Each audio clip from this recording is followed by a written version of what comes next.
हाँ जी, ਕੈਨੇਡਾ ਦੇ ਵਿੱਚ ਇਹ 82 ਦੀ ਗੱਲ ਆ, ਕਿਉਂਕਿ ਉੱਥੇ ਜਦੋਂ ਤੁਸੀਂ ਕਹਿ ਦਿੱਤਾ ਜੀ ਵੀ ਸਾਰੀਆਂ ਧਿਰਾਂ ਆ ਜਾਓ, ਪੰਜਾਬ ਦੀਆਂ ਮੰਗਾਂ ਵਾਸਤੇ ਆ, ਹੋਰ ਕੋਈ ਕਿਸੇ ਕਿਸਮ ਦੀ ਗੱਲ ਨਹੀਂ ਹੈ, ਕੋਈ ਸੈਪਰੇਟਿਸਟ ਕਾਜ਼ ਨਹੀਂ ਹੈ ਕਿਸੇ ਕਿਸਮ ਦਾ, ਤੇ ਉੱਥੇ ਕੁਝ ਲੋਕ ਆ ਕੇ ਖਾਲਿਸਤਾਨ ਜ਼ਿੰਦਾਬਾਦ ਕਰਨ ਲੱਗੇ, ਦੂਜੇ ਲੋਕਾਂ ਨੇ ਉਹਨਾਂ ਦਾ ਵਿਰੋਧ ਕੀਤਾ ਤੇ ਉੱਥੇ ਗੋਲੀ ਚੱਲ ਗਈ। ਉਸ ਗੋਲੀ ਦੇ ਵਿੱਚ 3 ਬੰਦੇ ਜ਼ਖਮੀ ਹੋਏ ਬਹੁਤ ਬੁਰੀ ਤਰ੍ਹਾਂ, ਜਿਹਦੇ ਵਿੱਚ ਇੱਕ ਟੋਰਾਂਟੋ ਪੁਲਿਸ ਅਫਸਰ ਵੀ ਸ਼ਾਮਲ ਸੀ। ਤੇ ਉਹਦੇ ਵਿੱਚ ਜਿਹੜੇ 2 ਬੰਦੇ ਫੜੇ, ਉਹਨਾਂ ਨੂੰ ਫਿਰ 14-14 ਸਾਲ ਸਜ਼ਾ ਹੋਈ।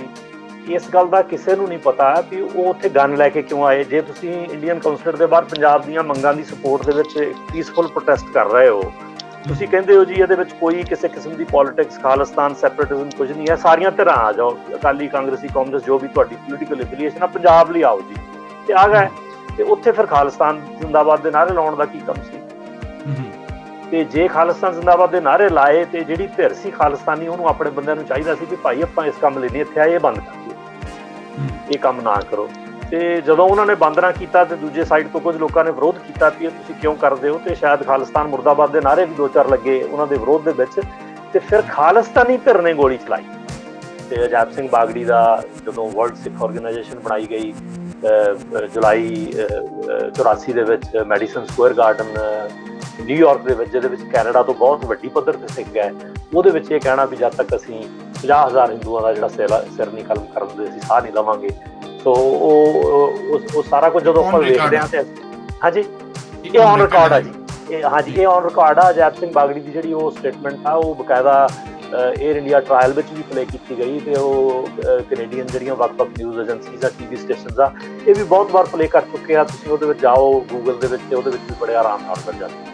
ਤੇ ਜੇ ਕੁਝ ਲੋਕ ਇਹ ਮਹਿਸੂਸ ਕਰਦੇ ਹੋਣ ਕਿ ਦੇਖੋ ਜੀ ਇੱਥੇ ਕੇਸ ਝੂਠਾਈ ਆ, ਤਾਂ ਐਵੇਂ ਜੀ ਖਾਲਿਸਤਾਨੀਆਂ ਦੇ ਨਾਮ ਅੜ ਦਿੱਤਾ, ਤੇ ਇੰਦਰਜੀਤ ਸਿੰਘ ਰਿਆਤ ਜਿਹਦਾ ਜਾਗਦਾ ਸਬੂਤ ਆ ਉਹਨਾਂ ਸਾਹਮਣੇ, ਜਿਹਨੂੰ 3 ਵਾਰ ਸਜ਼ਾ ਹੋ ਚੁੱਕੀ ਆ, ਉਹਨੂੰ ਕਹਿਣ ਵੀ ਭਾਈ ਤੂੰ ਅੰਮ੍ਰਿਤਧਾਰੀ ਆ ਤੇ ਗੁਰਸਿੱਖਾਂ ਤੇ ਤੂੰ ਗੁਰੂ ਨੂੰ ਹਾਜ਼ਰ ਨਾਜ਼ਰ ਜਾਣ ਕੇ ਸੱਚ ਬੋਲਦੇ ਵੀ ਤੂੰ ਕੀ ਕੀ ਦੇਖਿਆ ਤੇ ਕਿਹੜੇ ਬੰਦੇ ਦਾ ਕਿਰਦਾਰ ਜਿਹੜਾ ਉਹ ਕੀ ਸੀ।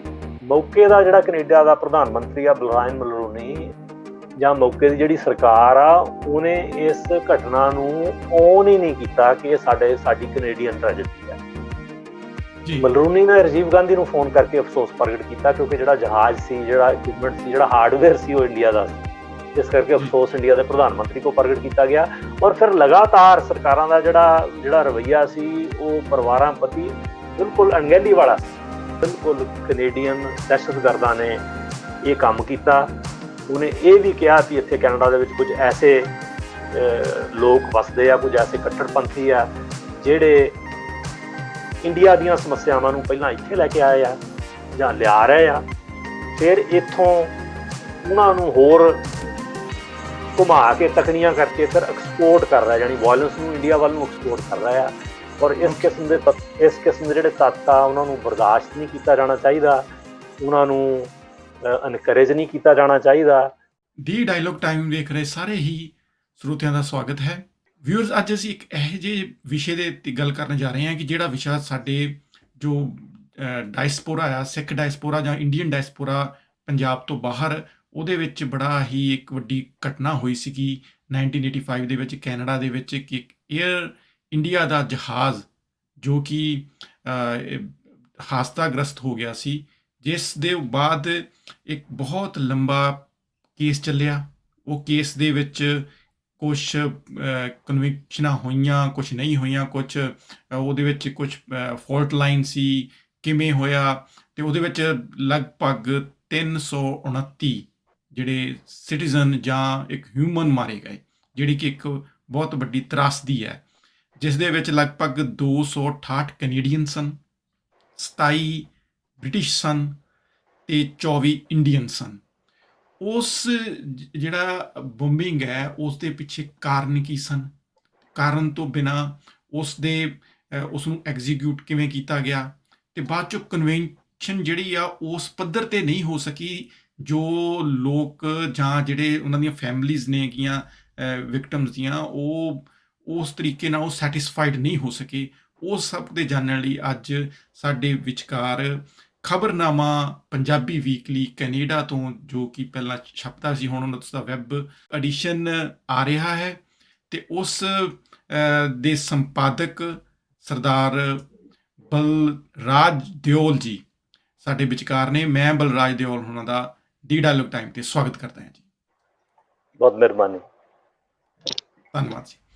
ਅੱਛਾ ਦਿਓਲ ਸਾਹਿਬ, ਤੁਸੀਂ ਇਸ ਜਿਹੜਾ ਪਰਟੀਕੂਲਰ ਕੇਸ ਆ, ਉਸ ਕੇਸ ਤੋਂ ਪਹਿਲਾਂ ਵੀ ਤੁਹਾਨੂੰ ਲੱਗਦਾ ਸੀਗਾ ਕਿ ਕੁਝ ਐਸੀਆਂ ਐਕਟੀਵਿਟੀਜ਼ ਕੈਨੇਡਾ ਦੇ ਵਿੱਚ ਹੋ ਰਹੀਆਂ ਆ ਕਿ ਜਿਹੜੀਆਂ ਜਾਂ ਭਾਰਤ ਦੇ ਖਿਲਾਫ ਜਾਂ ਇੱਕ ਇਮੋਸ਼ਨਲੀ ਮੋਟੀਵੇਟਡ ਕੁਝ ਐਸੇ ਹਾਲਾਤ ਬਣੇ ਜਿਹਦੇ ਕਰਕੇ ਐਸੀਆਂ ਕਾਰਵਾਈਆਂ ਕੈਨੇਡਾ ਦੇ ਵਿੱਚੋਂ ਹੋਣੀਆਂ ਸ਼ੁਰੂ ਹੋਈਆਂ?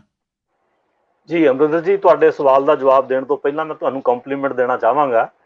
ਪ੍ਰੋਫੈਸਰ ਇਸ਼ਤਿਆਕ ਅਹਿਮਦ ਦੀ ਇੰਟਰਵਿਊ ਮੈਂ ਤੁਹਾਡੇ ਵੱਲੋਂ 3 ਸੈਗਮੈਂਟਸ ਸ਼ਾਇਦ ਕੀਤੀਆਂ ਗਈਆਂ ਸੀ, ਉਹ ਸੁਣੀਆਂ। ਕੁਝ ਹੋਰ ਵੀ ਉਹਨਾਂ ਦੀਆਂ ਇੰਟਰਵਿਊ ਸੁਣੀਆਂ। ਫੇਸਬੁੱਕ ਤੇ ਵੀ ਮੈਂ ਉਹਨਾਂ ਨੂੰ ਕਈ ਵਾਰ ਫੋਲੋ ਕੀਤਾ।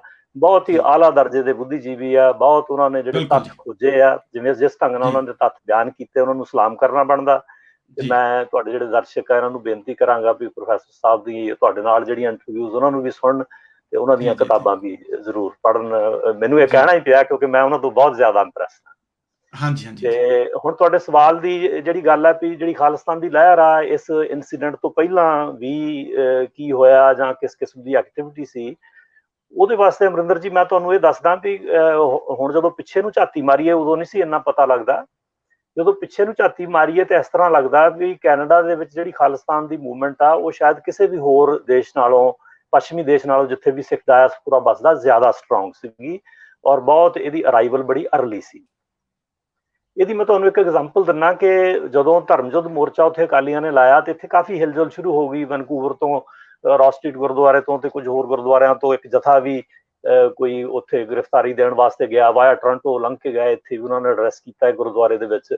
ਤੇ ਫਿਰ ਇੱਥੇ ਇੰਡੀਅਨ ਕਾਉਂਸਲੇਟ ਦੇ ਬਾਹਰ ਸ਼ਾਇਦ ਨਵੰਬਰ 82 ਦੀ ਗੱਲ ਹੈ, ਇੱਕ ਪ੍ਰੋਟੈਸਟ ਹੋਇਆ ਜੀ ਪੰਜਾਬ ਦੀਆਂ ਅਕਾਲੀਆਂ ਦੀਆਂ ਮੰਗਾਂ ਦੀ ਸਪੋਰਟ ਦੇ ਵਿੱਚ। ਆਓ ਜੀ ਸਾਰੇ ਇਕੱਠੇ ਹੋਈਏ, ਕੋਈ ਵੀ ਤੁਸੀਂ ਸ਼ੇਡ ਹੋਵੇ, ਤੁਸੀਂ ਕਾਂਗਰਸੀ ਹੋ, ਅਕਾਲੀ ਹੋ, ਕਮਿਊਨਿਸਟ ਹੋ, ਕੁਛ ਹੋਰ ਪੰਜਾਬ ਦੀਆਂ ਮੰਗਾਂ ਨਹੀਂ। ਤੇ ਉੱਥੇ 200-250-300 ਬੰਦੇ ਦਾ ਇਕੱਠ ਉੱਥੇ ਹੋਇਆ ਇੱਕ ਪ੍ਰੋਟੈਸਟ ਦੇ ਰੂਪ ਦੇ ਵਿੱਚ। ਉਹਦੇ ਵਿੱਚ ਗੋਲੀ ਚੱਲੀ ਔਰ ਉਸ ਕੈਨੇਡਾ ਦੇ ਵਿੱਚ, ਹਾਂਜੀ ਕੈਨੇਡਾ ਦੇ ਵਿੱਚ। ਇਹ 82 ਦੀ ਗੱਲ ਆ ਕਿਉਂਕਿ ਉੱਥੇ ਜਦੋਂ ਤੁਸੀਂ ਕਹਿ ਦਿੱਤਾ ਜੀ ਵੀ ਸਾਰੀਆਂ ਧਿਰਾਂ ਆ ਜਾਓ, ਪੰਜਾਬ ਦੀਆਂ ਮੰਗਾਂ ਵਾਸਤੇ ਆ, ਹੋਰ ਕੋਈ ਕਿਸੇ ਕਿਸਮ ਦੀ ਗੱਲ ਨਹੀਂ ਹੈ, ਕੋਈ ਸੈਪਰੇਟਿਸਟ ਕਾਜ਼ ਨਹੀਂ ਹੈ ਕਿਸੇ ਕਿਸਮ ਦਾ, ਤੇ ਉੱਥੇ ਕੁਝ ਲੋਕ ਆ ਕੇ ਖਾਲਿਸਤਾਨ ਜ਼ਿੰਦਾਬਾਦ ਕਰਨ ਲੱਗਾ, ਦੂਜੇ ਲੋਕਾਂ ਨੇ ਉਹਨਾਂ ਦਾ ਵਿਰੋਧ ਕੀਤਾ ਤੇ ਉੱਥੇ ਗੋਲੀ ਚੱਲ ਗਈ। ਉਸ ਗੋਲੀ ਦੇ ਵਿੱਚ 3 ਬੰਦੇ ਜ਼ਖਮੀ ਹੋਏ ਬਹੁਤ ਬੁਰੀ ਤਰ੍ਹਾਂ, ਜਿਹਦੇ ਵਿੱਚ ਇੱਕ ਟੋਰਾਂਟੋ ਪੁਲਿਸ ਅਫਸਰ ਵੀ ਸ਼ਾਮਲ ਸੀ। ਤੇ ਉਹਦੇ ਵਿੱਚ ਜਿਹੜੇ 2 ਬੰਦੇ ਫੜੇ ਉਹਨਾਂ ਨੂੰ ਫਿਰ 14 ਸਾਲ ਸਜ਼ਾ ਹੋਈ। ਇੱਕ ਤੇ 14 ਸਾਲ ਦੀ ਸਜ਼ਾ ਜਿੰਨੀ ਵੀ ਉਹਨਾਂ ਨੇ ਭੁਗਤੀ ਪਰੋਲ ਸਮੇਤ, ਤੇ ਉਹ ਇੱਥੇ ਰਹਿੰਦੇ ਨੇ। ਉਹਨਾਂ ਦਾ ਨਾਮ ਫੌਜਾ ਸਿੰਘ ਬੈਂਸ ਆ। ਤੇ ਇੱਕ ਬੰਦਾ ਜਿਹੜਾ ਸ਼ਾਇਦ ਉਹਦਾ ਸਟੇਟਸ ਇੱਥੇ ਪੱਕਾ ਨਹੀਂ ਸੀ ਜਾਂ ਉਹ ਇਕੱਲਾ ਇਮੀਗ੍ਰੈਂਟ ਸੀ, ਉਹ ਸਜ਼ਾ ਤੋਂ ਬਾਅਦ ਉਹਨੂੰ ਇੰਡੀਆ ਡਿਪੋਰਟ ਕਰ ਦਿੱਤਾ ਗਿਆ। ਸੋ ਇਹ ਗੱਲ 82 ਦੀ ਹੈ। ਪਰ ਹੁਣ ਰੀਸੈਂਟਲੀ ਮੈਂ ਇੱਕ ਕਿਤਾਬ ਪੜ੍ਹੀ ਆ। ਦਿਓਲ ਸਾਹਿਬ, ਉਹ ਗੋਲੀ ਕਿਉਂ ਚਲਾਈ? ਕਾਰਨ ਕੀ ਸੀ ਗੋਲੀ ਚਲਾਉਣ ਦਾ? ਹੋਇਆ ਇਸ ਤਰ੍ਹਾਂ ਕਿ ਇਸ ਗੱਲ ਦਾ ਕਿਸੇ ਨੂੰ ਨਹੀਂ ਪਤਾ ਵੀ ਉਹ ਉੱਥੇ ਗਨ ਲੈ ਕੇ ਕਿਉਂ ਆਏ। ਜੇ ਤੁਸੀਂ ਇੰਡੀਅਨ ਕਾਉਂਸਲੇਟ ਦੇ ਬਾਹਰ ਪੰਜਾਬ ਦੀਆਂ ਮੰਗਾਂ ਦੀ ਸਪੋਰਟ ਦੇ ਵਿੱਚ ਇੱਕ ਪੀਸਫੁਲ ਪ੍ਰੋਟੈਸਟ ਕਰ ਰਹੇ ਹੋ, ਤੁਸੀਂ ਕਹਿੰਦੇ ਹੋ ਜੀ ਇਹਦੇ ਵਿੱਚ ਕੋਈ ਕਿਸੇ ਕਿਸਮ ਦੀ ਪੋਲਿਟਿਕਸ, ਖਾਲਿਸਤਾਨ, ਸੈਪਰੇਟਿਜ਼ਮ ਕੁਝ ਨਹੀਂ ਹੈ, ਸਾਰੀਆਂ ਧਿਰਾਂ ਆ ਜਾਓ, ਅਕਾਲੀ, ਕਾਂਗਰਸੀ, ਕਾਂਗਰਸ, ਜੋ ਵੀ ਤੁਹਾਡੀ ਪੋਲੀਟੀਕਲ ਐਫੀਲੀਏਸ਼ਨ ਆ, ਪੰਜਾਬ ਲਈ ਆਓ ਜੀ। ਤੇ ਆ ਗਏ ਤੇ ਉੱਥੇ ਫਿਰ ਖਾਲਿਸਤਾਨ ਜ਼ਿੰਦਾਬਾਦ ਦੇ ਨਾਅਰੇ ਲਾਉਣ ਦਾ ਕੀ ਕੰਮ ਸੀ? ਤੇ ਜੇ ਖਾਲਿਸਤਾਨ ਜ਼ਿੰਦਾਬਾਦ ਦੇ ਨਾਅਰੇ ਲਾਏ ਤੇ ਜਿਹੜੀ ਧਿਰ ਸੀ ਖਾਲਿਸਤਾਨੀ, ਉਹਨੂੰ ਆਪਣੇ ਬੰਦਿਆਂ ਨੂੰ ਚਾਹੀਦਾ ਸੀ ਵੀ ਭਾਈ ਆਪਾਂ ਇਸ ਕੰਮ ਲਈ ਨਹੀਂ ਇੱਥੇ ਆਏ, ਇਹ ਬੰਦ ਕਰ ਦਿਓ, ਇਹ ਕੰਮ ਨਾ ਕਰੋ। ਤੇ ਜਦੋਂ ਉਹਨਾਂ ਨੇ ਬੰਦ ਨਾ ਕੀਤਾ ਤੇ ਦੂਜੇ ਸਾਈਡ ਤੋਂ ਕੁਝ ਲੋਕਾਂ ਨੇ ਵਿਰੋਧ ਕੀਤਾ ਵੀ ਇਹ ਤੁਸੀਂ ਕਿਉਂ ਕਰਦੇ ਹੋ, ਤੇ ਸ਼ਾਇਦ ਖਾਲਿਸਤਾਨ ਮੁਰਦਾਬਾਦ ਦੇ ਨਾਅਰੇ ਵੀ 2-4 ਲੱਗੇ ਉਹਨਾਂ ਦੇ ਵਿਰੋਧ ਦੇ ਵਿੱਚ, ਤੇ ਫਿਰ ਖਾਲਿਸਤਾਨੀ ਧਿਰ ਨੇ ਗੋਲੀ ਚਲਾਈ। ਔਰ ਉਹ ਫੌਜਾ ਸਿੰਘ ਬੈਂਸ ਉਹਨਾਂ ਦੇ ਵਿੱਚੋਂ ਜਿਹੜੇ ਫੜੇ ਗਏ, ਕਨਵਿਕਟ ਹੋਏ, ਅੱਜ ਵੀ ਇੱਥੇ ਓਨਟਾਰੀਓ ਚ ਵਸਦੇ ਆ। ਤੇ ਉਹਨਾਂ ਦੇ ਨਾਲ ਸ਼ਾਇਦ ਗੁਰਰਾਜ ਗਰੇਵਾਲ ਸੀ ਉਹਦਾ ਨਾਂ, ਜਿਹੜਾ ਇੰਡੀਅਨ ਇਮੀਗ੍ਰੈਂਟ ਸੀ, ਜਿਹਨੂੰ ਬਾਅਦ ਚ ਰਿਪੋਰਟ ਕਰ ਦਿੱਤਾ ਗਿਆ। ਉਹਨਾਂ ਦੀ ਬਕਾਇਦਾ ਜਿਹੜੀ ਟੋਰਾਂਟੋ ਵਿੱਚ ਐਗਜ਼ਿਸਟ ਕਰਦੀ ਸੀ ਖਾਲਿਸਤਾਨੀ ਧਿਰ, ਉਹਦੇ ਵਿੱਚ ਉਹਨਾਂ ਦਾ ਬੜਾ ਅਹਿਮ ਰੋਲ ਸੀ। ਉਹਨਾਂ ਦੇ ਉਹ ਨਾਲ ਕੰਮ ਕਰਦੇ ਸੀ ਜੀ। ਸੋ ਇਸ ਤਰ੍ਹਾਂ 82 ਵਿੱਚ ਹੋਇਆ। ਰੀਸੈਂਟਲੀ ਮੈਂ ਕਿਤਾਬ ਪੜ੍ਹੀ ਦਾ ਖਾਲਿਸਤਾਨ ਕਨਸਪੀਰੇਸੀ, ਜਿਹੜੀ GBS ਸਿੱਧੂ ਹੋਰਾਂ ਨੇ ਲਿਖੀ ਹੈ। ਬਹੁਤ ਵਧੀਆ ਕਿਤਾਬ ਆ, ਬਹੁਤ ਵਧੀਆ ਕਿਤਾਬ ਆ। ਉਹਦੇ ਵਿੱਚੋਂ ਮੈਂ ਬਹੁਤ ਹੈਰਾਨ ਰਹਿ ਗਿਆ ਕਿਉਂਕਿ ਤੁਸੀਂ ਇਨਸੀਡੈਂਟਸ ਦਾ ਪੁੱਛਿਆ, ਤੇ ਉਹਦੇ ਵਿੱਚ ਕੈਨੇਡਾ ਦੇ ਇਨਸੀਡੈਂਟ ਇੱਕ ਬਹੁਤ ਅਹਿਮ ਇਨਸੀਡੈਂਟ ਉਹਨਾਂ ਨੇ ਮੈਂਸ਼ਨ ਕੀਤਾ। ਉਹਨਾਂ ਨੇ ਇਹ ਕਿਹਾ ਵੀ ਉਹ ਜਦੋਂ ਰਾਹ ਦੇ ਆਫਿਸਰ ਦੇ ਤੌਰ ਤੇ ਇੱਥੇ ਤਾਇਨਾਤ ਸੀ, ਉਹ ਤੇ 76 ਤੋਂ 79 ਤੱਕ ਫਿਰ ਉਹ ਚਲੇ ਗਏ। ਇੰਦਰਾ ਗਾਂਧੀ ਨੇ, ਪ੍ਰਾਈਮ ਮਿਨਿਸਟਰ ਨੇ, ਕਿਤੇ ਨਿਊਯਾਰਕ ਆਉਣਾ ਸੀ 81 ਦੇ ਵਿੱਚ, ਤੇ ਉਹ GBS ਸਿੱਧੂ ਕਿਉਂਕਿ ਤਜਰਬੇਕਾਰ ਸੀ, ਇਸ ਦੇਸ਼ ਵਿੱਚ ਰਹਿ ਚੁੱਕੇ ਸੀ, ਤੇ ਉਹਨਾਂ ਨੂੰ ਕੈਨੇਡਾ ਭੇਜਿਆ ਗਿਆ, ਵਾਇਆ ਕੈਨੇਡਾ ਹੋ ਕੇ ਉਹ ਅਮਰੀਕਾ ਚਲੇ ਗਏ ਮਿਸਿਸ ਗਾਂਧੀ ਦੀ ਵਿਜ਼ਿਟ ਦੇ ਨਾਲ ਸਿਕਿਉਰਿਟੀ ਪਰਪਸ ਨੂੰ ਲੈ ਕੇ। ਤੇ ਉਹਨਾਂ ਨੇ ਉਹਦੇ ਵਿੱਚ ਲਿਖਿਆ ਕਿ ਰਿਚਮੰਡ ਹਿੱਲ ਗੁਰਦੁਆਰਾ ਜਿਹੜਾ ਨਿਊਯਾਰਕ ਦੇ ਵਿੱਚ, ਉੱਥੇ ਮਿਸਿਸ ਗਾਂਧੀ ਨੇ ਬੋਲਣਾ ਸੀ ਤੇ ਉੱਥੇ ਇੰਡੀਅਨ ਸਿਕਿਉਰਿਟੀ, ਅਮਰੀਕਨ ਸਿਕਿਉਰਿਟੀ ਸਾਰੀ ਤਾਇਨਾਤ ਸੀ। ਇਹ ਵੀ ਉੱਥੇ ਖੜੇ ਸੀ ਕਿਸੇ ਖਾਸ ਪੁਆਇੰਟ ਆਫ ਵਿਊ ਤੋਂ, ਜਿੱਥੋਂ ਉਹਨਾਂ ਨੂੰ ਸਾਰਾ ਹਾਲ ਵੀ ਦੱਸੇ ਤੇ ਬਾਹਰਲਾ ਹਿੱਸਾ ਵੀ ਤਾਕੀ ਵਗੈਰਾ ਸ਼ੀਸ਼ੇ ਰਾਹੀਂ ਦੱਸੇ। ਤੇ ਉਹਨਾਂ ਨੇ ਨੋਟਿਸ ਕੀਤਾ ਕਿ ਬਾਹਰ ਥੋੜੀ ਕਮੋਸ਼ਨ ਹੋ ਰਹੀ ਆ 5-4 ਸਿੱਖਾਂ ਦੇ ਵਿਚਕਾਰ। ਤੇ ਖੈਰ ਮਿਸਿਸ ਗਾਂਧੀ ਬੋਲੀ, ਸਰੋਪਾ ਵਗੈਰਾ ਦਿੱਤਾ ਮੈਨੇਜਮੈਂਟ ਨੇ, ਤੇ ਉਹ ਸਾਈਡ ਡੋਰ ਤਾਂ ਨਹੀਂ ਚਲੇ ਗਏ। ਸਿੱਧੂ ਲਿਖਦੇ ਆ ਕਿ ਜਦੋਂ ਉਹ ਬਾਹਰ ਗਏ ਤੇ ਉੱਥੇ ਉਹਨਾਂ ਨੇ ਜਿਹੜੇ 4-5 ਸਿੱਖ ਖੜੇ ਸੀ ਉਹਨਾਂ 'ਚ ਗਏ ਤੇ ਇੱਕ ਸਿੱਖ ਨੂੰ ਉਹਨਾਂ ਨੇ ਪਛਾਣ ਲਿਆ। ਉਹਦਾ ਨਾਂ ਸੀ ਕੁਲਦੀਪ ਸਿੰਘ ਸੋਢੀ। ਹੁਣ ਇਸ ਦੁਨੀਆ 'ਚ ਨਹੀਂ, ਕੁਝ ਸਾਲ ਪਹਿਲਾਂ ਉਹਨਾਂ ਦੀ ਡੈਥ ਹੋ ਚੁੱਕੀ ਹੈ। ਸੋ ਜਿਹੜੇ ਸੋਢੀ ਸੀ ਕੁਲਦੀਪ ਸਿੰਘ, ਉਹ ਪਹਿਲਾਂ ਆਪਣੇ ਆਪ ਨੂੰ ਕੌਂਸਟੀਟਿਊਸ਼ਨਲ ਕਹਾਉਂਦੇ ਹੁੰਦੇ ਸੀ ਖਾਲਿਸਤਾਨ ਦੇ, ਬਾਅਦ ਵਿੱਚ ਉਹ ਅੰਬੈਸਡਰ ਖਾਲਿਸਤਾਨ ਦੇ ਕਹਾਉਣ ਲੱਗ ਪਏ। ਉਹ ਜਗਜੀਤ ਸਿੰਘ ਚੌਹਾਨ ਨਾਲ ਅਲਾਈਨ ਜਿਹੜੀ ਕੌਂਸਲ ਆਫ ਖਾਲਿਸਤਾਨ ਆ, ਉਹਦੇ ਵੱਡੇ ਆਗੂ ਸੀ ਇੱਥੋਂ ਕੈਨੇਡਾ ਤੋਂ, ਖਾਸ ਕਰਕੇ ਈਸਟਰਨ ਕੈਨੇਡਾ ਤੋਂ। ਉਹ ਕਿਤੇ ਪਹਿਲਾਂ ਵੀ ਜੀਬੀਐਸ ਸਿੱਧੂ ਨੂੰ ਮਿਲ ਚੁੱਕੇ ਸੀ। ਸਿੱਧੂ ਸਿੱਧਾ ਉਹਨਾਂ ਕੋਲ ਗਿਆ ਤੇ ਉਹਨੂੰ ਪੁੱਛਿਆ ਵੀ, ਉਹਨਾਂ ਨੇ ਵੀ ਕਿਹਾ ਵੀ ਕੁਲਦੀਪ ਨੇ ਵੀ ਪਛਾਣ ਲਿਆ।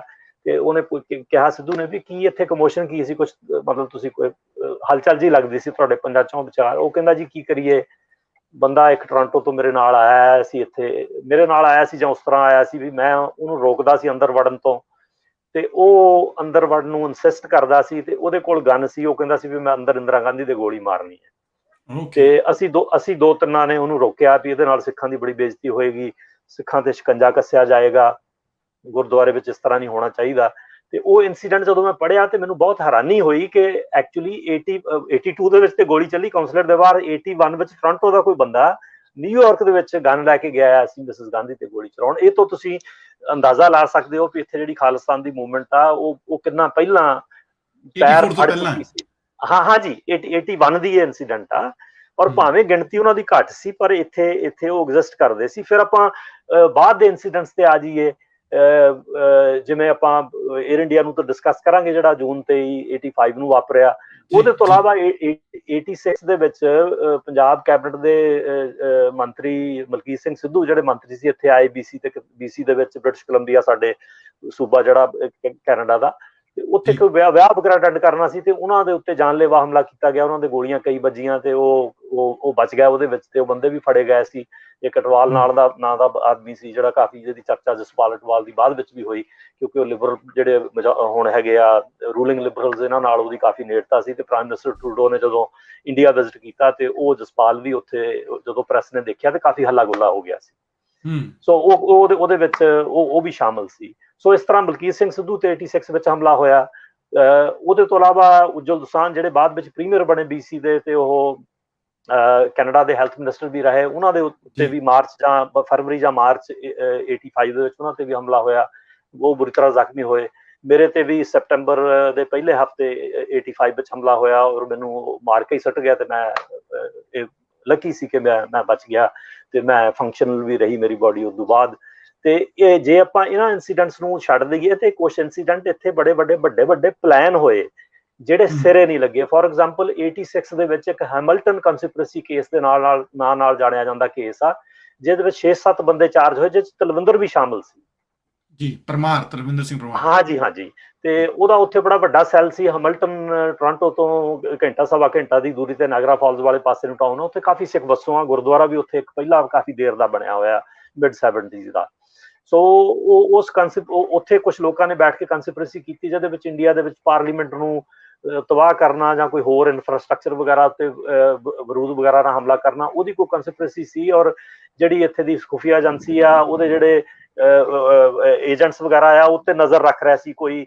ਤੇ ਉਹ ਉਹਨਾਂ ਦੀਆਂ ਕੁਝ ਵਾਇਰ ਟੈਪਸ ਵਗੈਰਾ ਸੀਗੀਆਂ, ਜਿਹਦੇ ਆਧਾਰ ਤੇ ਉਹਨਾਂ ਨੇ ਉਹ ਕੇਸ ਬਣਾਇਆ। ਪਰ ਬਾਅਦ ਵਿੱਚ ਜਿਹੜਾ ਸੋਰਸ ਸੀ ਇਨਫੋਰਮੇਸ਼ਨ ਦਾ, ਡਿਫੈਂਸ ਨੇ ਕਿਹਾ ਜੀ ਉਹ ਤੁਸੀਂ ਡਿਸਕਲੋਜ਼ ਕਰੋ, ਤੇ ਪੁਲਿਸ ਨੇ ਕਿਹਾ ਜੀ ਵੀ ਅਸੀਂ ਸੋਰਸ ਆਪਣਾ ਡਿਸਕਲੋਜ਼ ਨਹੀਂ ਕਰ ਸਕਦੇ ਕਿਉਂਕਿ ਉਹ ਬੰਦੇ ਨੂੰ ਖਤਰਾ ਹੋ ਸਕਦਾ। ਉਹ ਜਦੋਂ ਸੋਰਸ ਨਾਲ ਡਿਸਕਲੋਜ਼ ਕੀਤਾ ਤਾਂ ਕੇਸ ਕੁਝ ਚਿਰ ਬਾਅਦ, ਕੁਝ ਤਰੀਕਾਂ ਤੋਂ ਬਾਅਦ, ਸਾਲ ਡੇਢ ਸਾਲ ਵਿੱਚ ਉਹ ਡਿਸਮਿਸ ਹੋ ਗਿਆ।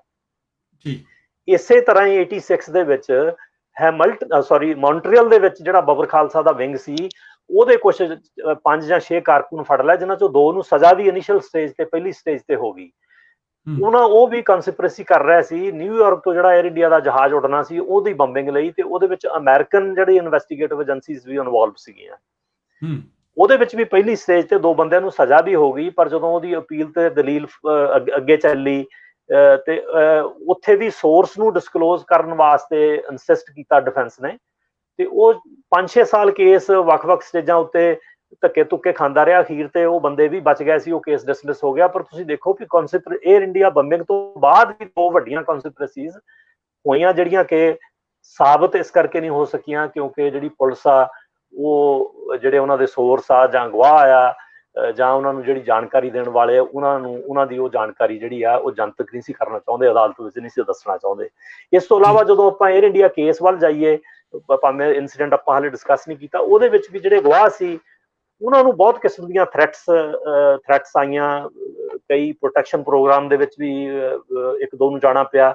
ਤੇ ਇਸ ਤੋਂ ਇਲਾਵਾ ਤਾਰਾ ਸਿੰਘ ਹੇਅਰ, ਸਰਦਾਰ ਤਾਰਾ ਸਿੰਘ ਹੇਅਰ, ਜਿਹੜੇ ਇੰਡੋ ਕੈਨੇਡੀਅਨ ਟਾਈਮਜ਼ ਇੱਥੇ ਸਭ ਤੋਂ ਪੁਰਾਣਾ ਪੇਪਰ, ਲਗਭਗ ਜਿਹੜੇ ਪਹਿਲੇ 3-4 ਪੇਪਰ ਛਪਦੇ ਸੀ ਉਹਨਾਂ ਵਿੱਚੋਂ ਇੰਡੋ ਕੈਨੇਡੀਅਨ ਟਾਈਮਜ਼ ਬੜਾ ਮਸ਼ਹੂਰ ਸੀ।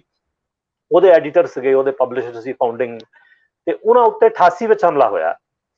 88 ਵਿੱਚ ਉਹਨਾਂ ਤੇ ਜਾਨਲੇਵਾ ਹਮਲਾ ਹੋਇਆ ਤੇ ਉਹਨਾਂ ਦੀ ਜਾਨ ਬਚ ਗਈ, ਪਰ ਉਹ ਕ੍ਰਿਪਲ ਹੋ ਗਏ, ਉਹ ਅਪਾਹਜ ਹੋ ਗਏ ਤੇ ਉਹਨਾਂ ਨੇ ਬਾਕੀ ਜ਼ਿੰਦਗੀ ਜਿਹੜੇ 10 ਸਾਲ ਉਦੋਂ ਬਾਅਦ ਗੁਜ਼ਾਰੇ ਉਹ ਵੀਲਚੇਅਰ ਤੇ ਗੁਜ਼ਾਰੇ। ਪਰ ਵੀਲਚੇਅਰ ਤੇ ਵੀ ਉਹਨਾਂ ਨੂੰ ਪ੍ਰਵਾਨ ਨਹੀਂ ਕੀਤਾ ਗਿਆ ਕਿਉਂਕਿ ਉਹ 에ਅਰ ਇੰਡੀਆ ਬੰਬਿੰਗ ਕੇਸ ਦੇ ਵਿੱਚ ਪ੍ਰਸਪੈਕਟਿਵ ਵਿਟਨੈਸ ਸੀਗੇ। ਉਹਨਾਂ ਨੇ ਬਕਾਇਦਾ ਆਪਣਾ ਐਫੀਡੈਵਿਟ RCMP ਨੂੰ ਦਿੱਤਾ ਸੀ ਕਿ ਉਹਨਾਂ ਨੇ ਅਜੈਬ ਸਿੰਘ ਬਾਗੜੀ ਨੂੰ, ਜਿਹਨੂੰ 에ਅਰ ਇੰਡੀਆ ਬੰਬਿੰਗ ਦੇ ਵਿੱਚ ਚਾਰਜ ਕੀਤਾ ਗਿਆ, ਬਾਅਦ ਵਿੱਚ ਉਹਦੇ ਵਿੱਚੋਂ ਬਰੀ ਕਰਤਾ ਗਿਆ ਪ੍ਰੂਫਾਂ ਦੀ ਘਾਟ ਕਾਰਨ, ਉਹਨਾਂ ਨੂੰ ਇੰਗਲੈਂਡ ਦੇ ਵਿੱਚ ਦੇਸ਼ ਪ੍ਰਦੇਸ਼ ਦੇ ਜਿਹੜੇ ਐਡੀਟਰ ਆ ਤਰਸੇਮ ਸਿੰਘ ਪੁਰੇਵਾਲ, ਉਹਦੇ ਨਾਲ ਗੱਲ ਕਰਦਿਆਂ ਸੁਣਿਆ ਸੀ। ਸੋ ਹੋਇਆ ਇਸ ਤਰ੍ਹਾਂ ਕਿ ਤਾਰਾ ਸਿੰਘ ਹੇਅਰ ਦੋਸਤ ਸੀ ਤਰਸੇਮ ਸਿੰਘ ਪੁਰੇਵਾਲ ਦੇ ਦੇਸ਼ ਪ੍ਰਦੇਸ਼ ਅਖਬਾਰ ਦੇ, ਉੱਥੇ ਗਏ ਹੋਏ ਸੀ। ਉੱਥੇ ਕੁਝ ਹੋਰ ਬੰਦੇ ਵੀ ਸੀ। ਇਨ ਦਾ ਮੀਨ ਟਾਈਮ ਇਹ ਅਜੈਬ ਸਿੰਘ ਬਾਗੜੀ ਵੀ ਉਹਨਾਂ ਨੂੰ ਤਰਸੇਮ ਸਿੰਘ ਪੁਰੇਵਾਲ ਨੂੰ ਮਿਲਣ ਆ ਗਿਆ ਤੇ ਪਾਰਟੀਸ਼ਨ ਦੇ ਦੂਜੇ ਪਾਸੇ ਬੈਠੇ ਸੀ ਤੇ ਉਧਰ ਉਹ ਮੁਲਾਕਾਤ ਕਰ ਰਹੇ ਸੀ। ਸੋ ਤਾਰਾ ਸਿੰਘ ਹੇਅਰ ਦਾ ਕਹਿਣਾ ਸੀ ਕਿ ਉਹਨੇ ਸੁਣਿਆ, ਜਿਹਦੇ ਵਿੱਚ ਬਾਗੜੀ ਨੇ ਇਸ ਗੱਲ ਨੂੰ ਮੰਨਿਆ ਵੀ ਹਾਂ ਜੀ ਇਹ ਜਿਹੜਾ ਕੰਮ ਅਸੀਂ ਕੀਤਾ ਉਹਦੀਆਂ ਕੁਝ ਡਿਟੇਲਸ ਜੋ ਵੀ ਦਿੱਤੀਆਂ ਹੋਣਗੀਆਂ ਉਹ ਉਹਨਾਂ ਦੇ ਐਫੀਡੈਵਿਟ ਵਿੱਚ ਦਰਜ ਆ ਜੀ। ਉਹਨਾਂ ਨੇ ਕਈ ਸਾਲ ਬਾਅਦ ਜੁਰਤ ਕੀਤੀ ਉਹਦੇ ਬਾਰੇ, ਇੰਡਾਇਰੈਕਟਲੀ ਆਪਣੇ ਪੇਪਰ 'ਚ 1-2 ਆਰਟੀਕਲ ਵੀ ਲਿਖੇ। ਫਿਰ ਉਹਨਾਂ ਤੇ 88 ਵਿੱਚ ਹਮਲਾ ਹੋਇਆ, ਜਿਹਦੇ ਵਿੱਚ ਜਿਸ ਤਰ੍ਹਾਂ ਮੈਂ ਦੱਸਿਆ ਵੀ ਉਹ ਕ੍ਰਿਪਲ ਹੋ ਗਏ। ਤੇ ਜਿਉਂ-ਜਿਉਂ 에ਅਰ ਇੰਡੀਆ, ਕਈ ਵਾਰ 에ਅਰ ਇੰਡੀਆ ਕੇਸ ਦੀ ਤਫਤੀਸ਼ ਦੌਰਾਨ ਇਹ ਗੱਲ ਸਾਹਮਣੇ ਆਉਂਦੀ ਰਹੀ ਵੀ ਕੇਸ ਹੁਣ ਚਾਰਜ ਹੋਣ ਵਾਲਾ, ਹੁਣ ਜੀ ਕੋਈ ਨਾ ਕੋਈ ਚਾਰਜ ਹੋ ਜਾਏਗਾ, ਹੁਣ ਜੀ ਗੱਲ ਅੱਗੇ ਤੁਰ ਗਈ, ਹੁਣ ਜੀ ਕੁਝ ਕਲੂ ਉਹਨਾਂ ਨੂੰ ਪੁਲਿਸ ਨੂੰ ਮਿਲ ਗਿਆ। ਹੋਰ ਜਦੋਂ ਇਸ ਤਰ੍ਹਾਂ ਦੀ ਗੱਲ ਹੁੰਦੀ ਸੀ ਤੇ ਕਾਫੀ ਕਮੋਸ਼ਨ ਹੁੰਦੀ ਸੀ ਖਾਲਿਸਤਾਨੀ ਧਿਰਾਂ ਵਿੱਚ ਵੀ, ਤੇ ਜਿਹੜੇ ਵਿਕਟਮ ਆ ਤੇ ਆਮ ਲੋਕ ਆ ਉਹ ਵੀ ਸੋਚਦੇ ਸੀ ਵੀ ਲਓ ਜੀ ਇਹ ਕਨਕਲੂਡ ਹੋ ਜਾਏ ਤੇ ਚੰਗੀ ਗੱਲ ਆ।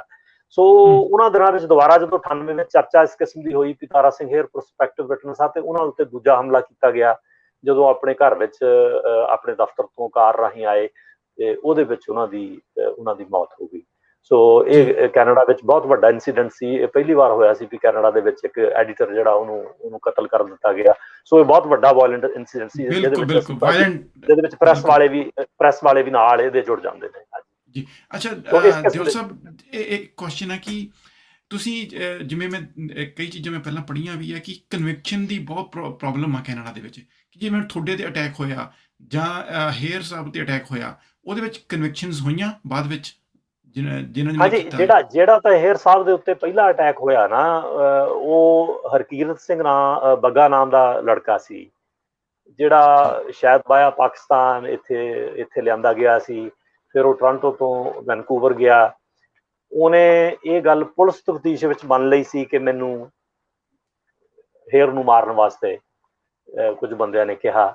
ਉਹਨੇ ਨਾਮ ਵਗੈਰਾ ਵੀ ਪੁਲਿਸ ਦੀ ਤਫਤੀਸ਼ ਵਿੱਚ ਲਾਏ, ਪਰ ਜਦੋਂ ਕੇਸ ਚੱਲਿਆ ਉਹਦੇ ਤੇ, ਉਦੋਂ ਉਹ ਉਸ ਗੱਲ ਤੋਂ ਮੁੱਕਰ ਗਿਆ। ਉਹਨੇ ਫਿਰ ਇਹ ਕਿਹਾ ਵੀ ਨਹੀਂ ਜੀ, ਹੇਅਰ ਨੇ ਮੇਰੀ ਫੈਮਿਲੀ ਬਾਰੇ ਕੁਛ ਆਪਣੇ ਅਖਬਾਰ ਵਿੱਚ ਐਸੀਆਂ ਗੱਲਾਂ ਲਿਖੀਆਂ ਸੀ ਜਿਹੜੀਆਂ ਮੇਰੇ ਬਰਦਾਸ਼ਤ ਤੋਂ ਬਾਹਰ ਸੀ ਤੇ ਤਾਂ ਮੈਂ ਕੀਤਾ। ਉਹਨੂੰ ਮੌਕੇ ਤੇ ਫੜ ਲਿਆ ਗਿਆ ਸੀ ਜਦੋਂ ਹੇਅਰ ਸਾਹਿਬ ਦੇ ਗੋਲੀ ਮਾਰੀ ਆ ਤੇ ਉਹਨਾਂ ਦੇ ਦਫ਼ਤਰ ਚੋਂ ਤੇ ਆਲੇ ਦੁਆਲੇ ਕੁਝ ਲੋਕ ਉਹਦੇ ਪਿੱਛੇ ਭੱਜੇ, ਉਹਨੂੰ ਫੜ ਲਿਆ, ਮੌਕੇ ਤੇ ਫੜ ਲਿਆ ਸੀ ਉਹਨੂੰ। ਫਿਰ ਸਜ਼ਾ ਹੋ ਗਈ ਤੇ ਉਸ ਤੋਂ ਬਾਅਦ ਉਹਨੂੰ ਇੰਡੀਆ ਡਿਪੋਰਟ ਕਰ ਦਿੱਤਾ ਗਿਆ। ਤੇ ਤੁਹਾਡੇ ਕੇਸ ਦੇ ਵਿੱਚ ਕੀ ਹੋਇਆ ਜਿਹਨੇ ਤੁਹਾਡੇ ਤੇ ਅਟੈਕ ਕੀਤਾ? ਨਹੀਂ, ਮੇਰੇ ਕੇਸ ਵਿੱਚ ਕੋਈ ਫੜ ਨਹੀਂ ਹੋਇਆ ਕਿਉਂਕਿ ਕੋਈ ਵੀ ਬਹੁਤ ਜ਼ਿਆਦਾ ਲੋਕਾਂ ਨੂੰ ਉਹਦੇ ਬਾਰੇ ਪਤਾ ਸੀ, ਪਰ ਕੋਈ ਵੀ ਮੂੰਹ ਖੋਲਣ ਨੂੰ ਤਿਆਰ ਨਹੀਂ ਸੀ। ਮੈਂ ਕਿਸੇ ਨੂੰ ਵੀ ਮੌਕੇ ਤੇ ਪਛਾਣ ਨਹੀਂ ਸਕਿਆ ਕਿਉਂਕਿ ਰਾਤ ਦਾ ਟਾਈਮ ਸੀ ਤੇ ਜਿਹੜੇ 5 ਬੰਦੇ ਮੇਰੇ ਤੇ ਹਮਲਾ ਕਰ ਰਹੇ ਉਹਨੇ ਮੂੰਹ ਬੰਨੇ ਹੋ ਸੀ। ਮੈਂ ਜਦੋਂ ਕਾਰ ਚੋਂ ਨਿਕਲਿਆ ਤੇ ਪੈਂਦੀ ਸੱਟੇ ਉਹਨਾਂ ਨੇ ਠਾਹ ਮੇਰੇ ਮੱਥੇ ਵਿੱਚ ਹਾਕੀ ਮਾਰੀ ਬਹੁਤ ਬੁਰੀ ਤਰ੍ਹਾਂ, ਜਿਹਦੇ ਨਾਲ ਮੈਂ ਬੇਹੋਸ਼ ਹੋ ਕੇ ਡਿੱਗਿਆ। ਉਸ ਤੋਂ ਬਾਅਦ ਉਹਨਾਂ ਨੇ ਜੋ ਵੀ ਉਹਨਾਂ ਤੋਂ ਹੁੰਦਾ ਸੀ ਉਹਨਾਂ ਨੇ ਕੀਤਾ। ਉਹਨਾਂ ਨੇ ਸੋਚਿਆ ਮਰ ਗਿਆ ਤੇ ਮੈਨੂੰ ਛੱਡ ਕੇ ਚਲੇ ਗਏ। ਤੇ ਬਹੁਤ ਸਾਲ ਬਾਅਦ ਬਹੁਤ ਸਾਲ ਬਾਅਦ ਇੱਕ ਜਿਹੜਾ ਯੰਗ ਮੁੰਡਾ ਸੀ ਟੋਰਾਂਟੋ ਦਾ, ਜਿਹਦੀ ਉਮਰ 19-20 ਸਾਲ ਸੀ, ਉਹ ਇੰਡੀਆ ਦੇ ਵਿੱਚ ਪੁਲਿਸ ਗੋਲੀ ਨਾਲ ਮਾਰਿਆ ਗਿਆ।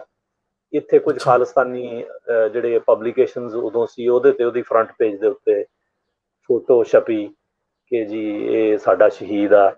ਤੇ ਮੈਂ ਉਹ ਬੰਦਾ ਪਛਾਣ ਲਿਆ। ਫਿਰ ਮੇਰੇ ਮਨ ਵਿੱਚ ਆਇਆ ਕਿ ਜਿਸ ਦਿਨ ਰਾਤ ਨੂੰ ਮੇਰੇ ਤੇ ਹਮਲਾ ਹੋਇਆ, ਉਸ ਦਿਨੇ ਇਹ ਜਿਹੜਾ ਲੜਕਾ ਹੈ, ਨੌਜਵਾਨ ਜਿਹੜਾ ਅੰਦਾੜੀਆ ਸੀ ਉਸ ਟਾਈਮ, ਇਹ ਰੈਕੀ ਕਰਨ ਵਾਸਤੇ ਨੇ ਮੇਰਾ ਦਰਵਾਜ਼ਾ ਉਦੋਂ ਮੈਂ ਅਪਾਰਟਮੈਂਟ ਬਿਲਡਿੰਗ 'ਚ 20ਵੀਂ ਮੰਜ਼ਿਲ ਤੇ ਰਹਿੰਦਾ ਸੀ, ਤੇ ਮੇਰਾ ਦਰਵਾਜ਼ਾ ਖੜਕਾਇਆ ਸੀ ਇੱਕ ਯੰਗ ਮੈਨ ਨੇ, ਤੇ ਮੈਨੂੰ ਐਵੇਂ ਕਿਸੇ ਹੋਰ ਦਾ ਨਾਂ ਨੂੰ ਪੁੱਛਿਆ।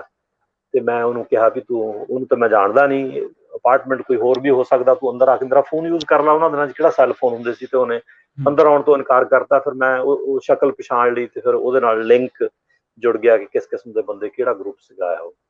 ਪਰ ਓਕੇ ਉਹਦੇ ਵਿੱਚ ਨਾ ਕੋਈ ਫੜਿਆ ਗਿਆ, ਨਾ ਕੋਈ ਕਨਵਿਕਟ ਹੋਇਆ। ਉਹਦੇ ਵਿੱਚ 3-4 ਬੰਦੇ ਤੇ ਫਿਰ ਪੰਜਾਬ ਪੁਲਿਸ ਦੀ ਗੋਲੀ ਨਾਲ ਉੱਥੇ ਜਾ ਕੇ ਮਰ ਗਿਆ, ਕਿਉਂਕਿ ਇੱਥੋਂ ਪਾਕਿਸਤਾਨ ਚਲੇ ਗਏ। ਪਾਕਿਸਤਾਨ ਵਿੱਚ ਉਹਨਾਂ ਨੇ ਟ੍ਰੇਨਿੰਗ ਲੈ ਕੇ ਇੰਡੀਆ ਚਲੇ ਗਏ, ਇੰਡੀਆ ਵਿੱਚ ਉਹ ਐਕਟੀਵਿਟੀਜ਼ ਵਿੱਚ ਸ਼ਾਮਲ ਰਹੇ। ਤੇ ਕੁਝ ਬੰਦੇ ਜਿਹੜੇ ਪਾਕਿਸਤਾਨ ਦੇ ਵਿੱਚ ਜਾ ਕੇ ਜਿਨ੍ਹਾਂ ਨੇ ਹਥਿਆਰਬੰਦ ਟ੍ਰੇਨਿੰਗ ਲਈ, ਕੁਝ ਤੇ ਮਰ ਗਿਆ ਇੰਡੀਆ ਦੇ ਵਿੱਚ ਜਾ ਕੇ। ਅੱਜ ਵੀ ਇੱਥੇ 2-3 ਬੰਦੇ ਹੈਗੇ ਨੇ ਜਿਨ੍ਹਾਂ ਦੀਆਂ ਕਈ ਪੁਰਾਣੀਆਂ ਤਸਵੀਰਾਂ ਜਾਂ ਵੀਡੀਓ ਕਲਿੱਪਸ ਮਿਲ ਜਾਂਦੇ ਆ। ਉੱਥੇ ਉਹ ਟ੍ਰੇਨਿੰਗ ਦੇ ਦੌਰਾਨ ਠਾਠੂ ਕਰਦੇ ਖਾਲਿਸਤਾਨੀ ਜੀ ਗਰੁੱਪ ਦੇ ਨਾਲ, ਤੇ ਉਹ ਅੱਜ ਕੱਲ੍ਹ ਇੱਥੇ ਵਿਚਰਦੇ ਨੇ ਆਰਾਮ ਦੇ ਨਾਲ। ਉਹ ਵਾਪਸ ਆ ਗਏ, ਉਹ ਇਸ ਲਹਿਰ ਤੋਂ ਬਾਹਰ ਨਿਕਲ ਆਏ, ਤੇ ਉਹ ਵੀ ਹੈਗੇ ਨੇ। ਜੀ ਅੱਛਾ, ਤੁਸੀਂ ਜਿਵੇਂ ਇੱਕ ਗੱਲ ਹੋਰ ਹੈ ਕਿ ਜਿਹੜੀ ਇਹ ਆਪਾਂ ਅਕਸਰ ਦੇਖਦੇ ਹਾਂ ਕਿ 1984 ਤੋਂ ਬਾਅਦ, ਦਿੱਲੀ ਦੀ ਰਾਈਟ ਤੋਂ ਬਾਅਦ ਜਾਂ ਬਲੂ ਸਟਾਰ ਤੋਂ ਬਾਅਦ ਇੱਕ ਸਾਡੇ ਇਮੋਸ਼ਨ ਮੋਟੀਵੇਟ ਹੋਏ, ਜਿਹਦੇ ਕਰਕੇ ਹਰ ਇੱਕ ਸਿੱਖ ਨੂੰ ਠੇਸ ਪਹੁੰਚੀ। ਪਰ ਜਿਹੜੇ ਤੁਸੀਂ ਇੰਸੀਡੈਂਟ ਨਾਮ ਲਏ ਆ, ਉਹ 84 ਤੋਂ ਪਹਿਲਾਂ ਦੇ ਵੀ ਆ, ਤੇ ਉਹਦੇ 84 ਦੇ ਪਹਿਲਾਂ ਦੇ ਵੀ ਆ, ਉਹਦਾ ਪਿੱਛੇ ਤੁਸੀਂ ਕੀ ਕਾਰਨ ਸਮਝਦੇ ਹੋ? ਕਿ ਕੋਈ ਇੰਡੀਵਿਜੂਅਲੀ ਕੇਸ ਸੀਗੇ ਉਹ, ਕਿ ਜਾਂ ਕੋਈ ਫੋਰਨ ਕੋਈ ਹੋਰ ਦੇਸ਼ ਦੇ ਵੱਲੋਂ ਇਹਨਾਂ ਨੂੰ ਪੁਸ਼ ਕੀਤਾ ਜਾ ਰਿਹਾ ਸੀਗਾ ਵੀ ਤੁਸੀਂ ਕੁਝ ਐਕਟੀਵਿਟੀਜ਼ ਕਰੋ ਜਾਂ ਕੁਝ ਐਸੀ ਹਲਚਲ ਕਰੋ ਜਿਹਦੇ ਤੇ ਭਾਰਤ ਸਰਕਾਰ ਨੂੰ ਕੋਈ ਇੰਟਰਨੈਸ਼ਨਲ ਲੈਵਲ ਤੇ ਕੋਈ ਇਮੇਜ ਖਰਾਬ ਹੋ ਸਕੇ ਜਾਂ ਉਸ ਨੂੰ ਕੋਈ ਪ੍ਰੋਬਲਮਸ ਵਿੱਚ ਕ੍ਰੀਏਟ ਕੀਤਾ ਜਾਵੇ? ਦੇਖੋ, ਮੇਰੀ ਉਮਰ 66 ਸਾਲ ਹੈ, ਇਸ ਕਰਕੇ ਮੈਂ ਪੰਜਾਬੀ ਸੂਬੇ ਦਾ ਮੋਰਚਾ ਵੀ ਵੇਖਿਆ। ਮੈਂ ਕਾਫੀ ਹਲਚਲ, ਮੈਨੂੰ ਜਿਹੜੀ ਪਾਰਟੀਸ਼ਨ ਨੂੰ ਤਾਂ ਨਹੀਂ ਮੈਂ ਵੇਖਿਆ, ਪਰ ਮੈਂ ਆਪਣੇ ਮਾਪਿਆਂ ਨੂੰ ਦੇਖਿਆ ਪਾਰਟੀਸ਼ਨ ਬਾਰੇ ਗੱਲਾਂ ਕਰਦਿਆਂ ਨੂੰ। ਤੇ ਉਹ ਜਦੋਂ ਮੈਂ ਪੁਰਾਣੀ ਚੀਜ਼ਾਂ ਦੇਖਦਾ, ਤੇ ਮੈਨੂੰ ਇਸ ਤਰ੍ਹਾਂ ਲੱਗਦਾ ਕਿ ਸਿੱਖਾਂ ਦੇ ਵਿੱਚ ਕੁਝ ਐਸਾ ਅਨਸਰ ਸੀ ਜਿਹੜਾ ਕਿਸੇ ਨਾ ਕਿਸੇ ਤਰ੍ਹਾਂ, ਕਿਸੇ ਨਾ ਕਿਸੇ ਕਿਸਮ ਦਾ ਸਿੱਖ ਸਟੇਟ ਚਾਹੁੰਦਾ ਸੀ। ਬਟ ਉਹ ਕੋਈ ਇਸ ਕਿਸਮ ਦਾ ਵਾਇਲੈਂਸ ਕੋਈ ਨਹੀਂ ਹੋਇਆ ਉਹਦੇ ਤੇ। ਪਰ ਜਦੋਂ 71 ਦੇ ਵਿੱਚ ਬੰਗਲਾਦੇਸ਼ ਪਾਕਿਸਤਾਨ ਤੋਂ ਅਲੱਗ ਹੋਇਆ, ਜਿਹਦੇ ਵਿੱਚ ਇੰਡੀਆ ਦਾ ਕਾਫੀ ਵੱਡਾ ਰੋਲ ਸੀ, ਵੈਸੇ ਤੇ ਜੜ ਪਾਕਿਸਤਾਨ ਖੁਦ ਸੀ, ਕਿਉਂਕਿ ਪਾਕਿਸਤਾਨ ਨੇ ਬੰਗਲਾਦੇਸ਼ੀਆਂ ਨੂੰ, ਜਾਂ ਈਸਟ ਭਾਸ਼ਾ ਪਾਕਿਸਤਾਨ ਦੇ ਆਧਾਰ ਜਿਹਨੂੰ ਤੇ। ਕਿਹਾ ਜਾਂਦਾ ਸੀ, ਉਹਨਾਂ ਨੂੰ ਭਾਸ਼ਾ ਦੇ ਆਧਾਰ ਦੇ ਉੱਤੇ ਉਹਨਾਂ ਦੇ ਬਣਦੇ ਹੱਕ ਨਹੀਂ ਦਿੱਤੇ। ਜਦੋਂ ਨਹੀਂ ਇਲੈਕਸ਼ਨ ਵੀ ਦਿੱਤੇ ਜਿੱਤ ਗਏ, ਤੇ ਉਹਨਾਂ ਨੂੰ ਮੁਜੀਬਰ ਬਿਲਕੁਲ। ਰਹਿਮਾਨ ਨੂੰ ਪ੍ਰਧਾਨ ਮੰਤਰੀ ਬਣਨ ਦਾ ਮੌਕਾ ਨਹੀਂ ਦਿੱਤਾ। ਚਲੋ ਜਦੋਂ ਹਲਚਲ ਹੋ ਗਈ, ਤੇ ਫਿਰ ਇੰਡੀਆ ਨੇ ਵੀ ਆਪਣੇ ਵੱਲੋਂ, ਕਿਉਂਕਿ ਸ਼ਰਨਾਰਥੀ 1 ਕਰੋੜ ਤੋਂ ਵੱਧ ਇੰਡੀਆ ਵਿੱਚ ਆ ਗਿਆ ਸੀ, ਇੰਡੀਆ ਨੇ ਵੀ ਮਦਦ ਕੀਤੀ, ਤੇ ਬੰਗਲਾਦੇਸ਼ ਬਣ ਗਿਆ। ਸੋ ਜਿਹੜਾ ਬਾਕੀ ਪਾਕਿਸਤਾਨ ਬਚਦਾ ਸੀ, ਜਿਹਨੂੰ ਆਪਾਂ ਉਦੋਂ ਪੱਛਮੀ ਪਾਕਿਸਤਾਨ ਕਹਿੰਦੇ ਸੀ, ਅੱਜ ਉਹ ਬੇਸਿਕ ਪਾਕਿਸਤਾਨ ਆ। ਤੇ ਉਹਨਾਂ ਦੀ ਜਿਹੜੀ ਲੀਡਰਸ਼ਿਪ ਆ, ਉਹਨਾਂ ਨੂੰ ਇਹ ਬੜੀ ਰੰਜਸ ਸੀ ਕਿ ਜਿਹੜੇ ਸਾਡੇ 2 ਟੁੱਟੇ ਹੋਏ ਆ, ਇਹਦਾ ਅਸੀਂ ਬਦਲਾ ਲਵਾਂਗੇ। ਰੀਸੈਂਟਲੀ CBC ਦੇ ਬਹੁਤ ਚੋਟੀ ਦੇ ਰਿਪੋਰਟਰ ਟੈਰੀ ਮਲਸਕੀ, ਉਹਨਾਂ ਨੇ ਇੱਕ ਕਿਤਾਬ ਲਿਖੀ ਜੀ ਆ, ਬਲੱਡ ਫॉर ਬਲੱਡ, ਜੀ ਜਿਹਦੇ ਵਿੱਚ ਉਹਨਾਂ ਨੇ 50 years ਹਿਸਟਰੀ ਦਾ ਜ਼ਿਕਰ ਕੀਤਾ। ਤੇ ਉਹਨਾਂ ਨੇ 71 ਤੋਂ ਗੱਲ ਸ਼ੁਰੂ ਕੀਤੀ ਆ ਕਿ ਕਿਸ ਤਰ੍ਹਾਂ ਭੁੱਟੋ ਨੇ ਉੱਥੇ ਇਹ ਕਿਹਾ ਸੀ ਕਿ ਅਸੀਂ ਵੀ ਇੱਕ ਬੰਗਲਾਦੇਸ਼ ਬਣਾਵਾਂਗੇ, ਪਰ ਉਹ ਸਾਡੇ ਬਾਰਡਰ ਤੇ ਹੋਏਗਾ। ਤੇ ਉਸ ਭੁੱਟੋ ਦੀ ਉਸ ਗੱਲ ਦੇ ਵਿਟਨੈਸ ਟੋਰਾਂਟੋ ਦੇ ਵਿੱਚ ਇੱਕ ਬਹੁਤ ਅਹਿਮ ਪਰਸਨੈਲਿਟੀ ਨੇ, ਤਾਰਿਕ ਫਤਿਹ, ਬਹੁਤ ਅੱਛੇ ਰਾਈਟਰ ਆ, ਕੁਝ ਕਿਤਾਬਾਂ ਵੀ ਲਿਖ ਚੁੱਕੇ ਆ, ਤੇ ਕਮੈਂਟੇਟਰ ਵੀ ਆ। ਲਗਾਤਾਰ ਕਾਲਮ ਇੱਥੇ ਟੋਰਾਂਟੋ ਸਨ, ਅੰਗਰੇਜ਼ੀ ਦਾ ਮੇਨ ਸਟ੍ਰੀਮ ਦਾ ਅਖਬਾਰ ਆ, ਉਹਦੇ ਵਿੱਚ ਹਰ ਹਫ਼ਤੇ ਲਿਖਦੇ ਆ, ਵੱਖ-ਵੱਖ ਟੀਵੀਜ਼ ਤੇ ਵੀ ਆਉਂਦੇ ਆ, ਉੱਥੇ ਵੀ ਪੱਤਰਕਾਰੀ ਕਰਦੇ ਰਹੇ ਆ। ਉਹਨਾਂ ਨੇ ਕਿਹਾ ਵੀ ਮੈਂ ਉਹਦਾ ਵਿਟਨੈਸ ਹਾਂ, ਜਦੋਂ ਉਹਨਾਂ ਨੇ ਭੁੱਟੋ ਨੇ ਇਸ ਕਿਸਮ ਦੀ ਸਟੇਟਮੈਂਟ ਦਿੱਤੀ ਸੀ। ਤੇ ਟੈਰੀ ਨਹੀਂ, ਮਲਸਕੀ ਈਵਨ ਨੇ ਉਹ ਕਿ ਜਿਹੜੇ ਭੁੱਟੋ ਸਟੈਪਸ ਲਏ ਸਾਹਿਬ, ਕੀਤੇ, ਨਹੀਂ ਉਹਦੇ ਵਿੱਚ ਭੁੱਟੋ ਫਿਰ ਸਾਹਿਬ ਤਾਂ ਦਿਲ ਸਾਹਿਬ, ਭੁੱਟੋ ਸਾਹਿਬ ਤਾਂ UN ਦੇ ਵਿੱਚ ਇਹਨਾਂ ਨੇ ਗੱਲ ਕਹੀ ਸੀਗੀ ਕਿ 100 cuts ਔਨ ਇੰਡੀਆ, ਮਤਲਬ ਕਿ ਉਹਨਾਂ ਨੇ ਉਹਦੀ ਕਲਿੱਪ ਆ ਅਵੇਲੇਬਲ ਆ YouTube ਤੇ ਇੰਟਰਨੈਟ ਤੇ, ਕਿ ਉਹਨਾਂ ਨੇ ਹਾਂਜੀ, ਹਾਂਜੀ, ਉਹ ਹਿੰਦੁਸਤਾਨ ਤੇ ਜਦੋਂ 1000 ਕੱਟ ਲਾਉਣ ਦੀ ਗੱਲ ਕਹੀ। ਉਹ ਵਿਦੇਸ਼ ਮੰਤਰੀ ਦੇ ਤੌਰ ਤੇ ਜਦੋਂ ਉੱਥੇ ਬੋਲੇ ਸੀ, ਸੀਜ਼ ਜੀ ਫਾਇਰ ਤੋਂ ਪਹਿਲਾਂ, ਸ਼ਾਇਦ ਉਹ ਉਸ ਟਾਈਮ ਦੀ ਗੱਲ ਆ। ਪਰ ਜਦੋਂ ਜੀ ਫਿਰ ਬੰਗਲਾਦੇਸ਼ ਬਣ ਗਿਆ, ਟੈਰੀ ਮਲਸਕੀ ਨੇ ਜਿਹੜਾ ਇੰਸੀਡੈਂਟ ਮੈਂਸ਼ਨ ਕੀਤਾ ਹੈ, ਬਣ ਜਾਣ ਤੋਂ ਬਾਅਦ ਦੀ ਗੱਲ ਆ, ਕਿਉਂਕਿ ਜੀ ਉਦੋਂ ਤੇ ਹਾਲੇ ਬਣਿਆ ਨਹੀਂ ਸੀ, ਲੜਾਈ ਸੀ। ਤੇ ਫਿਰ ਉਹਨਾਂ ਨੇ ਕਿਹਾ ਵੀ ਅਸੀਂ ਵੀ ਬਣਾਵਾਂਗੇ, ਪਰ ਉਹ ਸਾਡੇ ਬਾਰਡਰ ਤੇ ਹੋਏਗਾ। ਤੇ ਜੀ ਉਹਦੇ ਨਾਲ ਹੀ ਫਿਰ ਜਗਜੀਤ ਸਿੰਘ ਚੌਹਾਨ ਦਾ ਬਾਹਰ ਆਉਣਾ, ਬਾਹਰ ਆ ਕੇ ਇੰਗਲੈਂਡ ਦੇ ਵਿੱਚ ਆਪਣਾ ਡੇਰਾ ਬਣਾਉਣਾ, ਫਿਰ ਇੱਥੇ 75 ਦੇ ਵਿੱਚ ਇੱਥੇ ਕੈਨੇਡਾ ਦਾ ਦੌਰਾ ਕਰਨਾ, ਫਿਰ ਨਿਊਯਾਰਕ ਦੇ ਵਿੱਚ ਜਾ ਕੇ ਨਿਊਯਾਰਕ ਟਾਈਮਜ਼ ਦੇ ਵਿੱਚ ਇੱਕ ਇਸ਼ਤਿਹਾਰ ਵੀ ਦਿੱਤਾ ਗਿਆ ਖਾਲਿਸਤਾਨ ਦੇ ਬਾਰੇ 'ਚ, ਵੱਖਰੇ ਸਿੱਖ ਰਾਜ ਦੇ ਬਾਰੇ ਵਿੱਚ। ਸੋ ਇਹ ਗੱਲਾਂ ਜਿਹੜੀਆਂ ਬਹੁਤ ਪਹਿਲਾਂ ਕੈਨੇਡਾ, ਅਮਰੀਕਾ ਤੇ ਇੰਗਲੈਂਡ ਦੇ ਵਿੱਚ ਇਹ ਜਿਹੜੀ ਇਹਦੀ ਮੰਗ ਆ ਉਹਨੂੰ ਉਭਾਰਨ ਦੀ ਕੋਸ਼ਿਸ਼ ਕੀਤੀ ਗਈ। ਖਾਲਿਸਤਾਨ ਦੀ ਕਰੰਸੀ ਜਗਜੀਤ ਸਿੰਘ ਚੌਹਾਨ ਵੱਲੋਂ ਬਣਾਈ ਗਈ, ਖਾਲਿਸਤਾਨ ਦੇ ਪਾਸਪੋਰਟ ਬਣਾਏ ਗਏ। ਉਹ ਪਾਸਪੋਰਟ ਇਹਦੇ ਜਿਹੜੇ ਇੱਥੇ ਇਹਨਾਂ ਨੇ ਲੋਕਾਂ ਨੂੰ ਸਿੰਬੋਲਿਕ ਤੌਰ ਤੇ ਵੰਡਣ ਦੀ ਕੋਸ਼ਿਸ਼ ਕੀਤੀ। ਤੇ ਫਿਰ ਉਹ ਕੌਂਸਲ ਜਨਰਲ, ਜਿਵੇਂ ਮੈਂ ਤੁਹਾਨੂੰ ਦੱਸਿਆ, ਕੁਲਦੀਪ ਸਿੰਘ ਸੋਢੀ ਨੇ ਆਪਣੇ ਆਪ ਨੂੰ ਕੌਂਸਲ ਜਨਰਲ ਡਿਕਲੇਅਰ ਕਰਤਾ। ਉਹ 84 ਤੋਂ ਪਹਿਲਾਂ ਦੀਆਂ ਗੱਲਾਂ ਨੇ। ਜੀ। ਤੇ ਤੁਹਾਨੂੰ ਐ ਕਿਵੇਂ ਲੱਗਦਾ ਕਿ ਜਿਵੇਂ ਹੁਣ ਇਹ ਚੀਜ਼ਾਂ ਕੈਨੇਡਾ ਵਿੱਚ ਜ਼ਿਆਦਾ ਹੋਈਆਂ, ਜਦ ਕਿ ਇੰਗਲੈਂਡ ਦੇ ਵਿੱਚ ਸਾਡਾ ਬਹੁਤ ਵੱਡਾ ਡਾਇਸਪੋਰਾ ਹੈ, ਅਮਰੀਕਾ ਦੇ ਵਿੱਚ ਬਹੁਤ ਡਾਇਸਪੋਰਾ, ਇਹ ਕੈਨੇਡਾ ਦੇ ਵਿੱਚ ਹੀ ਕਿਉਂ ਇਹ ਜ਼ਿਆਦਾ ਐਕਟੀਵਿਟੀਜ਼ ਹੋਈਆਂ? ਇੱਕ ਤੇ ਮੈਨੂੰ ਇਹ ਲੱਗਦਾ ਜੀ ਵੀ ਕੈਨੇਡਾ ਦੇ ਵਿੱਚ ਜਿਹੜੀ ਹੈਗੀ ਨਾ ਆਜ਼ਾਦੀ ਇੱਕ ਕਿਸਮ ਦੀ, ਜਿਹਨੂੰ ਆਪਾਂ ਕਹਿ ਦਈਏ ਵੀ ਤੁਸੀਂ ਜੋ ਮਰਜ਼ੀ ਕਰੀ ਜਾਓ, ਇਹ ਬਹੁਤ ਜ਼ਿਆਦਾ ਸੀ। ਇੰਗਲੈਂਡ ਦੇ ਵਿੱਚ ਇੰਗਲੈਂਡ ਵਾਲੇ ਜਿਹੜੇ ਆ ਉਹਨਾਂ ਨੂੰ ਬਹੁਤ ਟੋਹ ਸੀ ਭਾਰਤੀ ਕਮਿਊਨਿਟੀਜ਼ ਦੀ, ਤੇ ਉਹਨਾਂ ਕੋਲ ਸ਼ਾਇਦ ਬੈਟਰ ਇੰਟੈਲੀਜੈਂਸ ਵੀ ਸੀ, ਤੇ ਇੱਕ ਸ਼ਾਇਦ ਉੱਥੇ ਇਕਨੋਮਿਕ ਰਿਸੋਰਸ ਇੰਨੇ ਨਾ ਹੋਣ। ਜਿਹੜੀ ਉੱਥੇ ਕਮਿਊਨਿਟੀ ਵਸਦੀ ਸੀ ਉਹ ਸ਼ਾਇਦ ਵੱਖਵਾਦੀ ਮੂਵਮੈਂਟ ਨੂੰ ਇੰਨਾ ਜ਼ਿਆਦਾ ਸਪੋਰਟ ਸ਼ਾਇਦ ਨਾ ਕਰ ਸਕਦੀ, ਉਹਨਾਂ ਦੇ ਸਰਕਮਸਟੈਂਸਸ ਐਸੇ ਨਾ ਹੋਣ। ਤੇ ਕੁਝ ਇਹ ਵੀ ਆ ਵੀ ਇੰਗਲੈਂਡ ਦੇ ਵਿੱਚ ਜਿਹੜੀ ਕਮਿਊਨਿਟੀ ਉਹ ਕਾਫੀ ਪੁਰਾਣੀ ਆਈ ਹੋਈ ਸੀ, ਤੇ ਕੈਨੇਡਾ ਦੇ ਵਿੱਚ ਨਵੇਂ ਇਮੀਗ੍ਰੈਂਟ ਵੀ ਕਾਫੀ ਜ਼ਿਆਦਾ ਆਏ ਸੀ 70s ਦੇ ਵਿੱਚ। ਕੁਛ ਇਸ ਕਿਸਮ ਦੇ ਕਾਰਨ ਵੀ ਹੋ ਸਕਦੇ ਆ, ਪਰ ਇੱਥੇ ਜਿਹੜੀ ਐਕਟੀਵਿਟੀ ਆ ਉਹ ਇੰਗਲੈਂਡ ਨਾਲੋਂ ਤੇ ਆਪਣੇ ਅਮਰੀਕਾ ਨਾਲੋਂ ਵਾਕਿਆ ਹੀ ਜ਼ਿਆਦਾ ਸੀ।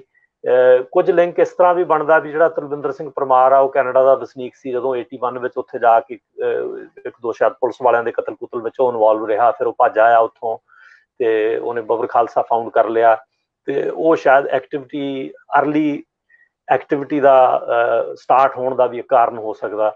ਜਦੋਂ ਤੱਕ ਜਗਜੀਤ ਸਿੰਘ ਚੌਹਾਨ ਦੀ ਕੌਂਸਲ ਆਫ ਖਾਲਿਸਤਾਨ ਦੀ ਗੱਲ ਆ, ਉਹ ਸ਼ਾਇਦ ਡਾਇਰੈਕਟ ਵਾਇਲੈਂਸ ਦੇ ਵਿੱਚ ਕੋਈ ਵਾਇਲੈਂਟ ਐਕਟੀਵਿਟੀ ਉਹਨਾਂ ਨੇ ਪਲਾਨ ਨਹੀਂ ਕੀਤੀ, ਤੇ ਨਾ ਹੀ ਮੇਰੇ ਧਿਆਨ ਵਿੱਚ ਕੋਈ ਉਹਨਾਂ ਦੀ ਡਾਇਰੈਕਟ ਐਕਟੀਵਿਟੀ ਹੈਗੀ ਆ ਜਿਹਦੇ ਵਿੱਚ ਉਹਨਾਂ ਨੇ ਪਲਾਨ ਕੀਤੀ ਹੋਵੇ। ਪਰ ਤਲਵਿੰਦਰ ਸਿੰਘ ਪਰਮਾਰ ਤੇ ਬਬਰ ਖਾਲਸਾ ਵੱਲੋਂ ਪੰਜਾਬ ਦੇ ਵਿੱਚ ਜਿਹੜੀ ਐਕਟੀਵਿਟੀ ਹੋਈ, ਪਹਿਲਾਂ ਕਿਸੇ ਇੱਕ ਜਾਂ ਦੋ ਪੁਲਿਸ ਵਾਲਿਆਂ ਦਾ ਕਤਲ ਹੋਇਆ, ਫਿਰ ਇੱਥੇ ਆ ਕੇ ਜਿਹੜੀ ਉਹਨਾਂ ਦੀ ਐਕਟੀਵਿਟੀ ਆ 84 ਤੋਂ ਬਾਅਦ ਬਲੱਡ ਫਾਰ ਬਲੱਡ, ਖੂਨ ਦਾ ਬਦਲਾ ਖੂਨ, ਤੇ ਅਜਾਇਬ ਸਿੰਘ ਬਾਗੜੀ ਦਾ ਜਦੋਂ ਵਰਲਡ ਸਿੱਖ ਆਰਗੇਨਾਈਜੇਸ਼ਨ ਬਣਾਈ ਗਈ ਜੁਲਾਈ 84 ਦੇ ਵਿੱਚ ਮੈਡੀਸਨ ਸਕੁਅਰ ਗਾਰਡਨ ਨਿਊਯਾਰਕ ਦੇ ਵਿੱਚ, ਜਿਹਦੇ ਵਿੱਚ ਕੈਨੇਡਾ ਤੋਂ ਬਹੁਤ ਵੱਡੀ ਪੱਧਰ ਤੇ ਸਿੱਖ ਗਏ, ਉਹਦੇ ਵਿੱਚ ਇਹ ਕਹਿਣਾ ਵੀ ਜਦ ਤੱਕ ਅਸੀਂ 50,000 ਹਿੰਦੂਆਂ ਦਾ ਜਿਹੜਾ ਸਿਰ ਨਹੀਂ ਕਲਮ ਕਰਨ ਦੇ ਅਸੀਂ ਸਾਹ ਨਹੀਂ ਲਵਾਂਗੇ। ਸੋ ਉਹ ਸਾਰਾ ਕੁਝ ਜਦੋਂ ਆਪਾਂ ਵੇਖਦੇ ਹਾਂ ਤੇ ਹਾਂਜੀ, ਇਹ ਔਨ ਰਿਕਾਰਡ ਆ ਜੀ।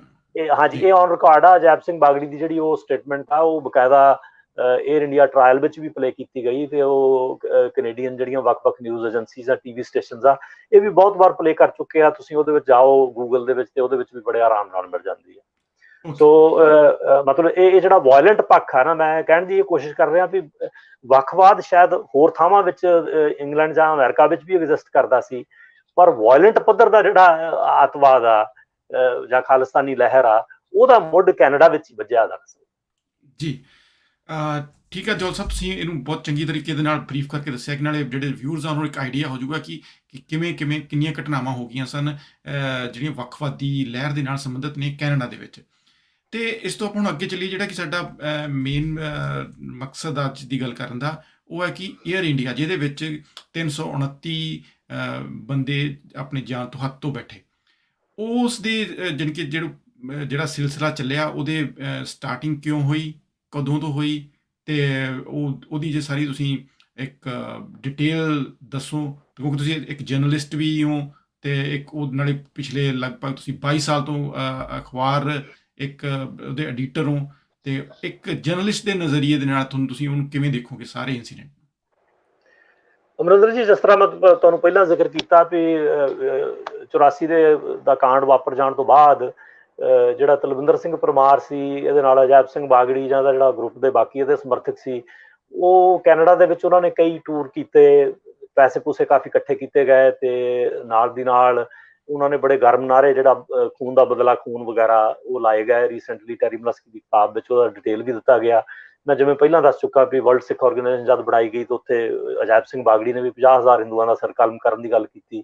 ਸੋ ਇਹ ਜਦੋਂ ਐਕਟੀਵਿਟੀ ਚੱਲ ਰਹੀਆਂ ਸੀ, ਤੇ ਹੁਣ ਜਿਹੜੀ ਇਨਫੋਰਮੇਸ਼ਨ ਅਵੇਲੇਬਲ ਆ ਜਾਂ ਏਅਰ ਇੰਡੀਆ ਦੇ ਕਾਂਡ ਵਾਪਰਨ ਤੋਂ ਬਾਅਦ ਅਵੇਲੇਬਲ ਹੋਈ, ਉਹਦੇ ਵਿੱਚੋਂ ਇਹ ਪਤਾ ਲੱਗਦਾ ਕਿ ਇੱਕ ਫ੍ਰੈਂਚ ਬੈਕਗਰਾਊਂਡ ਦਾ ਇੱਕ ਕ੍ਰਿਮੀਨਲ ਸੀ, ਸ਼ਾਇਦ ਉਹਦਾ ਨਾਂ ਗੈਰੀ, ਕੁਛ ਲੰਬਾ ਨਾਂ ਆ ਉਹਦਾ, ਜਿਹਦਾ ਯਾਦ ਨਹੀਂ ਰਹਿੰਦਾ, ਫ੍ਰੈਂਚ ਨਾਂ ਸੀ। ਤੇ ਉਹਨੇ RCMP ਨੂੰ ਦੱਸਿਆ ਕਿ ਮੈਨੂੰ ਆਫਰ ਕੀਤਾ ਗਿਆ ਕਿ ਤੂੰ 에ਅਰ ਇੰਡੀਆ ਵਿੱਚ ਬੰਬ ਰੱਖ ਦੇ, ਤੈਨੂੰ $2 ਲੱਖ ਦੇਵਾਂਗੇ। RCMP Canadian royal Canadian mounted police, ਜਿਹੜੀ ਇੱਥੇ ਕੌਮੀ ਪੁਲਿਸ ਆ ਕੈਨੇਡਾ ਦੀ, ਉਹਨੂੰ ਉਹਨੇ ਕਿਹਾ ਕਿ ਮੈਨੂੰ ਇਸ ਤਰ੍ਹਾਂ ਦੀ ਆਫਰ ਕੀਤੀ ਗਈ, ਮੈਨੂੰ ਇੱਕ ਬਰੀਫ ਕੇਸ ਦੇ ਵਿੱਚ $2 ਲੱਖ ਪਾ ਕੇ ਕਿਹਾ ਗਿਆ ਵੀ ਆਹ ਲੈ ਚੱਕ ਪੈਸੇ, ਤੈਨੂੰ ਦੇਵਾਂਗੇ ਇੰਨੇ ਜੇ ਤੂੰ ਬੰਬ ਰੱਖ ਦਵੇਂ 에ਅਰ ਇੰਡੀਆ ਦੀ ਫਲਾਈਟ ਦੇ ਵਿੱਚ। ਤੇ ਪੁਲਿਸ ਨੇ ਉਹਦੇ ਤੇ ਬਹੁਤਾ ਯਕੀਨ ਨਹੀਂ ਕੀਤਾ ਵੀ ਇਹ ਕ੍ਰਿਮੀਨਲ ਆ, ਵੀ ਪਤਾ ਆਪਣੀ ਕ੍ਰਿਮੀਨੈਲਿਟੀ ਤੋਂ ਕਿਸੇ ਕੇਸ ਕੂਸ ਤੋਂ ਬਚਣ ਦਾ ਮਾਰਾ ਝੂਠੀ ਸੱਚੀ ਸਾਨੂੰ ਐਵੇਂ ਇਨਫੋਰਮ ਕਰਦਾ ਹੋਵੇ। ਪੁਲਿਸ ਨੇ ਉਹਨੂੰ ਸੀਰੀਅਸਲੀ ਲਿਆ, ਪਰ ਉਹਨੇ ਜੋ ਕੁਝ ਪੁਲਿਸ ਨੂੰ ਦੱਸਿਆ ਉਹ ਔਨ ਰੈਕਰਡ ਆ, ਉਹ ਬਾਅਦ ਵਿੱਚ ਉਹਦਾ ਜ਼ਿਕਰ ਹੋਇਆ ਉਹਦਾ। ਇਸੇ ਤਰ੍ਹਾਂ ਇੱਕ ਹਰਮੇਲ ਸਿੰਘ, ਸ਼ਾਇਦ ਉਹਦਾ ਨਾਂ ਗਰੇਵਾਲ ਸੀ ਨਾਂ ਦਾ, ਇੱਕ ਪੰਜਾਬੀ ਸੀ, ਵੈਨਕੂਵਰ ਦੇ ਵਿੱਚ ਕੋਈ ਪੈਟੀ ਕ੍ਰਿਮੀਨਲ, ਉਹ ਵੀ ਕੋਈ ਕੇਸ ਕੂਸ ਉਹਦੇ ਤੇ ਚੱਲ ਰਿਹਾ ਸੀ। ਤੇ ਉਹਨੇ ਆਪਣੇ ਕੇਸ ਦੀ ਬਾਰਗਨਿੰਗ ਦੀ, ਪੁਲਿਸ ਸੋਚਦੀ ਸੀ ਵੀ ਬਾਰਗਨਿੰਗ ਦੀ ਇੱਛਾ ਦੇ ਨਾਲ ਉਹਨੇ ਪੁਲਿਸ ਨੂੰ ਕਿਹਾ ਜੀ ਵੀ 에ਅਰ ਇੰਡੀਆ ਦੇ ਵਿੱਚ ਬੰਬ ਰੱਖਣ ਦੀ ਸਕੀਮ ਜਿਹੜੀ ਉਹ ਬਣ ਰਹੀ ਹੈ। ਉਦੋਂ ਸ਼ਾਇਦ ਜੁਡੀਸ਼ੀਅਲ ਕਸਟਡੀ ਵਗੈਰਾ ਵਿੱਚ ਸੀ ਜਾਂ ਜ਼ਮਾਨਤ ਤੇ ਬਾਹਰ ਸੀ, ਇਹਦਾ ਮੈਨੂੰ ਪਤਾ ਨਹੀਂ, ਪਰ ਉਹ ਵੀ ਔਨ ਰੈਕਰਡ ਆ। ਤੇ ਉਹਨੇ ਵੀ ਇਸੇ ਹੀ ਬੰਦੇ ਦਾ, ਜਿਹੜਾ ਫ੍ਰੈਂਚ ਬੈਕਗਰਾਊਂਡ ਦਾ ਕ੍ਰਿਮੀਨਲ ਸੀ ਕੈਨੇਡੀਅਨ, ਉਹਦਾ ਨਾਂ ਲਿਆ ਕਿ ਉਹਨੂੰ ਪੈਸੇ ਆਫਰ ਕੀਤੇ ਗਏ ਵੀ ਮੈਨੂੰ ਵੀ ਇਹ ਇਨਫੋਰਮੇਸ਼ਨ ਆ ਕਿ 에ਅਰ ਇੰਡੀਆ ਦੇ ਵਿੱਚ ਬੰਬ ਰੱਖਣ ਵਾਸਤੇ ਕੁਝ ਲੋਕ ਪਲਾਨ ਕਰ ਰਹੇ ਆ। ਔਰ ਇਹ ਗੱਲ ਅਕਤੂਬਰ ਨਵੰਬਰ 84 ਦੀ ਆ, ਜਦ ਕਿ ਜਿਹੜਾ ਬੰਬ ਕਾਂਡ ਆ ਉਹ ਇਸ ਤੋਂ 8 ਮਹੀਨੇ ਬਾਅਦ ਵਿੱਚ ਹੋਇਆ। RCMP ਨੇ ਸੀਰੀਅਸਲੀ ਨਹੀਂ ਲਿਆ। ਜਿਹੜਾ ਇਹ ਹਰਮੇਲ ਗਰੇਵਾਲਾ, ਜਿਹੜੀ ਜਾਣਕਾਰੀ ਆ ਕਿਉਂਕਿ ਵੈਨਕੂਵਰ ਵਿੱਚ ਸੀ, ਇਹਨੂੰ ਵੈਨਕੂਵਰ ਪੁਲਿਸ ਨੂੰ ਦਿੱਤੀ। ਵੈਨਕੂਵਰ ਪੁਲਿਸ ਨੇ ਇਹਨੂੰ ਸੀਰੀਅਸਲੀ ਨਹੀਂ ਲਿਆ। ਵੈਨਕੂਵਰ ਪੁਲਿਸ ਨੇ ਇਹ RCMP ਜਿਹੜੀ ਰਾਇਲ ਕੈਨੇਡੀਅਨ ਮਾਊਂਟਡ ਪੁਲਿਸ ਆ ਉਹਨੂੰ ਦੱਸ ਦਿੱਤਾ, ਉਹਨਾਂ ਨੇ ਫਿਰ ਵੀ ਇਹਨੂੰ ਸੀਰੀਅਸਲੀ ਨਹੀਂ ਲਿਆ। ਉਸ ਤੋਂ ਇਲਾਵਾ ਜੇ ਆਪਾਂ ਪੁਰਾਣਾ ਰੈਕਡ ਡਿੱਗ ਕਰੀਏ ਤੇ ਹੁਣ ਇਹ ਵੀ ਸਾਹਮਣੇ ਆਉਂਦਾ ਕਿ 9 ਜੂਨ, ਜਿਹੜਾ ਕਿ 2 ਹਫ਼ਤੇ ਪਹਿਲਾਂ ਬਣਦਾ ਕਾਂਡ ਤੋਂ, 9 ਜੂਨ ਨੂੰ ਹੈਮਿਲਟਨ ਤੋਂ ਇੱਕ ਪੁਲਿਸ ਦੇ ਇਨਫਾਰਮਰ ਨੇ ਦੱਸਿਆ ਕੈਨੇਡਾ ਦੀ ਸੀਕਰਟ ਸਰਵਿਸ ਨੂੰ ਕਿ ਮਾਲਟਨ ਦੇ ਵਿੱਚ ਤਲਵਿੰਦਰ ਸਿੰਘ ਪਰਮਾਰ ਤੇ ਉਹਦੇ ਕੁਝ ਸਹਿਯੋਗੀਆਂ ਨੇ ਆ ਕੇ ਕਿਹਾ ਗੁਰਦੁਆਰੇ ਦੇ ਵਿੱਚ ਕਿ ਤੁਸੀਂ ਭਾਈ 에ਅਰ ਇੰਡੀਆ ਦੇ ਉੱਤੇ ਟਰੈਵਲ ਨਾ ਕਰਿਓ, ਇਹ ਸੁਰੱਖਿਅਤ ਨਹੀਂ ਹੋਏਗਾ। ਇਹ ਕੁਛ ਇੱਕ ਜਿਹੜੀਆਂ ਕਿਤਾਬਾਂ ਛਪੀਆਂ ਨੇ, ਮੈਂ ਫਿਰ ਜ਼ਿਕਰ ਕਰਦਾ ਟੈਰੀ ਮਲਸਕੀ ਦੀ ਬਲੱਡ ਫਾਰ ਬਲੱਡ, ਉਹਦੇ ਵਿੱਚ ਵੀ ਇਹਦਾ ਜ਼ਿਕਰ ਆ। ਕਿਮ ਬੋਲਨ ਬਹੁਤ ਅਹਿਮ ਪ੍ਰਸਿੱਧ ਰਿਪੋਰਟਰ ਆ, ਵੈਨਕੂਵਰ ਸਨ ਨਾਂ ਦੇ ਮੇਨ ਸਟ੍ਰੀਮ ਦਾ ਅਖਬਾਰ ਆ, ਅੱਜ ਵੀ ਉਹਦੇ ਵਿੱਚ ਲਿਖਦੀ ਆ। ਉਹਨੂੰ ਬਹੁਤ ਲਿਖਿਆ ਇਸ ਲਹਿਰ ਬਾਰੇ ਵੀ, ਪਾਕਿਸਤਾਨ ਤੇ ਇੰਡੀਆ ਦੇ ਵੀ ਕਈ ਦੌਰੇ ਕੀਤੇ ਮਿਲੀਟੈਂਟਸ ਤੇ ਉਹਨਾਂ ਦੀ ਐਕਟੀਵਿਟੀਜ਼ ਨੂੰ ਫੋਲੋ ਕਰਦਿਆਂ ਨੂੰ। ਉਹਨੇ ਇੱਕ ਬਹੁਤ ਵੱਡੀ ਕਿਤਾਬ ਲਿਖੀ ਸੀ 2005 ਵਿੱਚ, ਉਹਦਾ ਨਾਂ ਹੈਗਾ ਲਾਸ ਆਫ ਫੇਥ, ਉਹਦੇ ਵਿੱਚ ਵੀ ਉਹਦਾ ਜ਼ਿਕਰ ਹੈ। ਉਸ ਤੋਂ ਇਲਾਵਾ ਇੱਕ ਇਨਫੋਰਮੈਂਟ ਨੇ ਵੈਨਕੂਵਰ ਦੇ ਵਿੱਚ ਪੁਲਿਸ ਨੂੰ ਦੱਸਿਆ ਕਿ ਕਿਸੇ ਇਕੱਠ ਦੇ ਵਿੱਚ, ਕਿਸੇ ਗੈਦਰਿੰਗ ਦੇ ਵਿੱਚ ਜਿਹੜੀ ਸੈਪਰੇਟਿਸਟ ਐਕਟੀਵਿਸਟ ਦੀ ਸੀ, ਉਹਦੇ ਵਿੱਚ ISYF ਜਿਹੜੀ ਇੰਟਰਨੈਸ਼ਨਲ ਸਿੱਖ ਯੂਥ ਫੈਡਰੇਸ਼ਨ ਆ, ਉਹਦੇ ਕੁਝ ਬੰਦਿਆਂ ਨੇ ਕਿਹਾ ਜੀ ਉਹ ਤੁਸੀਂ ਕਰਦੇ ਤਾਂ ਭਾਈ ਕੁਝ ਨਹੀਂ, ਕੁਛ ਇਸ ਤਰ੍ਹਾਂ ਦੀ ਗੱਲ ਕਹੀ ਵੀ ਇੰਡੀਆ ਦੇ ਅੰਬੈਸਡਰ ਤੇ ਕੌਂਸਲ ਜਨਰਲ ਵਗੈਰਾ ਤੇ ਬੜੇ ਵਧੀਆ ਤੁਰੇ ਫਿਰਦੇ, ਅੱਜ ਤੱਕ ਤਾਂ ਕਿਸੇ ਦਾ ਵਾਲ ਵਿੰਗਾ ਨਹੀਂ ਧੁੱਤ ਹੋਇਆ, ਗੱਲਾਂ ਤੁਸੀਂ ਕਰੀ ਜਾਂਦੇ ਹੋ। ਤੇ ਉੱਥੇ ਕਿਸੇ ਬੰਦੇ ਨੇ ਕਿਹਾ ਫਿਕਰ ਨਾ ਕਰੋ, ਕੁਝ ਦਿਨਾਂ ਵਿੱਚ ਕੁਝ ਵੱਡਾ ਹੋ ਜਾਏਗਾ। ਸੋ ਇਹ ਇਨਫੋਰਮੇਸ਼ਨ ਵੀ ਪੁਲਿਸ ਨੂੰ ਕਿਸੇ ਇਨਫੋਰਮੈਂਟ ਨੇ ਉਹ ਦਿੱਤੀ, ਪਰ ਪੁਲਿਸ ਨੇ ਇਹਦੇ ਤੇ ਕੋਈ ਕਾਰਵਾਈ ਨਹੀਂ ਕੀਤੀ। ਹੋਰ ਤੁਹਾਨੂੰ ਮੈਂ ਦੱਸਾਂ, ਤਲਵਿੰਦਰ ਸਿੰਘ ਪਰਮਾਰ ਦੀਆਂ ਜਿਹੜੀਆਂ ਐਕਟੀਵਿਟੀਜ਼ ਆ, ਜਦੋਂ ਇਹਦੇ ਗਰੁੱਪ ਦੀਆਂ ਐਕਟੀਵਿਟੀਜ਼ ਨੂੰ ਕੈਨੇਡਾ ਦੀ ਸੀਕਰਟ ਸਰਵਿਸ ਦੇ ਨੂੰ CSIS ਕਹਿੰਦੇ ਆ, ਕੈਨੇਡੀਅਨ ਸਿਕਿਉਰਿਟੀ ਇੰਟੈਲੀਜੈਂਸ ਸਰਵਿਸ, ਉਹਨੂੰ ਕੈਨੇਡਾ ਦੀ ਕ੍ਰਿਮੀਨਲ ਪੁਲਿਸ ਜਿਹੜੀ ਕੌਮੀ ਆ RCMP, ਉਹਦੇ ਤੋਂ ਵੱਖ 84 ਵਿੱਚ ਹੀ ਕੀਤਾ ਗਿਆ ਸੀ, ਤਾਂ ਕਿ ਜਿਹੜੀ ਖੁਫੀਆ ਸਰਵਿਸ ਉਹਨੂੰ ਵੱਖਰੀ ਕਰ ਲਓ ਕ੍ਰਿਮੀਨਲ ਪੁਲਿਸ ਨੂੰ। ਪਹਿਲਾਂ ਇੱਕੋ ਥਾਂ ਸੀ RCMP ਕੋਲ ਸੀ ਸਾਰਾ ਕੁਝ। ਤੇ ਉਹਨੇ ਜਦੋਂ ਜੱਜ ਕੀਤਾ ਕਿ ਵੱਖ-ਵੱਖ ਸੋਰਸਿਸ ਤੋਂ ਜੋ ਵੀ ਉਹਨਾਂ ਨੂੰ ਇਨਫੋਰਮੇਸ਼ਨ ਮਿਲਦੀ ਹੋਏਗੀ ਕਿ ਤਲਵਿੰਦਰ ਦਾ ਗਰੁੱਪ ਕੁਝ ਨਾ ਕੁਝ ਪਲਾਨ ਕਰ ਰਿਹਾ, ਤੇ ਉਹਨਾਂ ਨੇ ਅਦਾਲਤ ਦੇ ਵਿੱਚ ਜਾ ਕੇ ਸ਼ਾਇਦ ਮਾਰਚ 9 ਜਾਂ ਮਾਰਚ 14 1985 ਦੀ ਗੱਲ ਆ, ਉਹਨਾਂ ਨੇ ਅਦਾਲਤ ਤੋਂ ਵਾਇਰ ਟੈਪਿੰਗ ਦੀ ਪਰਮਿਸ਼ਨ ਲੈ ਲਈ। ਆਪਾਂ ਸਾਰੇ ਜਾਣਦੇ ਹਾਂ ਕਿ ਪੁਲਿਸ ਫੋਰਸਿਸ ਜਾਂ ਸੀਕਰਟ ਸਰਵਿਸਿਸ ਵੱਖ-ਵੱਖ ਢੰਗਾਂ ਦੇ ਨਾਲ, ਜਿਹੜੇ ਕਿ ਲੀਗਲ ਨਹੀਂ ਹੁੰਦੇ, ਉਹਦੇ ਢੰਗਾਂ ਨਾਲ ਵੀ ਲੋਕਾਂ ਨੂੰ ਫੋਲੋ ਕਰਦੇ ਆ, ਜਾਂ ਆਪਣਾ ਐਨਾਲਿਸਿਸ ਕਰਦੇ ਆ, ਜਾਂ ਰਿਕਾਰਡਿੰਗਸ ਵੀ ਕਈ ਵਾਰ ਕਰਦੇ ਆ। ਪਰ ਜਦੋਂ ਉਹਨਾਂ ਨੂੰ ਲੱਗੇ ਕਿ ਕੋਈ ਕ੍ਰਿਮੀਨਲ ਐਕਟ ਜਿਹੜਾ ਵਾਕਿਆ ਹੀ ਹੋ ਸਕਦਾ, ਅਦਾਲਤ ਵਿੱਚ ਅਗਰ ਉਹਨਾਂ ਨੇ ਕੋਈ ਇਨਫੋਰਮੇਸ਼ਨ ਵਰਤਣੀ ਹੋਵੇ ਜਾਂ ਪੂਰੀ ਨਜ਼ਰ ਬੰਦੇ ਤੇ ਰੱਖਣੀ ਹੋਵੇ, ਫਿਰ ਉਹ ਅਦਾਲਤ ਤੋਂ ਜਾ ਕੇ ਪਰਮਿਸ਼ਨ ਲੈਂਦੇ ਆਪਣਾ ਸਬੂਤ ਦੇ ਕੇ, ਦੇਖੋ ਜੀ ਆਹ ਕਾਰਨ ਆ ਜਿਹਦੇ ਕਰਕੇ ਅਸੀਂ ਚਾਹੁੰਦੇ ਹਾਂ ਤੇ ਫਲਾਣੇ ਬੰਦੇ ਤੇ ਅਸੀਂ ਵਾਇਰ ਟੈਪ ਜਾਂ ਸਰਵੇਲੈਂਸ ਜਿਹੜਾ ਲਾਉਣਾ। ਸੋ ਤਲਵਿੰਦਰ ਉੱਤੇ ਜਿਹੜੀ ਵਾਇਰ ਟੈਪਿੰਗ ਜਾਂ ਸਰਵੇਲੈਂਸ ਆ, ਮੈਨੂੰ ਮਤਲਬ ਮੈਂ ਸ਼ੋਰ ਨਹੀਂ ਹੈ, ਸ਼ਾਇਦ ਮਿਡਲ ਆਫ ਮਾਰਚ 85 ਦੇ ਵਿੱਚ ਬਕਾਇਦਾ ਜਿਹੜੀ ਆ ਸੀਸਸ ਨੇ ਅਦਾਲਤ ਤੋਂ ਲੈ ਲਈ ਸੀ, ਔਰ ਉਹਦੇ ਤੇ ਬਕਾਇਦਾ ਜਿਹੜੀ ਉਹਦੀ ਵਾਇਰ ਟੈਪ ਵੀ ਤੇ ਉਹਨੂੰ ਫੋਲੋ ਕਰਨਾ ਵੀ ਸ਼ੁਰੂ ਕਰਤਾ ਸੀ, ਉਹਦੇ ਬੰਦਿਆਂ ਨੂੰ ਵੀ ਫੋਲੋ ਕਰਨਾ ਸ਼ੁਰੂ ਕਰ ਦਿੱਤਾ ਸੀ ਜੀ। ਉਹਦੇ ਵਿੱਚ ਇੱਕ ਵੱਡੀ ਕੁਤਾਹੀ ਕੈਨੇਡਾ ਦੀ ਜਿਹੜੀ ਸੀਸਸ ਜਿਹੜੀ ਸੀਕਰਟ ਸਰਵਿਸ ਆ ਉਹਨੇ ਇਹ ਵਰਤੀ। ਉਹਨਾਂ ਦਾ ਕਹਿਣਾ ਹੈ ਕਿ ਸਾਡੇ ਕੋਲ ਰਿਸੋਰਸਿਸ ਨਹੀਂ ਸੀ। ਉਹ ਜਦੋਂ ਉਹਦੀਆਂ ਫੋਨ ਦੀਆਂ ਵਾਇਰ ਟੈਪਸ ਵਗੈਰਾ ਹੁੰਦੀਆਂ ਸੀ, ਉਹਨਾਂ ਕੋਲ ਕਹਿੰਦੇ ਜੀ ਸਾਡੇ ਕੋਲ ਕੋਈ ਜੈਨੂਅਨ ਕੋਈ ਟਰਸਟ ਵਰਦੀ ਬੰਦਾ ਨਹੀਂ ਸੀ ਜਿਹੜਾ ਪੰਜਾਬੀ ਅੰਗਰੇਜ਼ੀ ਦੀ ਟਰਾਂਸਲੇਸ਼ਨ ਕਰਕੇ ਉਹਨਾਂ ਨੂੰ ਛੇਤੀ ਵੈਨਕੂਵਰ ਵਿੱਚ ਹੀ ਦੱਸ ਸਕੇ ਕਿ ਕੀ ਹੋਇਆ, BC ਵਿੱਚ ਹੀ ਦੱਸ ਸਕੇ, ਐਟਲੀਸਟ ਸੂਬੇ ਬ੍ਰਿਟਿਸ਼ ਕੋਲੰਬੀਆ ਦੇ ਵਿੱਚ। ਉਹ ਉਹਨੂੰ ਜਹਾਜ਼ ਰਾਹੀਂ ਉਹਨਾਂ ਟੇਪਾਂ ਨੂੰ ਆਟਵਾ ਭੇਜਦੇ ਸੀ। ਆਟਵਾ ਦੇ ਵਿੱਚ ਕੋਈ ਪੁਲਿਸ ਅਫਸਰ ਸੀ ਜਿਹੜਾ ਪੰਜਾਬੀ ਸੀ, ਉਹ ਉਹਦੀ ਟਰਾਂਸਲੇਸ਼ਨ ਕਰਕੇ ਫਿਰ ਉਹਨਾਂ ਨੂੰ ਵਾਪਸ ਭੇਜਦਾ ਸੀ, ਤੇ ਉਹ ਜਦ ਤੱਕ ਉਹਨੂੰ ਵਾਪਸ ਮਿਲਦੀ ਸੀ ਉਦ ਤੱਕ 8-10 ਦਿਨਾਂ ਦਾ, ਕਈ ਵਾਰ 2 ਹਫ਼ਤਿਆਂ ਤੱਕ ਦਾ ਵੀ ਸਮਾਂ ਲੰਘ ਜਾਂਦਾ ਸੀ। ਸੋ ਇਹ ਰੀਅਲ ਟਾਈਮ ਸਰਵੇਲੈਂਸ ਤਾਂ ਨਹੀਂ ਬਣਦਾ ਨਹੀਂ ਨਾ ਹੈ। ਉਹ ਜਦ ਤੱਕ ਪਤਾ ਨਹੀਂ ਕਿੰਨੇ ਸਟੈਪ ਉਹ ਲੈ ਚੁੱਕੇ ਹੋਣਗੇ ਜਦ ਤੱਕ ਤੁਹਾਨੂੰ ਇਨਫੋਰਮੇਸ਼ਨ ਮਿਲਦੀ ਸੀ। ਉਸ ਤੋਂ ਬਾਅਦ ਕੋਈ ਸੀਸਸ ਦੀਆਂ ਐਸੀਆਂ ਗਾਈਡਲਾਈਨ ਸੀਗੀਆਂ ਕਿ ਜੇ ਕੋਈ ਵਾਇਲੈਂਸ ਨਾਲ ਡਾਇਰੈਕਟਲੀ ਰਿਲੇਟ ਨਹੀਂ ਤੁਸੀਂ ਕਰ ਸਕਦੇ ਕਿਸੇ ਰਿਕਾਰਡਿੰਗ ਨੂੰ, ਤੇ ਤੁਸੀਂ ਉਹਦੇ ਐਨਾਲਿਸਿਸ ਤੋਂ ਬਾਅਦ ਉਹਨੂੰ 30 ਦਿਨਾਂ ਦੇ ਵਿੱਚ ਜਾਂ 30 ਦਿਨਾਂ ਤੋਂ ਬਾਅਦ ਉਹਨੂੰ ਡਿਸਟਰੋਏ ਕਰ ਦਿਓ। ਸੋ ਬਹੁਤ ਸਾਰੀਆਂ ਜਿਹੜੀਆਂ ਰਿਕਾਰਡਿੰਗਸ ਸਰਵੇਲੈਂਸ ਦੀਆਂ ਸੀਗੀਆਂ, ਉਹ ਆਟਵਾ ਦੇ ਵਿੱਚ ਉਹਨਾਂ ਦੀ ਰੀਡਿੰਗ ਕਰ ਲੈਣ ਤੋਂ ਬਾਅਦ, ਉਹਨਾਂ ਨੂੰ ਸੁਣ ਲੈਣ ਤੋਂ ਬਾਅਦ, ਉਹਦੇ ਨੋਟਸ ਅੰਗਰੇਜ਼ੀ ਵਿੱਚ ਬਣਾ ਲੈਣ ਤੋਂ ਬਾਅਦ ਸੈਂਕੜੇ ਹੀ ਜਿਹੜੀਆਂ ਉਹ ਡਿਸਟਰੋਏ ਵੀ ਕਰ ਦਿੱਤੀਆਂ ਗਈਆਂ। ਜਦੋਂ ਤੁਸੀਂ ਉਹਨੂੰ ਡਿਸਟਰੋਏ ਕਰਦੇ ਹੋ ਤੇ ਫਿਰ ਅਦਾਲਤ ਵਿੱਚ ਤੁਸੀਂ ਭਾਵੇਂ ਉਹਦੀ ਟਰਾਂਸਕ੍ਰਿਪਟ ਪੇਸ਼ ਕਰਦੇ ਹੋ, ਉਹਦੀ ਟਰਾਂਸਲੇਸ਼ਨ ਅੰਗਰੇਜ਼ੀ 'ਚ ਪੇਸ਼ ਕਰਦੇ ਹੋ, ਉਹਦਾ ਵੇਟ ਘਟ ਜਾਂਦਾ, ਉਹਦਾ ਵਜ਼ਨ ਘਟ ਜਾਂਦਾ। ਸੋ ਇਹਦੇ ਵਿੱਚ ਵੀ ਇਸ ਤਰ੍ਹਾਂ ਹੋਇਆ। ਸੋ ਇਹ ਵੀ ਵੱਡੀ ਵੱਡੀ ਕੁਤਾਹੀ ਸੀ। ਇੱਕ ਤਾਂ ਰੀਅਲ ਟਾਈਮ ਜਾਣਕਾਰੀ ਨਹੀਂ ਮਿਲ ਸਕੀ ਟਾਈਮਲੀ ਉਹਨਾਂ ਨੂੰ ਫੋਲੋ ਕਰਨ ਦੀ, ਤੇ ਦੂਜਾ ਕਨਵਿਕਸ਼ਨ ਵੇਲੇ ਵੀ ਉਹ ਕੰਮ ਨਾ ਆਇਆ ਜਿਹੜਾ ਸਰਵੇਲੈਂਸ ਸੀਗਾ। ਤੇ ਫਿਰ ਇਹ ਆ ਵੀ ਵਿੱਚ ਵਿਚਾਲੇ ਜਿਹੜੀ ਸੀਸਸ ਆ ਉਹਨੇ ਇਸ ਸਰਵੇਲੈਂਸ ਨੂੰ ਕਾਫੀ ਪਿੱਛੇ ਪਾ ਦਿੱਤਾ, ਉਹਨੂੰ ਨਰਮ ਕਰ ਦਿੱਤਾ ਵੀ ਕੋਈ ਏਡੀ ਜ਼ਿਆਦਾ ਲੋੜ ਨਹੀਂ ਹੈ, ਕੋਈ ਵਿੱਚੋਂ ਇਹਦੇ ਕੁਝ ਨਿਕਲ ਨਹੀਂ ਰਿਹਾ, ਉਹਨਾਂ ਕੋਲ ਰਿਸੋਰਸਿਸ ਦੀ ਘਾਟ ਹੋ ਸਕਦੀ ਆ, ਕੋਈ ਹੋਰ ਉਹਨਾਂ ਦੇ ਟੈਕਨੀਕਲ ਕਾਰਨ ਹੋ ਸਕਦੇ ਆ। ਇਹਦੇ ਤੋਂ ਇਲਾਵਾ ਇੱਕ ਜਿਹੜਾ ਬਹੁਤ ਵੱਡਾ ਪੁਆਇੰਟ ਆ, ਜਿਹੜਾ ਵੱਡਾ ਨੁਕਤਾ ਆ, 4 ਜੂਨ 85 ਨੂੰ, ਜਿਹੜਾ ਕਿ 17 ਕੁ ਦਿਨ ਪਹਿਲਾਂ ਬਣਦਾ ਬੰਬਿੰਗ ਤੋਂ, ਕੈਨੇਡੀਅਨ ਸਿਕਿਉਰਿਟੀ ਇੰਟੈਲੀਜੈਂਸ ਸਰਵਿਸ ਦੇ 2 ਏਜੰਟ ਤਲਵਿੰਦਰ ਸਿੰਘ ਪਰਮਾਰ, ਇੰਦਰਜੀਤ ਸਿੰਘ ਰਿਆਤ ਤੇ ਇਹਨਾਂ ਨਾਲ ਇੱਕ ਨੌਜਵਾਨ ਹੋਰ ਆ, 3 ਬੰਦਿਆਂ ਨੂੰ ਕਾਰ ਵਿੱਚ ਜਾਂਦਿਆਂ ਨੂੰ ਫੋਲੋ ਕਰਦੇ ਆ ਡੰਕਨ BC ਦੇ ਵਿੱਚ, ਤੇ ਉਹ ਜੰਗਲੀ ਇਲਾਕੇ ਵੱਲ ਨੂੰ, ਦਰਖਤਾਂ ਵੱਲ ਨੂੰ ਚਲੇ ਜਾਂਦੇ ਆ।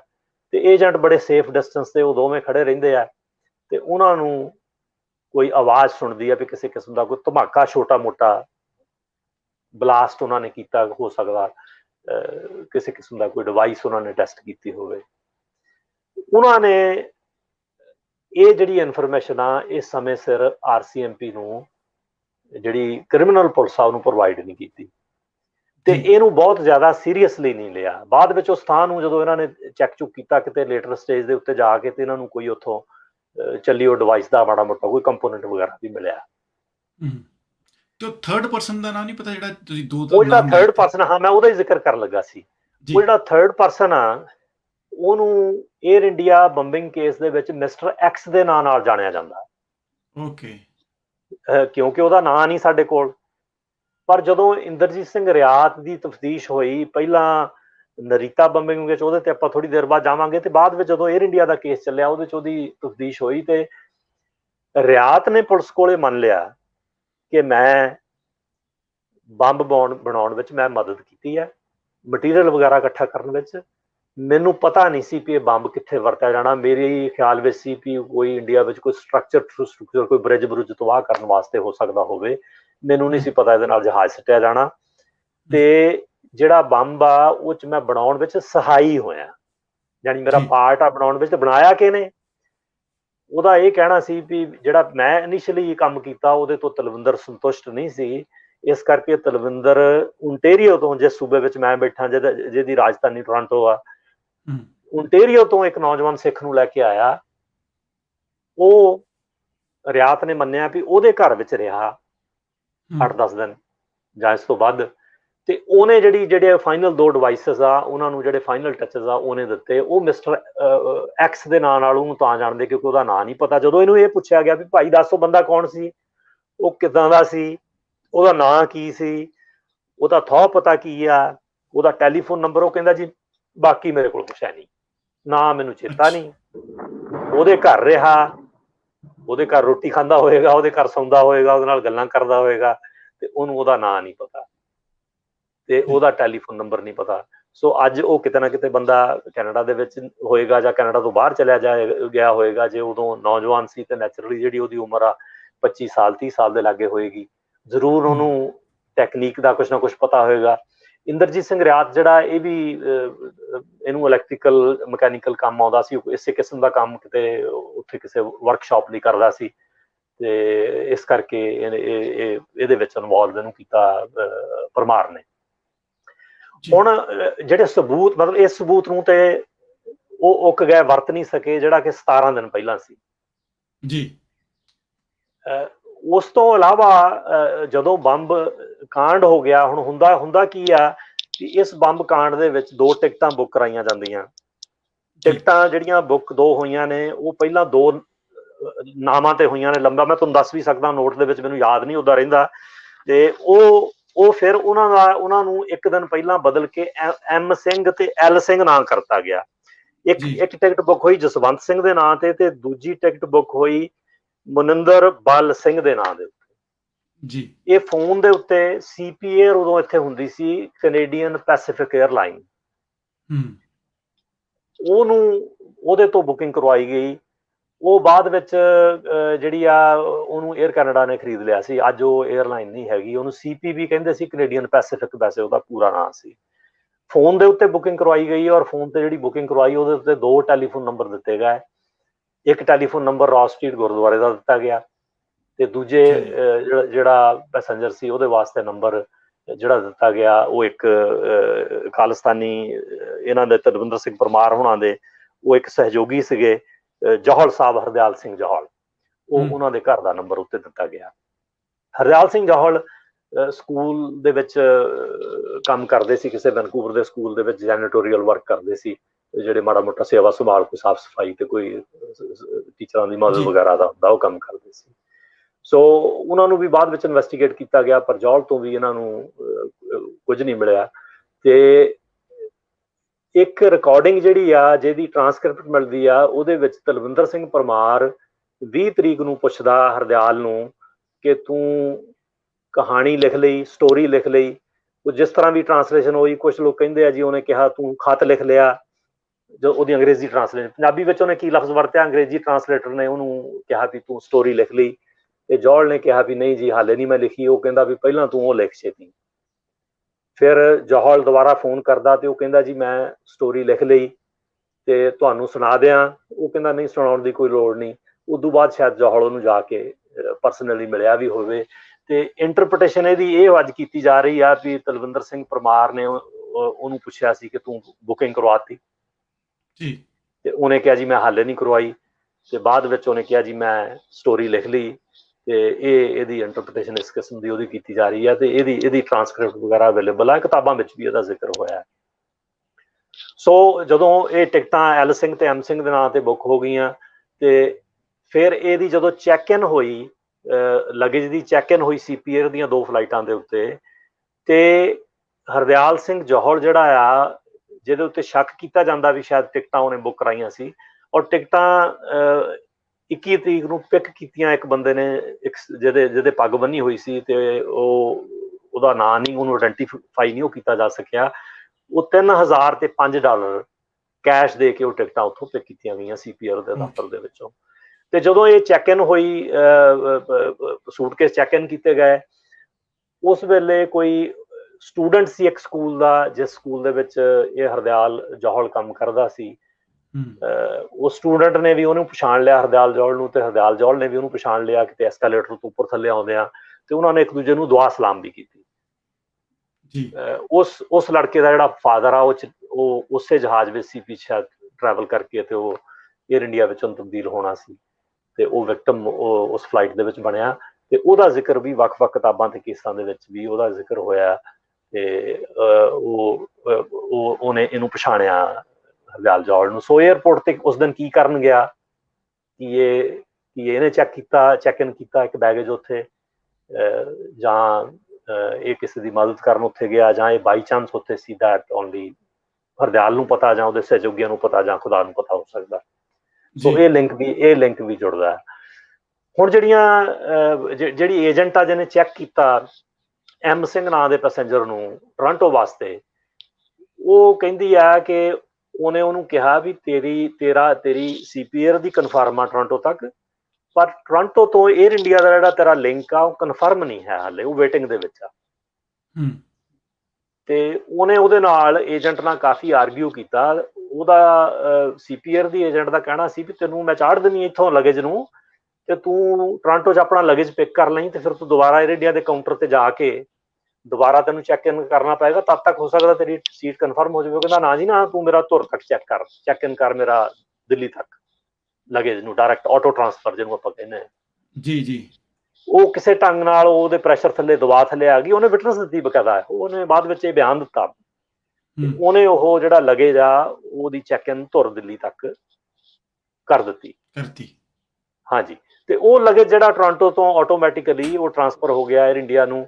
ਤੇ ਪੈਸੇਂਜਰ ਜਿਹਨੇ ਚੈੱਕ ਇਨ ਕੀਤਾ ਸੀ ਐਮ ਸਿੰਘ ਨੇ, ਉਹਨੇ ਜਹਾਜ਼ ਤੇ ਬੋਰਡਿੰਗ ਨਹੀਂ ਕੀਤੀ, ਉਹ ਜਹਾਜ਼ ਵਿੱਚ ਸਵਾਰ ਨਹੀਂ ਹੋਇਆ। ਜਿਹਨੇ ਐਲ ਸਿੰਘ ਨੇ ਟੋਕੀਓ ਦੇ ਨਰੀਤਾ ਏਅਰਪੋਰਟ ਵਾਸਤੇ CP Air ਦੀ ਫਲਾਈਟ ਸ਼ਾਇਦ ਉਹ 003 ਸੀ, ਉਹਦੇ ਵਿੱਚ ਚੈੱਕ ਇਨ ਕੀਤਾ, ਜਿਹੜੀ ਕਿ 에ਅਰ ਇੰਡੀਆ ਨੂੰ ਟਰਾਂਸਫਰ ਗਾਂਹ ਹੋਣੀ ਸੀ। ਫਲਾਈਟ ਨੰਬਰ ਸ਼ਾਇਦ ਉਹ 301 ਸੀ, ਸੌਰੀ, 에ਅਰ ਇੰਡੀਆ ਦੀ 301, ਜਿਹੜੀ ਵਾਇਆ ਬੈਂਕਾਕ ਦਿੱਲੀ ਨੂੰ ਜਾਣੀ ਸੀ। ਉਹਨੇ ਵੀ ਜਹਾਜ਼ ਵਿੱਚ ਸਵਾਰੀ ਨਹੀਂ ਕੀਤੀ, ਜਹਾਜ਼ ਵਿੱਚ ਸਵਾਰ ਨਹੀਂ ਹੋਇਆ। ਸੋ ਟੋਰਾਂਟੋ ਦੇ ਵਿੱਚ ਜਦੋਂ ਇਹ ਲਗੇਜ ਟਰਾਂਸਫਰ ਹੁੰਦਾ ਤੇ ਜਿਹੜੀ ਐਕਸਰੇ ਵਾਲੀ ਮਸ਼ੀਨ ਆ ਉਹ ਉਸ ਦਿਨ ਖਰਾਬ ਹੁੰਦੀ ਹੈ। ਐਕਸਰੇ ਵਾਲੀ ਮਸ਼ੀਨ ਅੱਧ ਵਿਚਾਲੇ ਸ਼ਾਇਦ ਟੁੱਟ ਜਾਂਦੀ ਆ, ਕੁਝ ਲਗੇਜ ਚੈੱਕ ਹੋਇਆ ਹੁੰਦਾ, ਬਾਕੀਆਂ ਨੂੰ ਫਿਰ ਉਹ ਹੈਂਡ ਹੈਲਡ ਜਿਹੜੀ ਡਿਵਾਈਸ ਹੁੰਦੀ ਆ ਸਕੈਨਿੰਗ ਵਾਲੀ, ਜਿਹੜੀ ਟੂ ਕਰਦੀ ਆ ਜੇ ਕਿਤੇ ਕੋਈ ਮੈਟੈਲਿਕ ਚੀਜ਼ ਵਿੱਚ ਹੋਵੇ, ਤੇ ਉਹਦੇ ਨਾਲ ਕੀਤਾ ਗਿਆ। ਤੇ ਇਹ ਵੀ ਬਾਅਦ ਵਿੱਚ ਗੱਲ ਸਾਹਮਣੇ ਆਈ ਵੀ ਥੋੜੀ ਬਹੁਤੀ ਟਾਂ ਉਹਨੇ ਇਸ ਬੈਗ ਦੇ ਉੱਤੇ ਵੀ ਕੀਤੀ, ਪਰ ਕਿਸੇ ਨੇ ਕਿਹਾ ਜੀ ਨਹੀਂ, ਐਵੇਂ ਹਲਕੀ ਜਿਹੀ ਬੀਪ ਤਾਂ ਲੰਘਣ ਦਿਓ। ਤੇ ਜਿਹੜਾ, ਕਿਉਂਕਿ ਸਿਕਿਉਰਿਟੀ ਵਾਲੇ ਜਿਹੜੇ ਬੰਦੇ ਲਗੇਜ ਨੂੰ ਚੈੱਕ ਕਰਦੇ ਉਹ ਹੋਰ ਹੁੰਦੇ, ਉਹ 에ਅਰ ਇੰਡੀਆ ਦੇ ਸਟਾਫ ਨੇ ਨਹੀਂ ਕਰਨੀ ਹੁੰਦੀ, ਉਹ ਲੋਕਲ ਜਿਹੜਾ ਏਅਰਪੋਰਟ ਦਾ ਵੀ ਜਿਹੜਾ ਪ੍ਰਬੰਧ ਆ ਉਹੀ ਵੱਖ ਜਿਹੜੀਆਂ ਵਿਦੇਸ਼ੀ ਏਅਰਲਾਈਨਾਂ ਆ ਉਹਨਾਂ ਨੇ ਉਹ ਜਿਹੜੀ ਸਰਵਿਸ ਆ, ਚਾਹੇ ਉਹ ਬੈਗੇਜ ਲੱਦਣ ਦੀ ਹੋਵੇ, ਆਊਟਸੋਰਸ ਕੀਤਾ ਹੁੰਦਾ। ਸੋ ਉਹ ਜਿਹੜੀ ਵੀ ਸਿਕਿਉਰਿਟੀ ਕੰਪਨੀ ਸੀ ਉਹਨੇ ਉਹ ਚੱਲਦਾ ਕਰ ਦਿੱਤਾ। ਉੱਥੋਂ ਮੌਂਟਰੀਅਲ ਰਾਹੀਂ ਜਹਾਜ਼ ਹੁੰਦਾ ਹੋਇਆ ਟੋਰਾਂਟੋ ਤੱਕ ਤਾਂ ਉਹ 181 ਹੁੰਦੀ ਆ, ਫਿਰ ਮੌਂਟਰੀਅਲ ਜਾ ਕੇ ਉਹ 181 ਸਮਾਪਤ ਹੁੰਦੀ ਸੀ, ਉੱਥੋਂ 182 ਹੋ ਜਾਂਦੀ ਸੀ। Then the rest of the history ਆਪਾਂ ਨੂੰ ਪਤਾ ਕਿ ਜਦੋਂ ਉਹ ਸਵਾ ਸੱਤ ਵਜੇ ਦੇ ਲਾਗੇ ਆਇਰਲੈਂਡ ਦੇ ਤੱਟ ਲਾਗੇ ਪਹੁੰਚੀ, ਤੇ ਉਹਨੇ ਸ਼ੈਨਨ ਜਿਹੜਾ 에ਅਰ ਟ੍ਰੈਫਿਕ ਕੰਟਰੋਲ ਆ ਉਹਦੇ ਨਾਲ ਹੈਲੋ ਕੀਤੀ, ਤੇ ਉਦੋਂ ਬਾਅਦ ਉਸ ਹੈਲੋ ਤੋਂ ਬਾਅਦ ਉਹ ਫਲਾਈਟ ਜਿਹੜੀ ਆ ਰਡਾਰ ਤੋਂ ਗਾਇਬ ਹੋ ਗਈ। ਤੇ ਫਿਰ ਉਹਦੀ ਸਰਚ ਕੀਤੀ ਗਈ ਤੇ ਉਹਦਾ ਮਲਬਾ ਜਿਹੜਾ ਸਮੁੰਦਰ ਵਿੱਚ ਮਿਲਿਆ, ਜਿਹਦੇ ਵਿੱਚ 329 ਸਵਾਰੀਆਂ, 22 ਦਾ ਅਮਲਾ ਸਮੇਤ ਉਹਨਾਂ ਦੀ ਮੌਤ ਹੋ ਗਈ, ਜਿਹਦੇ ਵਿੱਚ 29 ਪੂਰੇ ਦੇ ਪੂਰੇ ਟੱਬਰ ਵਾਈਪ ਆਊਟ ਹੋ ਗਏ। ਇਹਦੇ ਵਿੱਚ ਕੋਈ 80-85 ਦੇ ਲਗਭਗ ਜਿਹੜੇ ਉਹ ਨਾਬਾਲਗ ਬੱਚੇ ਸੀ, ਜਿਹੜੇ ਆਪਣੇ ਮਾਪਿਆਂ ਨਾਲ ਸਕੂਲ ਤੋਂ ਛੁੱਟੀਆਂ ਹੋਣ ਤੋਂ ਬਾਅਦ ਛੁੱਟੀਆਂ ਕੱਟਣ ਵਾਸਤੇ ਇੰਡੀਆ ਜਾ ਰਹੇ ਸੀ। ਤੇ ਇਹਨਾਂ 329 ਵਿੱਚੋਂ ਸਿਰਫ 131 ਲੋਕਾਂ ਦੀਆਂ ਬੋਡੀਜ਼ ਹੀ ਉੱਥੋਂ ਜਿਹੜੀਆਂ ਉਹ ਰਿਕਵਰ ਕੀਤੀਆਂ ਜਾ ਸਕੀਆਂ ਸੀ, ਜਿਸ ਵੀ ਹਾਲਤ ਵਿੱਚ ਉਹ ਸੀ। ਤੇ ਇਸ ਬੰਬ ਧਮਾਕੇ ਤੋਂ ਦਿਓਲ ਸਾਹਿਬ ਇਹਦੇ ਨਾਲ ਹੀ ਇੱਕ ਹੋਰ ਜਿਹੜਾ ਦੂਸਰਾ ਨਰੀਟਾ ਜਿਹਨੂੰ ਜਾਪਾਨ ਦੇ ਥਰੂ ਜਾ ਰਿਹਾ ਸੀਗਾ, ਉਹਦੇ ਵਿੱਚ ਵੀ ਇੱਕ ਇਨਸੀਡੈਂਟ ਹੋਇਆ।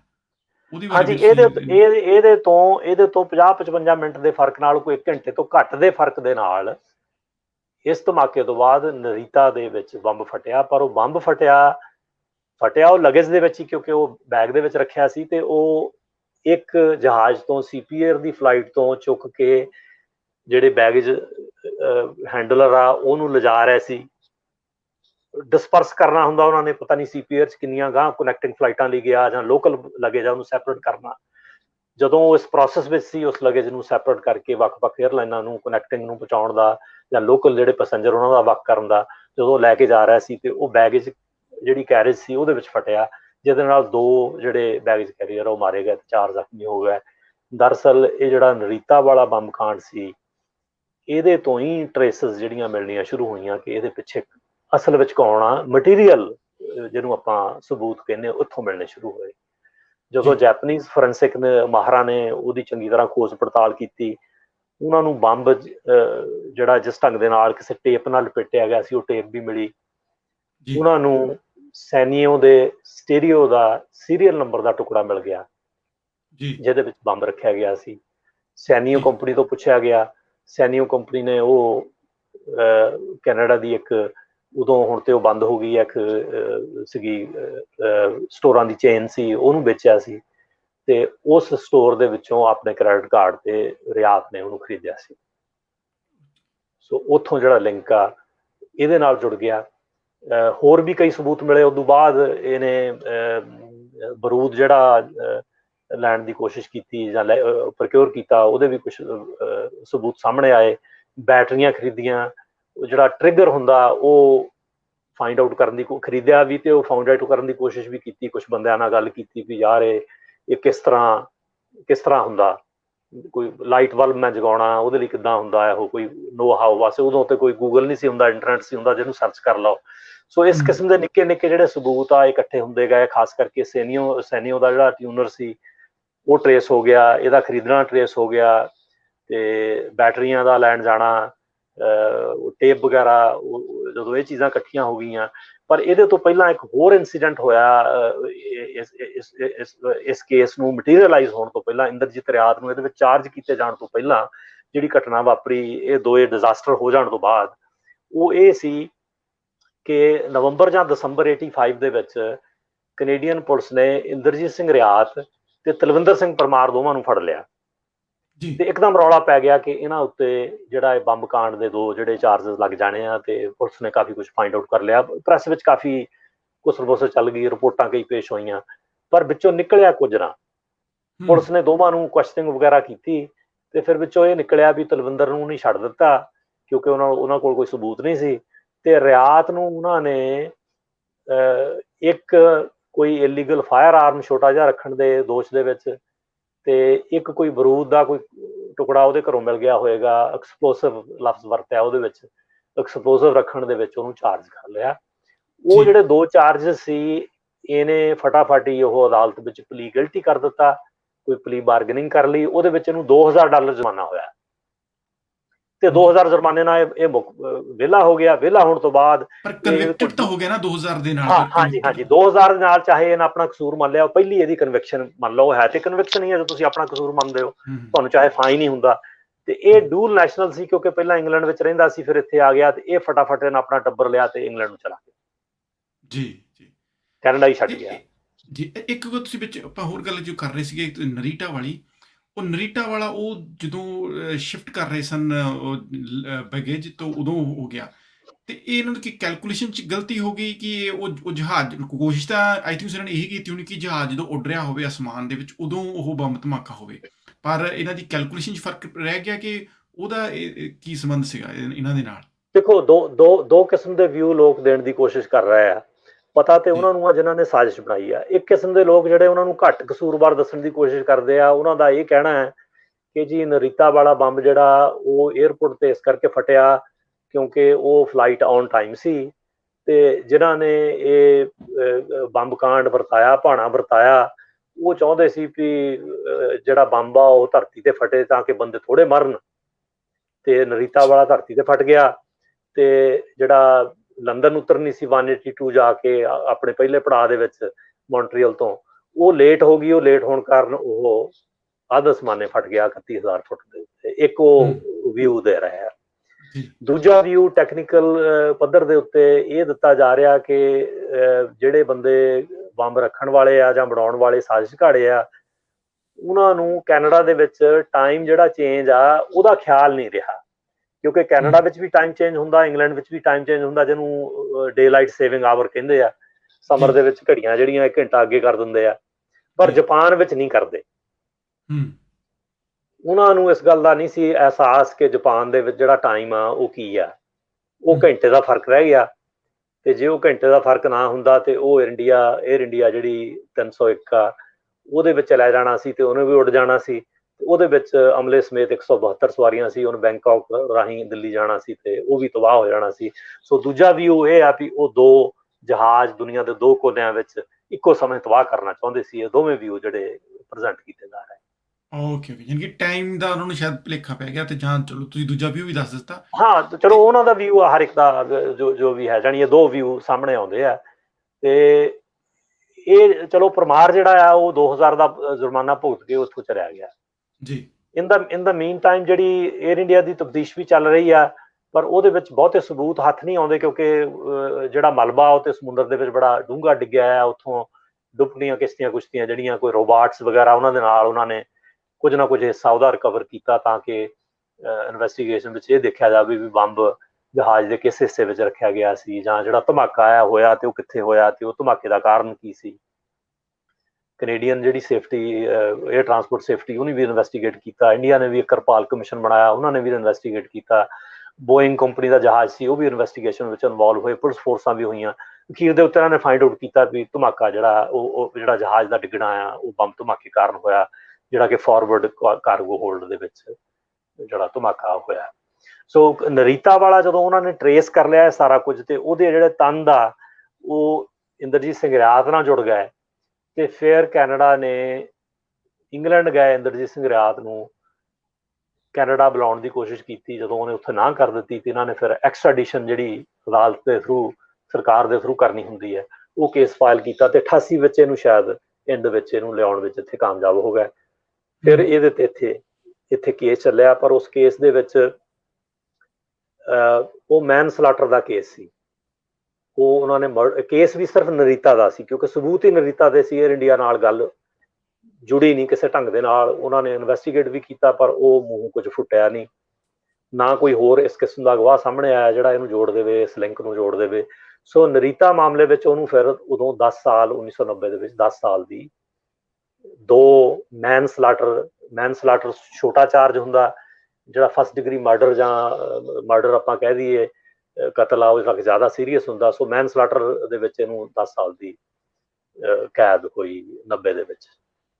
ਸੋ ਉਹ ਇਹਦੀ ਜਿਹੜੀ ਕੈਦ ਅਜੇ ਚੱਲ ਹੀ ਰਹੀ ਸੀ, ਕਿਉਂਕਿ ਉਹ 10 ਸਾਲ ਦੀ ਸੀ। ਤੇ ਸਨ 2000 ਦੇ ਵਿੱਚ ਫਿਰ ਏਅਰ ਇੰਡੀਆ ਦੇ ਮਾਮਲੇ ਦੇ ਵਿੱਚ ਇਹਨੂੰ ਆਪਣੇ ਅਜਾਇਬ ਸਿੰਘ ਬਾਗੜੀ ਨੂੰ ਔਰ ਰੁਪਦਮਨ ਸਿੰਘ ਮਾਲਿਕ ਨੂੰ ਚਾਰਜ ਕਰ ਲਿਆ ਜਾਂਦਾ। But in the mean time ਜਿਹੜਾ ਤਲਵਿੰਦਰ ਵਾਲਾ ਐਪੀਸੋਡ ਆ, ਉਹ ਵੀ ਆਪਣਾ ਜ਼ਿਕਰ ਉਹਦਾ ਕਰਨਾ ਬਣਦਾ। ਬਿਲਕੁਲ, ਕਿ ਤਲਵਿੰਦਰ ਨੂੰ ਜਿਵੇਂ ਮੈਂ ਤੁਹਾਨੂੰ ਦੱਸਿਆ ਵੀ ਹਮਿਲਟਨ ਕੰਸਪੀਰੇਸੀ ਕੇਸ ਵਿੱਚ ਚਾਰਜ ਕੀਤਾ ਗਿਆ 86 ਦੇ ਵਿੱਚ, ਉਹਦੇ ਤੋਂ ਸਾਰੇ ਬੰਦੇ ਬਚ ਗਏ।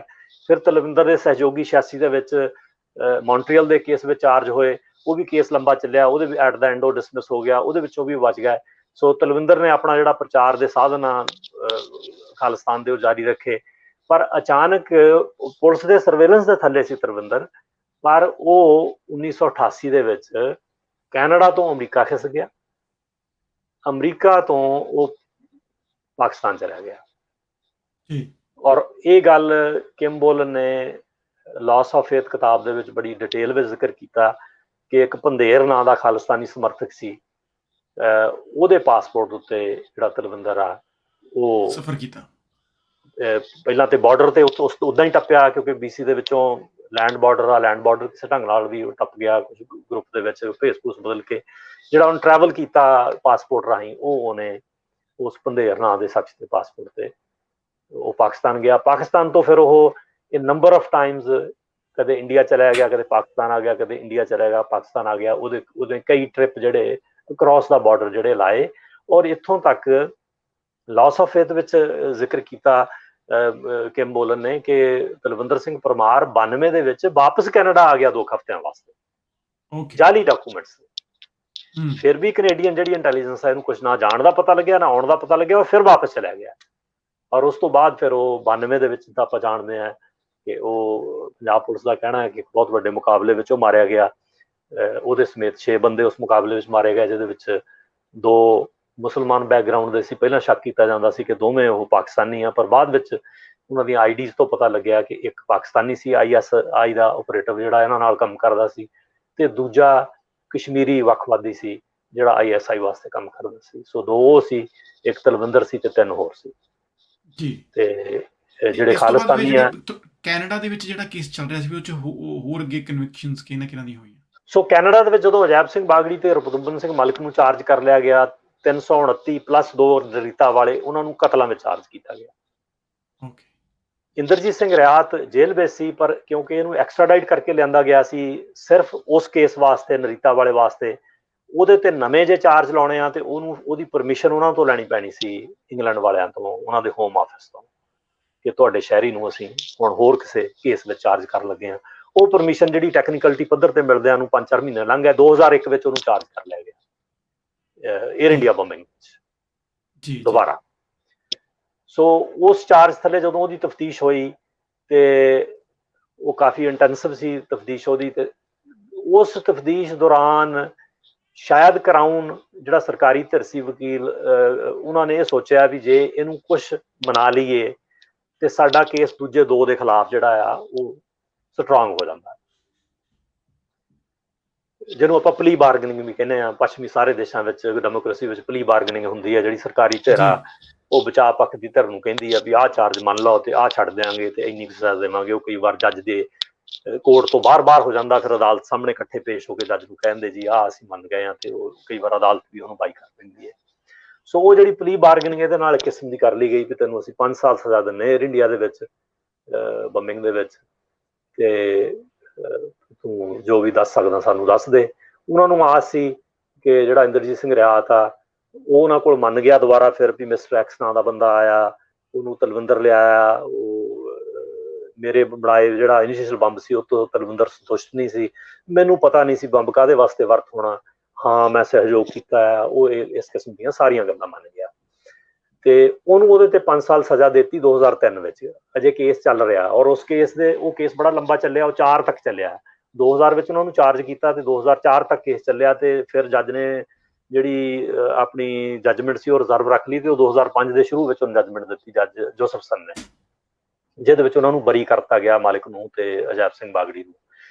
ਹੁਣ ਜਦੋਂ ਕੇਸ ਏਡਾ ਲੰਬਾ ਚੱਲਿਆ, ਉਹਦੇ ਵਿੱਚ ਜਦੋਂ ਇੰਦਰਜੀਤ ਸਿੰਘ ਰਿਆਤ ਨੂੰ ਸਟੈਂਡ ਤੇ ਪੇਸ਼ ਕੀਤਾ ਗਿਆ ਤੇ ਇਹ ਹਰ ਸਵਾਲ ਉੱਤੇ ਮੁੱਕਰ ਗਿਆ। ਜਿਹੜੀਆਂ ਗੱਲਾਂ ਪੁਲਿਸ ਨੂੰ ਦੱਸ ਚੁੱਕਾ ਸੀ ਉਹ ਗੱਲਾਂ ਉਹਨੇ ਉਹਨੂੰ ਉੱਥੇ ਕਨਫਰਮ ਕਰ ਤੋਂ ਨਾ ਕਰ ਦਿੱਤੀ, ਮੈਨੂੰ ਨਹੀਂ ਪਤਾ, ਮੈਨੂੰ ਨਹੀਂ ਯਾਦ, ਇੱਥੋਂ ਤੱਕ ਵੀ ਉਹਨੂੰ ਦੇਖਿਆ ਗਿਆ ਵੀ ਉਹਨਾਂ ਨੂੰ ਦੋਵੇਂ ਜਿਹੜੇ ਕਟਹਿਰੇ ਵਿੱਚ ਖੜੇ ਸੀ ਉਹਨਾਂ ਨੂੰ ਫਤਿਹ ਵੀ ਬੁਲਾਈ, ਤੇ ਇਸ ਤਰ੍ਹਾਂ ਲੱਗਿਆ ਵੀ ਇਹਦੀ ਬੜੀ ਸੌਫਟ ਸਾਈਡ ਸੀ ਉਹਨਾਂ ਪ੍ਰਤੀ।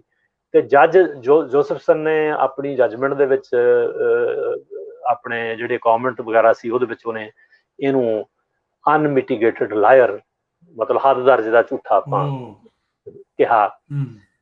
ਤੇ ਉਦੋਂ ਇਹ ਪ੍ਰੈਸ ਵਿੱਚ ਜ਼ਿਕਰ ਹੋਇਆ ਕਿ ਇਹਨੇ ਸਹੁੰ ਖਾ ਕੇ 27 ਵਾਰ ਝੂਠ ਬੋਲਿਆ। ਸੋ ਇੰਦਰਜੀਤ ਸਿੰਘ ਰਿਆਤ ਨੂੰ ਇਸ ਕੇਸ ਤੋਂ ਬਾਅਦ 27 ਵਾਰ ਜਿਹੜਾ ਝੂਠ ਬੋਲਿਆ ਸੀ ਉਹਦੇ ਵਿੱਚ ਪਰਜਰੀ ਦਾ ਦੋਸ਼ ਉਹਨੂੰ ਕਹਿੰਦੇ ਆ ਸਾਡੇ ਦੇਸ਼ ਵਿੱਚ, ਮੈਨੂੰ ਨਹੀਂ ਪਤਾ ਅਦਾਲਤ ਵਿੱਚ ਝੂਠ ਬੋਲਣ ਨੂੰ ਹੋਰ ਕਿਤੇ ਕੀ ਕਹਿੰਦੇ ਹੋਣ। ਸੋ ਅਦਾਲਤ ਵਿੱਚ ਸਹੁੰ ਖਾ ਕੇ ਝੂਠ ਬੋਲਣ ਦੇ ਜੁਰਮ ਦੇ ਵਿੱਚ ਪਰਜਰੀ ਦਾ ਚਾਰਜ ਲਾ ਕੇ ਇਹਨੂੰ ਚਾਰਜ ਕਰ ਲਿਆ ਗਿਆ, ਤੇ ਇਹਨੂੰ ਬਾਅਦ ਵਿੱਚ 2010 ਦੇ ਵਿੱਚ ਮੇਰਾ ਖਿਆਲ ਜਾ ਕੇ ਜਾਂ 9 ਦੇ ਵਿੱਚ ਇਹਨੂੰ ਸਜ਼ਾ, ਫਿਰ ਮੈਕਸੀਮਮ ਜਿਹੜੀ ਸਜ਼ਾ ਹੋ ਸਕਦੀ ਸੀ 9 ਸਾਲ, ਉਹਨੂੰ 9 ਸਾਲ ਸਜ਼ਾ ਹੋਈ।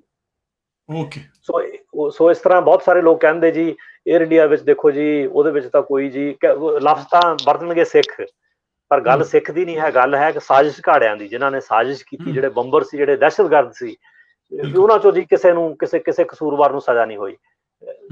ਮੈਂ ਮੰਨਦਾ ਕਿ ਕੇਸ ਪੂਰੀ ਤਰ੍ਹਾਂ ਕਨਕਲੂਡ ਨਹੀਂ ਹੋਇਆ, ਜਿਹੜੇ ਮੁੱਖ ਬੰਦੇ ਸੀ ਉਹ ਇਹਦੇ ਤੋਂ ਬਚ ਗਏ, ਪਰ ਹਾਂ ਇੱਕ ਬੰਦੇ ਨੂੰ ਸਜ਼ਾ ਹੋਈ, ਔਰ 3 ਨਹੀਂ 4 ਵਾਰ ਹੋਈ ਹੁਣ ਤੇ ਆਪਾਂ ਇਹ ਕਹਾਂਗੇ, ਕਿਉਂਕਿ ਪਹਿਲਾਂ ਉਹਨੂੰ $2000 ਜੁਰਮਾਨਾ ਹੋਇਆ, ਉਹ ਵੀ ਇੱਕ ਕਿਸਮ ਦੀ ਸਜ਼ਾ ਸੀ, ਚਾਹੇ ਉਹ ਰਿਲੇਟਡ ਹੀ ਸੀ ਕੋਈ ਵੈਪਨ ਵਗੈਰਾ ਰੱਖਣ ਦੇ ਵਿੱਚ, ਪਰ 3 ਵਾਰ ਡਾਇਰੈਕਟਲੀ ਬੰਬਿੰਗ ਨਾਲ ਸੰਬੰਧਿਤ ਸਜ਼ਾ ਉਹਨੂੰ ਹੋਈ। ਨਰੀਤਾ ਬੰਬ ਕਾਂਡ 'ਚ 10 ਸਾਲ, ਏਅਰ ਇੰਡੀਆ ਵਿੱਚ 5 ਸਾਲ, ਤੇ ਕੇਸ ਵਿੱਚ ਝੂਠ ਬੋਲਣ ਲਈ 9 ਸਾਲ। ਸੋ ਇਸ ਤਰ੍ਹਾਂ ਉਹਨੂੰ 3 ਵਾਰ ਉਹਨੂੰ ਸਜ਼ਾ ਹੋਈ। ਔਰ ਇੰਦਰਜੀਤ ਸਿੰਘ ਰਿਆਤ ਅੱਜ ਵੀ ਵੈਨਕੂਵਰ ਦੇ ਵਿੱਚ, ਹੁਣ ਉਹਦੀ ਪਰੋਲ ਵਗੈਰਾ ਜਾਂ ਉਹਦੀ ਸਜ਼ਾ ਵਗੈਰਾ ਖਤਮ ਹੋ ਗਈ ਆ, ਉਹ ਕੁਝ ਸ਼ਰਤਾਂ ਦੇ ਹੇਠ ਰਹਿ ਰਿਹਾ ਆਪਣੇ ਪਰਿਵਾਰ ਦੇ ਨਾਲ, ਜੀਂਦਾ ਜਾਗਦਾ ਆ, ਸੁਰਤ ਵਿੱਚ ਆ। ਤੇ ਜੇ ਕੁਝ ਲੋਕ ਇਹ ਮਹਿਸੂਸ ਕਰਦੇ ਹੋਣ ਕਿ ਦੇਖੋ ਜੀ ਇਹ ਤੇ ਕੇਸ ਝੂਠਾ ਹੀ ਆ, ਤਾਂ ਐਵੇਂ ਜੀ ਖਾਲਿਸਤਾਨੀਆਂ ਦੇ ਨਾਮ ਮੜ ਦਿੱਤਾ, ਤੇ ਇੰਦਰਜੀਤ ਸਿੰਘ ਰਿਆਤ ਇੱਕ ਚੀਜ਼ ਦਾ ਜਾਗਦਾ ਸਬੂਤ ਆ ਨਾ ਸਾਹਮਣੇ, ਜਿਹਨੂੰ 3 ਵਾਰ ਸਜ਼ਾ ਹੋ ਚੁੱਕੀ ਆ, ਉਹਨੂੰ ਕਹਿਣ ਵੀ ਭਾਈ ਤੂੰ ਅੰਮ੍ਰਿਤਧਾਰੀ ਆ ਤੇ ਗੁਰਸਿੱਖਾਂ ਤੂੰ, ਤੇ ਤੂੰ ਗੁਰੂ ਨੂੰ ਹਾਜ਼ਰ ਨਾਜ਼ਰ ਜਾਣ ਕੇ ਸੱਚ ਬੋਲ ਲੈ ਵੀ ਤੂੰ ਕੀ ਕੀ ਦੇਖਿਆ ਤੇ ਕਿਹੜੇ ਕਿਹੜੇ ਬੰਦੇ ਦਾ ਕਿਰਦਾਰ ਜਿਹੜਾ ਉਹ ਕੀ ਸੀ, ਤੇ ਉਹਦੇ ਤੋਂ ਸਪਸ਼ਟ ਹੋ ਜਾਏਗਾ। ਸੋ ਮੈਂ ਕੇਸ ਬਾਰੇ 2-3 ਚੀਜ਼ਾਂ ਡਿਸਕਸ ਕਰਨਾ ਚਾਹਾਂਗਾ। ਜੀ ਕੇਸ ਬੜਾ ਲੰਬਾ ਚੱਲਿਆ। ਇਸ ਇਨਵੈਸਟੀਗੇਸ਼ਨ ਤੇ ਕੇਸ ਵਾਸਤੇ ਸਪੈਸ਼ਲ ਕੋਰਟ ਵੀ ਤਿਆਰ ਕੀਤੀ ਗਈ, ਤੇ ਕੈਨੇਡਾ ਦਾ ਤਕਰੀਬਨ $130 ਮਿਲੀਅਨ ਇੱਥੇ ਖਰਚ ਚੁੱਕਾ ਹੁਣ ਤੱਕ, ਤੇ ਕਨਵਿਕਟ ਹੋਇਆ ਕਿ ਇੰਦਰਜੀਤ ਸਿੰਘ ਰਿਆਤ। ਇਹਦੇ ਵਿੱਚ ਇਸ ਕੇਸ ਦੇ ਵਿੱਚ ਅਮਰਿੰਦਰ ਜੀ ਬਹੁਤ ਬਹੁਤ ਇੰਟਰਸਟਿੰਗ ਆ। ਜਦੋਂ ਆਪਾਂ ਉਸ ਕੇਸ ਨੂੰ ਜਿਸ ਬੰਦੇ ਨੇ ਨਾਲ ਪੜ੍ਹੀਆਂ ਜਿਹੜੀਆਂ ਪ੍ਰੈਸ ਦੀਆਂ ਰਿਪੋਰਟਾਂ ਜਾਂ ਉਦੋਂ ਬਾਅਦ ਕਿਤਾਬਾਂ ਪੜ੍ਹੀਆਂ ਜਿਹੜੀਆਂ ਉਹਦੇ ਆਧਾਰ ਤੇ ਲਿਖੀਆਂ ਗਈਆਂ, ਤੇ ਇਹਦੇ ਵਿੱਚ ਕਈ ਇੰਟਰਸਟਿੰਗ ਫੈਕਟ ਆ ਜਿਹਦੇ ਵਿੱਚੋਂ ਆਪਾਂ ਪਹਿਲਾਂ ਡਿਸਕਸ ਕਰ ਚੁੱਕੇ ਹਾਂ ਵੀ 4 ਜੂਨ ਦਾ ਟੈਸਟ ਜਿਹੜਾ ਉਹਨੂੰ ਪ੍ਰੋਪਰਲੀ ਫੋਲੋ ਨਹੀਂ ਕੀਤਾ ਗਿਆ, ਜਿਹੜੀਆਂ ਰਿਕਾਰਡਿੰਗ ਸੀ ਉਹਨਾਂ ਦਾ ਪ੍ਰੋਪਰ ਰੈਕਡ ਨਹੀਂ ਰੱਖਿਆ ਗਿਆ, ਟਾਈਮ ਸਿਰ ਉਹਨਾਂ ਦਾ ਤਰਜਮਾ ਨਹੀਂ ਕੀਤਾ ਗਿਆ, ਇਹਨਾਂ ਨੂੰ ਪ੍ਰੋਪਰ ਫੋਲੋ ਨਹੀਂ ਕੀਤਾ ਗਿਆ। ਜਦੋਂ ਕਿ ਇਹਨਾਂ ਕੋਲ ਕਲੂ ਸੀ ਕਿ ਏਅਰ ਇੰਡੀਆ ਨੂੰ ਟਾਰਗੇਟ ਕੀਤਾ ਜਾਣਾ, ਔਰ ਏਅਰ ਇੰਡੀਆ ਦੀ ਟਾਰਗੇਟਿੰਗ ਬਾਅਦ ਦਾ ਜਿਹੜਾ ਖਦਸ਼ਾ ਆ ਉਹਦੇ ਵਾਸਤੇ ਗਵਰਨਮੈਂਟ ਆਫ ਇੰਡੀਆ ਨੇ ਵੀ ਹਾਈ ਕਮਿਸ਼ਨ ਰਾਹੀਂ ਕੈਨੇਡਾ ਨੂੰ ਰਿਕੁਐਸਟ ਕੀਤੀ ਸੀ ਮਈ 85 ਦੇ ਵਿੱਚ ਵੀ ਸਾਡੇ ਜਿਹੜੇ ਜਹਾਜ਼ ਆ ਇਹਨਾਂ ਨੂੰ ਟਾਰਗੇਟ ਕੀਤਾ ਜਾ ਸਕਦਾ, ਕਿਉਂਕਿ ਗਵਰਨਮੈਂਟ ਆਫ ਇੰਡੀਆ ਆਪਣੇ ਪੱਧਰ ਦੇ ਉੱਤੇ ਹਰ ਸਰਕਾਰ ਇੰਟੈਲੀਜੈਂਸ ਗੈਦਰ ਕਰਦੀ ਆ, ਹੋ ਸਕਦਾ ਉਹਨਾਂ ਦੇ ਇੱਥੇ ਵੀ ਕੁਝ ਸਰੋਤ ਹੋਣ, ਪਲੱਸ ਕਿਉਂਕਿ ਜੂਨ ਐਨਵਰਸਰੀ ਆ ਰਹੀ ਸੀ ਪਹਿਲੀ ਬਲੂ ਸਟਾਰ ਦੀ, ਤੇ ਉਹਨਾਂ ਨੂੰ ਉਹਦਾ ਵੀ ਕੋਈ ਸ਼ੱਕ ਹੋ ਸਕਦਾ ਕਿ ਇਸ ਦਿਨ ਦੇ ਉੱਤੇ ਕੋਈ ਨਾ ਕੋਈ ਘਟਨਾ ਦੁਨੀਆ ਦੇ ਕਿਸੇ ਨਾ ਕਿਸੇ ਕੋਨੇ ਵਿੱਚ ਹੋ ਸਕਦੀ, ਕਿਉਂਕਿ ਕੈਨੇਡਾ ਵਿੱਚ ਸਰਗਰਮੀ ਸਭ ਤੋਂ ਵੱਧ ਸੀ, ਕੋਈ ਨਾ ਕੋਈ ਲਿੰਕ ਦਾ ਉਹਨਾਂ ਕੋਲ ਕੋਈ ਨਾ ਕੋਈ ਜ਼ਰੂਰ ਕਲੂ ਜਾਂ ਸ਼ੱਕ ਸੀ ਉਹਨਾਂ ਨੂੰ। ਇਸ ਤੋਂ ਇਲਾਵਾ ਏਅਰ ਇੰਡੀਆ ਨੇ ਵੀ ਟਰਾਂਸਪੋਰਟ ਕੈਨੇਡਾ ਨੂੰ ਜਿਹੜਾ ਵੀ ਉਹਨਾਂ ਦਾ ਰੈਲੇਵੈਂਟ ਕਾਂਟੈਕਟ ਸੀ ਉਹਨੂੰ ਇਹ ਸੂਚਨਾ ਦਿੱਤੀ ਮਈ ਦੇ ਵਿੱਚ ਕਿ ਸਾਨੂੰ ਸਾਡੀ ਜਿਹੜੀ ਸਿਕਿਉਰਿਟੀ ਆ ਉਹਦਾ ਪ੍ਰਬੰਧ ਕੀਤਾ ਜਾਵੇ, ਕਿਉਂਕਿ ਸਾਨੂੰ ਸ਼ੱਕ ਆ ਸਾਨੂੰ ਟਾਰਗੇਟ ਕੀਤਾ ਜਾ ਸਕਦਾ। ਸੋ ਇਹਦੇ ਬਾਵਜੂਦ ਜਿਹੜੇ ਕੈਨੇਡੀਅਨ ਆ ਉਹ ਪ੍ਰਿਪੇਅਰ ਨਹੀਂ ਕਰ ਸਕੇ, ਉਹ ਕੋਈ ਐਕਸਟਰਾ ਆਰਡੀਨਰੀ ਜਿਹੜੀ ਸਿਕਿਉਰਿਟੀ ਜਾਂ ਸਪੈਸ਼ਲ ਸਿਕਿਉਰਿਟੀ ਪ੍ਰੋਵਾਈਡ ਨਹੀਂ ਕਰ ਸਕੇ। ਉਹਦਾ ਸਬੂਤ ਇਹ ਆ ਕਿ ਬੰਬਿੰਗ ਜਿਹੜੀਆਂ 2 ਬੰਬਿੰਗਸ ਹੋਈਆਂ ਉਹ ਰੋਕੀਆਂ ਨਹੀਂ ਜਾ ਸਕੀਆਂ। ਜੀ ਜਦੋਂ ਇਹ ਕੇਸ ਸਰ ਚੱਲਿਆ ਉਹਦੇ ਵਿੱਚ 115 ਵਿਟਨੈਸਿਸ, ਬਹੁਤੇ ਵਿਟਨੈਸ ਤਾਂ ਟੈਕਨੀਕਲ ਹੁੰਦੇ ਨੇ, ਪੁਲਿਸ ਵਾਲੇ, ਰੈਸਕਿਊ ਵਾਲੇ, ਮਾਹਰ ਜਿਨ੍ਹਾਂ ਨੇ ਬੰਬ ਜਿਹੜਾ ਟੁੱਟਾ ਆ ਜੰਗਲਾਂ ਦੇਖਿਆ, ਮੁਆਇਨਾ ਕੀਤਾ ਉਹਦਾ ਜਹਾਜ਼ ਦਾ ਵੀ ਇਹ ਕਿੱਥੇ ਚੱਲਿਆ, ਉਹ ਟੈਕਨੀਕਲ ਹੁੰਦੇ ਨੇ ਬਹੁਤੇ। ਪਰ ਜਿਹੜੇ ਹੋਰ ਵਿਟਨੈਸ ਆ ਉਹਨਾਂ ਦੇ ਵਿੱਚੋਂ 2 ਵਿਟਨੈਸਿਸ ਦਾ ਮੈਂ ਜ਼ਿਕਰ ਜ਼ਰੂਰ ਕਰਨਾ ਚਾਹਾਂਗਾ ਜੀ। ਉਹਨਾਂ ਵਿੱਚੋਂ ਇੱਕ ਵਿਟਨੈਸ ਨੂੰ ਉਹਨਾਂ ਨੂੰ ਨਾਂ ਕੋਡ ਹੀ ਦਿੱਤਾ ਗਿਆ, ਮਿਸ ਡੀ ਤੇ ਮਿਸ ਈ ਦਾ ਉਹਨਾਂ ਨੂੰ ਕੋਡ ਦਿੱਤਾ ਗਿਆ ਉਸ ਕੇਸ ਦੇ ਵਿੱਚ। ਉਹਨਾਂ ਵਿੱਚੋਂ ਇੱਕ ਤੇ ਵਿਟਨੈਸ ਪ੍ਰੋਟੈਕਸ਼ਨ ਪ੍ਰੋਗਰਾਮ ਵਿੱਚ ਚਲੀ ਗਈ, ਉਹਨੂੰ ਆਪਣਾ ਟੱਬਰ ਛੱਡ ਕੇ ਆਪਣਾ ਨਾਂ ਬਦਲ ਕੇ ਕਿਸੇ ਹੋਰ ਆਈਡੀ ਥੱਲੇ ਕਿਸੇ ਹੋਰ ਸ਼ਹਿਰ ਵਿੱਚ ਉਹਦੀ ਸਿਕਿਉਰਿਟੀ ਕਰਕੇ ਰੱਖਣਾ ਪਿਆ। ਸੋ ਉਹ ਜਿਹੜੀਆਂ 2 ਲੇਡੀਜ਼ ਸੀਗੀਆਂ ਉਹਨਾਂ ਵਿੱਚੋਂ ਇੱਕ ਲੇਡੀ ਜਿਹੜੀ ਆ ਉਹਨੂੰ ਕਿਮ ਬੋਲਨ ਆਪਣੀ ਲਾਸ ਆਫ ਫੇਥ ਅਖਬਾਰ ਵਿੱਚ ਪ੍ਰੇਮਿਕਾ ਦਾ ਨਾਂ ਦਿੰਦੀ ਹੈ, ਔਰ ਕੇਸ ਵਿੱਚ ਵੀ ਜ਼ਿਕਰ ਆਉਂਦਾ ਕਿ ਉਹ ਅਜੈਬ ਸਿੰਘ ਬਾਗੜੀ ਦਾ ਉਹਦੇ ਨਾਲ ਕੋਈ ਪ੍ਰੇਮ ਸੰਬੰਧ ਸੀ ਉਹਦੇ ਨਾਲ, ਤੇ ਉਹ ਸਿੰਗਲ ਮਦਰ ਸੀ, ਉਹਦੇ ਕੋਲ ਬਾਗੜੀ ਦਾ ਅਕਸਰ ਆਉਣਾ ਜਾਣਾ ਸੀ। ਤੇ ਉਹ ਜਦੋਂ ਪੁਲਿਸ ਤਫਤੀਸ਼ ਕਰਦੀ ਉਹਦੇ ਤੱਕ ਪਹੁੰਚੀ ਤੇ ਉਹਨੇ ਪੁਲਿਸ ਕੋਲੇ ਮੰਨਿਆ ਵੀ ਬਾਗੜੀ ਨੇ 1 ਦਿਨ ਪਹਿਲਾਂ ਮੈਨੂੰ ਆ ਕੇ ਕਿਹਾ ਸੀ ਵੀ ਮੈਨੂੰ ਤੇਰੀ ਕਾਰ ਚਾਹੀਦੀ ਆ ਕੱਲ ਨੂੰ, ਤੇ ਉਹਨੇ ਜਿਹੜੀ ਆ ਕਾਰ ਦੇਣ ਤੋਂ ਇਨਕਾਰ ਕਰ ਦਿੱਤਾ। ਤੇ ਬਾਗੜੀ ਨੇ ਕੁਝ ਜਿਸ ਢੰਗ ਦੇ ਨਾਲ ਕਿਹਾ ਉਹਨੂੰ, ਤੇ ਉਹਨੂੰ ਸ਼ੱਕ ਸੀ ਬਾਗੜੀ ਦੇ ਕਿਰਦਾਰ ਦੇ ਉੱਤੇ ਵੀ ਇਹ ਕੋਈ ਨਾ ਕੋਈ ਕਿਸੇ ਨਾ ਕਿਸੇ ਸਾਜ਼ਿਸ਼ ਵਿੱਚ ਇਨਵੋਲਵ ਹੋ ਸਕਦਾ, ਉਹਨੇ ਕਾਰ ਨਾ ਦਿੱਤੀ ਬੇਸਿਕਲੀ। ਉਦੋਂ ਬਾਅਦ ਜਦੋਂ ਇਹ ਕਾਂਡ ਵਾਪਰ ਗਿਆ ਤੇ ਬਾਗੜੀ ਨੇ ਉਹਨੂੰ ਮੂੰਹ ਆਪਣਾ ਬੰਦ ਰੱਖਣ ਵਾਸਤੇ ਧਮਕੀ ਵੀ ਦਿੱਤੀ। ਉਹਨੇ ਪੁਲਿਸ ਕੋਲ ਇਹ ਗੱਲਾਂ ਜਿਹੜੀਆਂ ਜਦੋਂ ਉਹਦੀ ਤਫਤੀਸ਼ ਹੋਈ ਤੇ ਉਹਨੇ ਪੁਲਿਸ ਕੋਲ ਇਹ ਗੱਲਾਂ ਮੰਨੀਆਂ ਸਾਰੀਆਂ, ਮੇਰੇ ਕੋਲ ਕਾਰ ਮੰਗੀ ਗਈ, ਮੈਨੂੰ ਬਾਅਦ ਵਿੱਚ ਆਪਣਾ ਮੂੰਹ ਬੰਦ ਰੱਖਣ ਵਾਸਤੇ ਦੱਸਿਆ ਗਿਆ ਵੀ ਨਹੀਂ ਤਾਂ ਕੌਨਸੀਕੁਐਂਸਿਸ ਮਾੜੇ ਹੋਣਗੇ ਵਗੈਰਾ ਵਗੈਰਾ। ਤੇ ਪਰ ਜਦੋਂ ਉਹਨੂੰ ਵਿਟਨੈਸ ਦੇ ਤੌਰ ਦੇ ਉੱਤੇ ਏਅਰ ਇੰਡੀਆ ਕੇਸ ਦੇ ਵਿੱਚ ਸਟੈਂਡ ਤੇ ਲਿਆਂਦਾ ਗਿਆ ਤੇ ਜਿਹੜੀ ਉਹ ਪ੍ਰੇਮਿਕਾ ਨਾਂ ਦੀ ਕੋਡ ਨਾਂ ਦੀ ਉਹ ਔਰਤ ਆ, ਉਹ ਸਾਰੇ ਕਾਸੇ ਤੋਂ ਜਵਾਬ ਦੇ ਗਈ ਇਹ ਕਹਿ ਕੇ ਵੀ ਮੇਰੀ ਮੈਮਰੀ ਨਹੀਂ ਮੇਰਾ ਸਾਥ ਦਿੰਦੀ ਤੇ ਮੈਨੂੰ ਹੁਣ ਚੇਤਾ ਭੁੱਲ ਗਿਆ ਕੀ ਹੋਇਆ ਸੀ। ਪਰ ਨਾਲ ਹੀ ਉਹਨੇ ਇਹ ਕਹਿ ਦਿੱਤਾ ਵੀ ਜਦੋਂ ਜਿਹੜੀ ਗੱਲ ਮੈਂ ਪੁਲਿਸ ਵਾਲੇ ਨੂੰ ਤਫਤੀਸ਼ੀਏ ਨੂੰ ਕਹੀ ਸੀ ਉਹ ਸਹੀ ਸੀ, ਇੰਨਾ ਕੁ ਮੈਨੂੰ ਪਤਾ ਵੀ ਉਹ ਸਹੀ ਸੀ। ਸੋ ਉਹ ਬਕਾਇਦਾ ਜਿਹੜੀ ਉਹਦੀ ਪੁਲਿਸ ਦੀ ਤਫਤੀਸ਼ ਸੀ ਉਹ ਰਿਕਾਰਡ ਦੇ ਉੱਤੇ ਸੀ ਜੀ। ਪਰ ਅਦਾਲਤ ਵਿੱਚ ਉਹਨੇ ਸਿੱਧੇ ਤੌਰ ਤੇ ਕਹਿ ਦਿੱਤਾ ਜੀ ਵੀ ਮੈਂ ਤੇ ਮੈਨੂੰ ਚੇਤਾ ਭੁੱਲ ਗਿਆ, ਤੇ ਉਹਦੇ ਤੇ ਬੜਾ ਦਬਾਅ ਸੀ, ਉਹਨੂੰ ਆਪਣੀ ਜਾਨ ਦਾ ਡਰ ਸੀ। ਇਸ ਕਿਸਮ ਦੀ ਇੰਟਰਪ੍ਰੀਟੇਸ਼ਨ ਬਹੁਤ ਸਾਰੇ ਜਿਹੜੇ ਮਾਹਰ ਆ ਉਹ ਕਰਦੇ ਆ।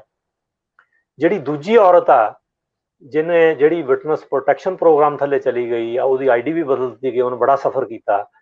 ਉਹ ਇੱਕ ਐਸੀ ਔਰਤ ਸੀ ਜਿਹੜੀ ਜਿਹਨੇ ਜਿਹੜੀ ਮਲਕ ਦੀ EMPLOYE ਬਣੀ ਬੰਬ ਕਾਂਡ ਤੋਂ ਬਾਅਦ। ਜੀ ਮਲਕ ਕੋਲ ਇੱਕ ਤੇ ਉਹਦੀ ਵਪਾਰਕ ਕੰਪਨੀ ਸੀ, ਸ਼ਾਇਦ ਉਹਦਾ ਨਾਮ ਪੈਪਲੀਆਨ ਕੁਛ ਇਸ ਤਰ੍ਹਾਂ ਦਾ ਨਾਂ ਸੀ, ਜਿਹਦੇ ਥੱਲੇ ਉਹ ਕੱਪੜੇ ਦੀ ਫੈਸ਼ਨ ਵੇਅਰ ਵਗੈਰਾ ਦੀ ਕਰਦਾ ਸੀ, ਟ੍ਰੇਡਿੰਗ ਵਗੈਰਾ। ਉਹਦੇ ਤੋਂ ਇਲਾਵਾ ਜਿਹੜੀਆਂ ਸੰਸਥਾਵਾਂ ਉਹਨੇ ਖੜੀਆਂ ਕੀਤੀਆਂ ਉਹਦੇ ਵਿੱਚ ਸੀ Khalsa credit union, Khalsa school, Satnam trust. Satnam trust ਦੇ ਨਾਲ ਨਾਲ ਕੋਈ ਡੇ ਕੇਅਰ ਸੈਂਟਰ ਉਹਦੇ ਥੱਲੇ ਚਲਾਇਆ। ਸੋ ਉਹ ਜਿਹੜੀ ਔਰਤ ਆ ਉਹਨੂੰ ਡੇ ਕੇਅਰ ਸੈਂਟਰ ਦੇ ਵਿੱਚ ਕੰਮ ਕਰਨ ਵਾਸਤੇ ਹਾਇਰ ਕੀਤਾ ਗਿਆ ਸੀ, ਤੇ ਉਹਨੇ ਕੁਝ ਸਾਲ ਮਲਕ ਦੇ ਨਾਲ ਕੰਮ ਕੀਤਾ ਤੇ ਉਹ ਮਲਕ ਦੇ ਬਹੁਤ ਨਜ਼ਦੀਕ ਹੋ ਗਈ ਸੀ। ਇੱਥੋਂ ਤੱਕ ਜ਼ਿਕਰ ਕੀਤਾ ਗਿਆ ਕਿ ਉਹਦੇ ਸੈਕਸੁਅਲ ਰਿਲੇਸ਼ਨਸ਼ਿਪ ਤੋਂ ਸ਼ਾਰਟ ਪ੍ਰੇਮ ਸੰਬੰਧ ਵਾਲੇ ਜਿਹੜੇ ਸੰਬੰਧ ਸੀਗੇ, ਜਿਹੜੇ ਪਿਆਰ ਵਾਲੇ ਸੰਬੰਧ ਸੀ, ਪਰ ਕੋਈ ਜਿਸਮਾਨੀ ਸੰਬੰਧ ਨਹੀਂ ਸੀ। ਇੱਥੋਂ ਤੱਕ ਜਿਹੜੀਆਂ ਵੱਖ-ਵੱਖ ਅਖਬਾਰਾਂ ਦੀਆਂ ਰਿਪੋਰਟਾਂ ਜਿਹੜੀਆਂ ਉਹਨਾਂ ਵਿੱਚ ਵੀ ਜ਼ਿਕਰ ਉਦੋਂ ਹੋਇਆ ਜਦੋਂ ਕੇਸ ਚੱਲਦਾ ਸੀ, ਤੇ ਕਿਮ ਬੋਲਨ ਨੇ ਲਾਸ ਆਫ ਫੇਥ ਵਿੱਚ ਵੀ ਉਹਦਾ ਬਹੁਤ ਡਿਟੇਲ ਵਿੱਚ ਜ਼ਿਕਰ ਕੀਤਾ। ਸੋ ਉਹਨੇ ਆਪਣੀ ਵਿਟਨੈਸ ਦੇ ਵਿੱਚ ਉਹਨੂੰ ਬਹੁਤ ਧਮਕੀਆਂ ਦਿੱਤੀਆਂ ਗਈਆਂ, ਉਹਨੂੰ ਇੰਨੀਆਂ ਜ਼ਿਆਦਾ ਧਮਕੀਆਂ ਦਿੱਤੀਆਂ ਗਈਆਂ ਕਿ ਉਹਦੀ ਬੜੀ ਲੰਬੀ ਲਿਸਟ ਆ ਉਹਨੂੰ ਧਮਕੀਆਂ ਮਿਲਣ ਦੀ। ਉਹਨੂੰ ਬਾਅਦ ਵਿੱਚ ਮਾਲਿਕ ਨੇ ਉੱਥੋਂ ਆਪਣੇ ਬਰਖਾਸਤ ਕਰਤਾ, ਉਹਨੂੰ ਨੌਕਰੀ ਤੋਂ ਕੱਢ ਦਿੱਤਾ। ਉਹਨੇ ਫਿਰ ਉਹਦੇ ਖਿਲਾਫ ਕੋਈ ਕੇਸ ਕੂਸ ਵੀ ਕੀਤਾ, ਤੇ ਡਿਫੈਂਸ ਨੇ ਇਹ ਪੋਜੀਸ਼ਨ ਲਈ ਵੀ ਕਿਉਂਕਿ ਇਹਦੀ ਜੌਬ ਚਲੀ ਗਈ, ਫਿਰ ਇਹਨੇ ਕੇਸ ਵੀ ਕੀਤਾ ਵੀ ਮੈਨੂੰ ਜੀ ਜੌਬ ਤੋਂ ਨਜਾਇਜ਼ ਕੱਢਿਆ ਗਿਆ, ਤੇ ਇਹਨੂੰ ਬਿਟਰਨੈਸ ਸੀ ਤੇ ਤਾਂ ਇਹ ਝੂਠ ਬੋਲੀ ਜਾ ਰਹੀ ਹੈ। ਉਹਨੇ ਉੱਥੇ ਕਹਿਣ ਦੀ ਕੋਸ਼ਿਸ਼ ਕੀਤੀ ਸੀ ਕਿ ਕਿਸ ਤਰ੍ਹਾਂ ਉੱਥੇ ਜ਼ਿਕਰ ਹੁੰਦਾ ਸੀ ਇਸ ਕੇਸ ਦਾ ਕਈ ਵਾਰ ਜਦੋਂ ਅਖਬਾਰਾਂ ਵਿੱਚ ਕੋਈ ਗੱਲ ਆਉਂਦੀ ਸੀ। ਜਿਹੜਾ ਇੰਦਰਜੀਤ ਸਿੰਘ ਰਿਆਤ ਆ, ਉਹਦੀ ਜਿਹੜੀ ਘਰ ਵਾਲੀ ਆ, ਉਹ ਵੀ ਉੱਥੇ ਕੰਮ ਕਰਦੀ ਸੀ। ਉਹਦੇ ਨਾਲ ਵੀ ਉਹਦੇ ਉਸ ਔਰਤ ਦੇ, ਉਸ ਵਿਟਨੈਸ ਦੇ ਚੰਗੇ ਰਿਲੇਸ਼ਨ ਸੀ, ਮਾਲਕ ਨਾਲ ਵੀ ਚੰਗੇ ਰਿਲੇਸ਼ਨ ਸੀ। ਸੋ ਮਾਲਕ ਤੇ ਉਹ ਜਿਹੜੇ ਇੰਦਰਜੀਤ ਸਿੰਘ ਰਿਆਤ ਦੀ ਪਤਨੀ ਆ, ਉਹਦੇ ਨਾਲ ਕਈ ਵਾਰ ਇਸ ਕੇਸ ਬਾਰੇ ਉਹਨਾਂ ਨੇ ਕੁਝ ਸੈਂਸਿਟਿਵ ਇਨਫੋਰਮੇਸ਼ਨ ਜਿਹੜੀ ਸ਼ੇਅਰ ਕੀਤੀ, ਉਹਦੇ ਆਧਾਰ ਤੇ ਉਹਨੇ ਉਹ ਵਿਟਨੈਸ ਦਿੱਤੀ ਸੀ। ਪਰ ਉਹ ਜੱਜ ਨੇ ਉਹਨੂੰ ਕੰਸੀਡਰ ਨਹੀਂ ਕੀਤਾ, ਕਿਉਂਕਿ ਜੱਜ ਜੋਸਫਸਨ ਦਾ ਜਿਹੜਾ ਕਹਿਣਾ ਸੀ ਕਿ ਉਹ ਸਾਰੇ ਜਿਹੜੇ ਪਜ਼ਲਸ ਆ ਉਹ ਨਹੀਂ ਜੁੜਦੇ। ਜਿਹੜਾ ਸਾਰਾ ਐਵੀਡੈਂਸ ਵੱਖ-ਵੱਖ ਪੱਧਰ ਤੋਂ ਇਕੱਠਾ ਹੋਇਆ ਉਹ ਕਨਵਿੰਸਿੰਗ ਅਨਫ ਨਹੀਂ ਹੈ ਇਹਨਾਂ ਨੂੰ ਕਨਵਿਕਟ ਕਰਨ ਵਾਸਤੇ। ਉਹਨੇ ਇਹ ਨਹੀਂ ਕਿਹਾ ਵੀ ਉਹ ਟੋਟਲੀ ਬੇਕਸੂਰ ਆ, ਪਰ ਉਹਨੇ ਇਹ ਕਿਹਾ ਵੀ ਕਨਵਿਕਟ ਕਰਨ ਜੋਗੀ ਜਿਹੜੀ ਇਨਫੋਰਮੇਸ਼ਨ ਆ ਉਹ ਕਰਾਊਨ ਨਹੀਂ ਇਕੱਠੀ ਕਰ ਸਕਿਆ, ਜਿਹਦੇ ਕਾਰਨ ਕਨਵਿਕਸ਼ਨ ਨਹੀਂ ਹੋਈ। ਸੋ ਇਹ ਦੋ ਜਿਹੜੀਆਂ ਔਰਤਾਂ ਇਹਨਾਂ ਦੀ ਵਿਟਨੈਸ ਉਹਦੇ ਵਿੱਚ ਬੜੀ ਕਰੂਸ਼ਲ ਸੀ। ਤਾਰਾ ਸਿੰਘ ਹੇਅਰ ਦੀ ਵਿਟਨੈਸ ਬੜੀ ਕਰੂਸ਼ਲ ਸੀ, ਕਿਉਂਕਿ ਉਹਦੀ ਵਿਟਨੈਸ ਇਹ ਸੀ ਕਿ ਮੈਂ ਅਜੈਬ ਸਿੰਘ ਬਾਗੜੀ ਨੂੰ 1985 ਦੇ ਵਿੱਚ ਤਰਸੇਮ ਸਿੰਘ ਪੁਰੇਵਾਲ ਦੇ ਦਫ਼ਤਰ ਦੇ ਵਿੱਚ ਪਾਰਟੀਸ਼ਨ ਦੇ ਦੂਜੇ ਪਾਸੇ ਐਡਮਿਟ ਕਰਦਿਆਂ ਆਪਣੇ ਕੰਨਾਂ ਨਾਲ ਸੁਣਿਆ, ਪਰ ਉਹਦਾ ਕਤਲ ਕਰ ਦਿੱਤਾ ਗਿਆ 98 ਵਿੱਚ, ਜਿਹਦੇ ਨਾਲ ਉਹਨੂੰ ਲਾਂਭੇ ਕਰ ਦਿੱਤਾ ਗਿਆ ਇਹਦੇ ਵਿੱਚ। ਤੇ ਜਿਹੜੇ ਪਰਿਵਾਰ ਸੀਗੇ ਜਿਹੜੇ ਉੱਥੇ ਬੰਬ ਵਿਸਫੋਟ ਤੋਂ ਬਾਅਦ ਜਿਹੜੇ ਮਾਰੇ ਗਏ ਲੋਕ, ਜਿਹੜੇ ਬੇਕਸੂਰ ਬਿਨਾਂ ਵਜ੍ਹਾ ਇਸ ਦੇ ਭੇਟਾ ਚੜ੍ਹ ਗਏ, ਉਹਨਾਂ ਦੀ ਜਿਹੜੀਆਂ ਫੈਮਿਲੀਜ਼ ਆ ਉਹ ਸੈਟਿਸਫਾਈਡ ਹੈ ਸਾਰੇ ਕੇਸ ਤੋਂ? ਨਹੀਂ ਜੀ, ਬਹੁਤ ਡਿਸਅਪੁਆਇੰਟ ਆ। ਉਹਨਾਂ ਦੇ ਵਿੱਚੋਂ ਕਈ ਤਾਂ ਵਿਚਾਰੇ ਬਜ਼ੁਰਗ ਹੋ ਗਏ ਜਿਨ੍ਹਾਂ ਦੇ ਬੱਚੇ ਜਾਂ ਉਹਨਾਂ ਦੀਆਂ ਪਾਰਟਨਰ, ਕਿਸੇ ਦੇ ਵਿੱਚ ਕਿਸੇ ਦੀ ਪਤਨੀ ਦੀ ਡੈਥ ਹੋ ਗਈ ਬੱਚਿਆਂ ਸਮੇਤ, ਕਿਸੇ ਦੇ ਹਸਬੈਂਡ ਦੀ ਡੈਥ ਹੋ ਗਈ ਬੱਚਿਆਂ ਦੇ ਸਮੇਤ, ਕਿਸੇ ਦੇ ਮਾਪੇ ਚਲੇ ਗਏ। ਤੇ ਉਹ ਤੇ ਬਹੁਤ ਡਿਸਸੈਟਿਸਫਾਈਡ ਰਹੇ ਜਦੋਂ 에ਅਰ ਇੰਡੀਆ ਕੇਸ ਚੱਲਿਆ। ਉਹਨਾਂ ਨੂੰ ਬੜੀ ਆਸ ਸੀ ਕਿ ਉਹਦੀ ਕਲੋਜ਼ਿੰਗ ਹੋ ਜਾਏਗੀ, ਤੇ ਪਰ ਜਦੋਂ ਇਹਨਾਂ ਨੂੰ ਦੋਵਾਂ ਨੂੰ ਮਤਲਬ ਸਬੂਤਾਂ ਦੀ ਘਾਟ ਕਾਰਨ ਬਰੀ ਕੀਤਾ ਗਿਆ, ਤੇ ਉਹਨਾਂ ਨੂੰ ਇਹਦੀ ਬੜੀ ਡਿਸਅਪੁਆਇੰਟਮੈਂਟ ਹੋਈ। ਤੇ ਅੱਜ ਤੱਕ ਵੀ ਉਹ ਤੇ ਡਿਸਅਪੁਆਇੰਟ ਨੇ ਇਸ ਗੱਲੋਂ ਕਿ ਜੀ ਐਡਾ ਵੱਡਾ ਕਾਂਡ ਹੋ ਗਿਆ, ਉਹਨਾਂ ਦੇ ਟੱਬਰਾਂ ਦੇ ਟੱਬਰ ਬਰਬਾਦ ਹੋ ਗਏ, ਉਹਨਾਂ ਦੀਆਂ ਜ਼ਿੰਦਗੀਆਂ ਤਬਾਹ ਹੋ ਗਈਆਂ। ਔਰ ਉਹਦੇ ਵਿੱਚ ਇੱਕ ਕੈਨੇਡਾ ਵਰਗਾ ਦੇਸ਼ ਜਿਹਦੇ ਵਿੱਚ ਅਸੀਂ ਕਹਿੰਦੇ ਹਾਂ ਪੁਲਿਸਿੰਗ ਦੇ ਜਿਹੜੇ ਮੈਥਡਸ ਆ ਉਹ ਬਹੁਤ ਐਡਵਾਂਸਡ ਸੀ ਉਹਨਾਂ ਦਿਨਾਂ ਵਿੱਚ ਵੀ, ਤੇ ਬੜੀ ਨਿਆਂ ਪਸੰਦ ਸੁਸਾਇਟੀ ਆ, ਤੇ ਸਾਡੀ ਪੁਲਿਸ ਜਿਹੜੀ ਆ ਉਹ ਬਹੁਤ ਨਿਰਪੱਖ ਹੋ ਕੇ ਜਾਂਚ ਤੇ ਪ੍ਰੋਸੀਕਿਊਸ਼ਨ ਵਾਸਤੇ ਕੇਸ ਵਗੈਰਾ ਤਿਆਰ ਕਰਦੀ ਆ। ਉਹ ਸਾਰਾ ਕੁਝ ਮਟੀਰੀਅਲਾਈਜ਼ ਨਹੀਂ ਹੋਇਆ, ਉਹ ਸੱਚ ਨਹੀਂ ਨਿਕਲਿਆ ਇਸ ਕੇਸ ਵਿੱਚ, ਉਹ ਸੱਚ ਨਹੀਂ ਨਿਕਲਿਆ। ਔਰ ਸੱਚ ਇਹ ਵੀ ਨਹੀਂ ਨਿਕਲਿਆ ਅਮਰਿੰਦਰ ਜੀ, ਇਹਦਾ ਜ਼ਿਕਰ ਵੀ ਕਰਨਾ ਬਣਦਾ ਕਿ ਜਦੋਂ ਇਹ ਕਾਂਡ ਹੋ ਗਿਆ, ਜਦੋਂ 329 ਬੰਦੇ ਉਹਦੇ ਵਿੱਚ ਮਾਰੇ ਗਏ ਔਰ 2 ਇੱਧਰ ਨਰੀਤਾ ਵਿੱਚ ਮਾਰੇ ਗਏ, ਜਿਹਦੇ ਵਿੱਚ ਬਹੁਤ ਹੀ ਵੱਡੀ ਗਿਣਤੀ ਕੈਨੇਡੀਅਨਸ ਦੀ ਸੀ, ਜਿਹਦਾ ਜ਼ਿਕਰ ਤੁਸੀਂ ਪਹਿਲਾਂ ਕਰ ਚੁੱਕੇ ਹੋ। ਮੌਕੇ ਦਾ ਜਿਹੜਾ ਕੈਨੇਡਾ ਦਾ ਪ੍ਰਧਾਨ ਮੰਤਰੀ ਆ ਬਰਾਇਨ ਮਲਰੋਨੀ, ਜਾਂ ਮੌਕੇ ਦੀ ਜਿਹੜੀ ਸਰਕਾਰ ਆ, ਉਹਨੇ ਇਸ ਘਟਨਾ ਨੂੰ ਓਨ ਹੀ ਨਹੀਂ ਕੀਤਾ ਕਿ ਇਹ ਸਾਡੀ ਕੈਨੇਡੀਅਨ ਟ੍ਰੈਜੇਡੀ ਹੈ। ਮਲਰੋਨੀ ਨੇ ਰਾਜੀਵ ਗਾਂਧੀ ਨੂੰ ਫੋਨ ਕਰਕੇ ਅਫਸੋਸ ਪ੍ਰਗਟ ਕੀਤਾ, ਕਿਉਂਕਿ ਜਿਹੜਾ ਜਹਾਜ਼ ਸੀ, ਜਿਹੜਾ ਇਕਵਿਪਮੈਂਟ ਸੀ, ਜਿਹੜਾ ਹਾਰਡਵੇਅਰ ਸੀ, ਉਹ ਇੰਡੀਆ ਦਾ ਸੀ। ਇਸ ਕਰਕੇ ਅਫਸੋਸ ਇੰਡੀਆ ਦੇ ਪ੍ਰਧਾਨ ਮੰਤਰੀ ਕੋ ਪ੍ਰਗਟ ਕੀਤਾ ਗਿਆ। ਔਰ ਫਿਰ ਲਗਾਤਾਰ ਸਰਕਾਰਾਂ ਦਾ ਜਿਹੜਾ ਰਵੱਈਆ ਸੀ ਉਹ ਪਰਿਵਾਰਾਂ ਪ੍ਰਤੀ ਬਿਲਕੁਲ ਅਣਗਹਿਲੀ ਵਾਲਾ ਸੀ। 2005 ਵਿੱਚ ਇਨਸੀਡੈਂਟ ਤੋਂ 20 ਸਾਲ ਬਾਅਦ ਕੈਨੇਡਾ ਦਾ ਉਸ ਸਮੇਂ ਦਾ ਜਿਹੜਾ ਪ੍ਰਧਾਨ ਮੰਤਰੀ ਪੌਲ ਮਾਰਟਨ ਆ, ਉਹਨੇ ਕੋਰਕ ਆਈਲੈਂਡ, ਜਿੱਥੇ ਮੈਮੋਰੀਅਲ ਸਮੁੰਦਰ ਦੇ ਕਿਨਾਰੇ ਬਣਿਆ ਆ, ਉੱਥੇ ਹਰ ਸਾਲ ਮੈਮੋਰੀਅਲ ਸਰਵਿਸ ਹੁੰਦੀ ਆ, ਉਹਨੇ ਪਹਿਲੀ ਵਾਰ ਕੈਨੇਡਾ ਦੇ ਪ੍ਰਧਾਨ ਮੰਤਰੀ ਨੇ ਮੈਮੋਰੀਅਲ ਸਰਵਿਸ ਉੱਥੇ ਜਿਹੜੀ ਅਟੈਂਡ ਕੀਤੀ। ਔਰ ਉਹ ਸਰਵਿਸ ਅਟੈਂਡ ਕਰਕੇ ਉਹਨੇ ਮੰਨਿਆ ਵੀ ਜਿਹੜਾ ਇਹ ਡਿਜ਼ਾਸਟਰ ਆ, ਇਹ ਕੈਨੇਡੀਅਨ ਡਿਜ਼ਾਸਟਰ ਸੀ, ਇਹ ਸਾਜ਼ਿਸ਼ ਕੈਨੇਡੀਅਨਸ ਨੇ ਘੜੀ ਸੀ, ਇਹਦੇ ਵਿੱਚ ਸਭ ਤੋਂ ਇਹ ਕੈਨੇਡਾ ਦੀ ਧਰਤੀ ਉੱਤੇ ਘੜੀ ਗਈ ਸੀ ਸਾਜ਼ਿਸ਼, ਔਰ ਇਹਦੇ ਵਿੱਚ ਮਰਨ ਵਾਲਿਆਂ ਵਿੱਚ ਬਹੁਤ ਵੱਡੀ ਗਿਣਤੀ ਜਿਹੜੀ ਉਹ ਕੈਨੇਡੀਅਨ ਦੀ ਸੀ।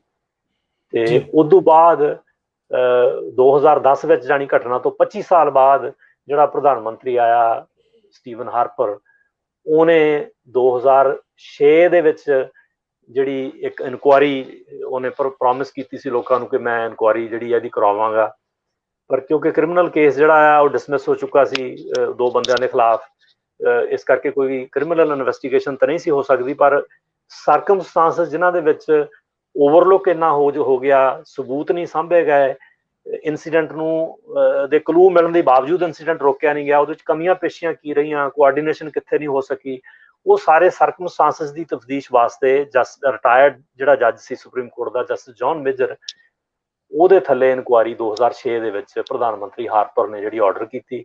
2007 ਵਿੱਚ ਜਸਟਿਸ ਮੇਜਰ ਨੇ ਜਿਹੜੀ ਤਫਤੀਸ਼ ਸ਼ੁਰੂ ਕੀਤੀ, ਔਰ ਤਫਤੀਸ਼ ਬੜੀ ਲੰਬੀ ਚੱਲੀ, ਔਰ ਉਹਨੇ ਕੋਈ 4000 ਪੇਜ ਦੀ ਆਪਣੀ ਜਿਹੜੀ ਫਾਈਨਲ ਜਿਹੜੀ ਰਿਪੋਰਟ ਆ ਉਹਨੇ ਪੇਸ਼ ਕੀਤੀ ਸ਼ਾਇਦ 17 ਜੂਨ 2010 ਨੂੰ, ਜਿਹਦੇ ਵਿੱਚ ਤਲਵਿੰਦਰ ਸਿੰਘ ਪਰਮਾਰ ਨੂੰ ਸਾਜ਼ਿਸ਼ ਘਾੜਾ ਮੰਨਿਆ ਗਿਆ।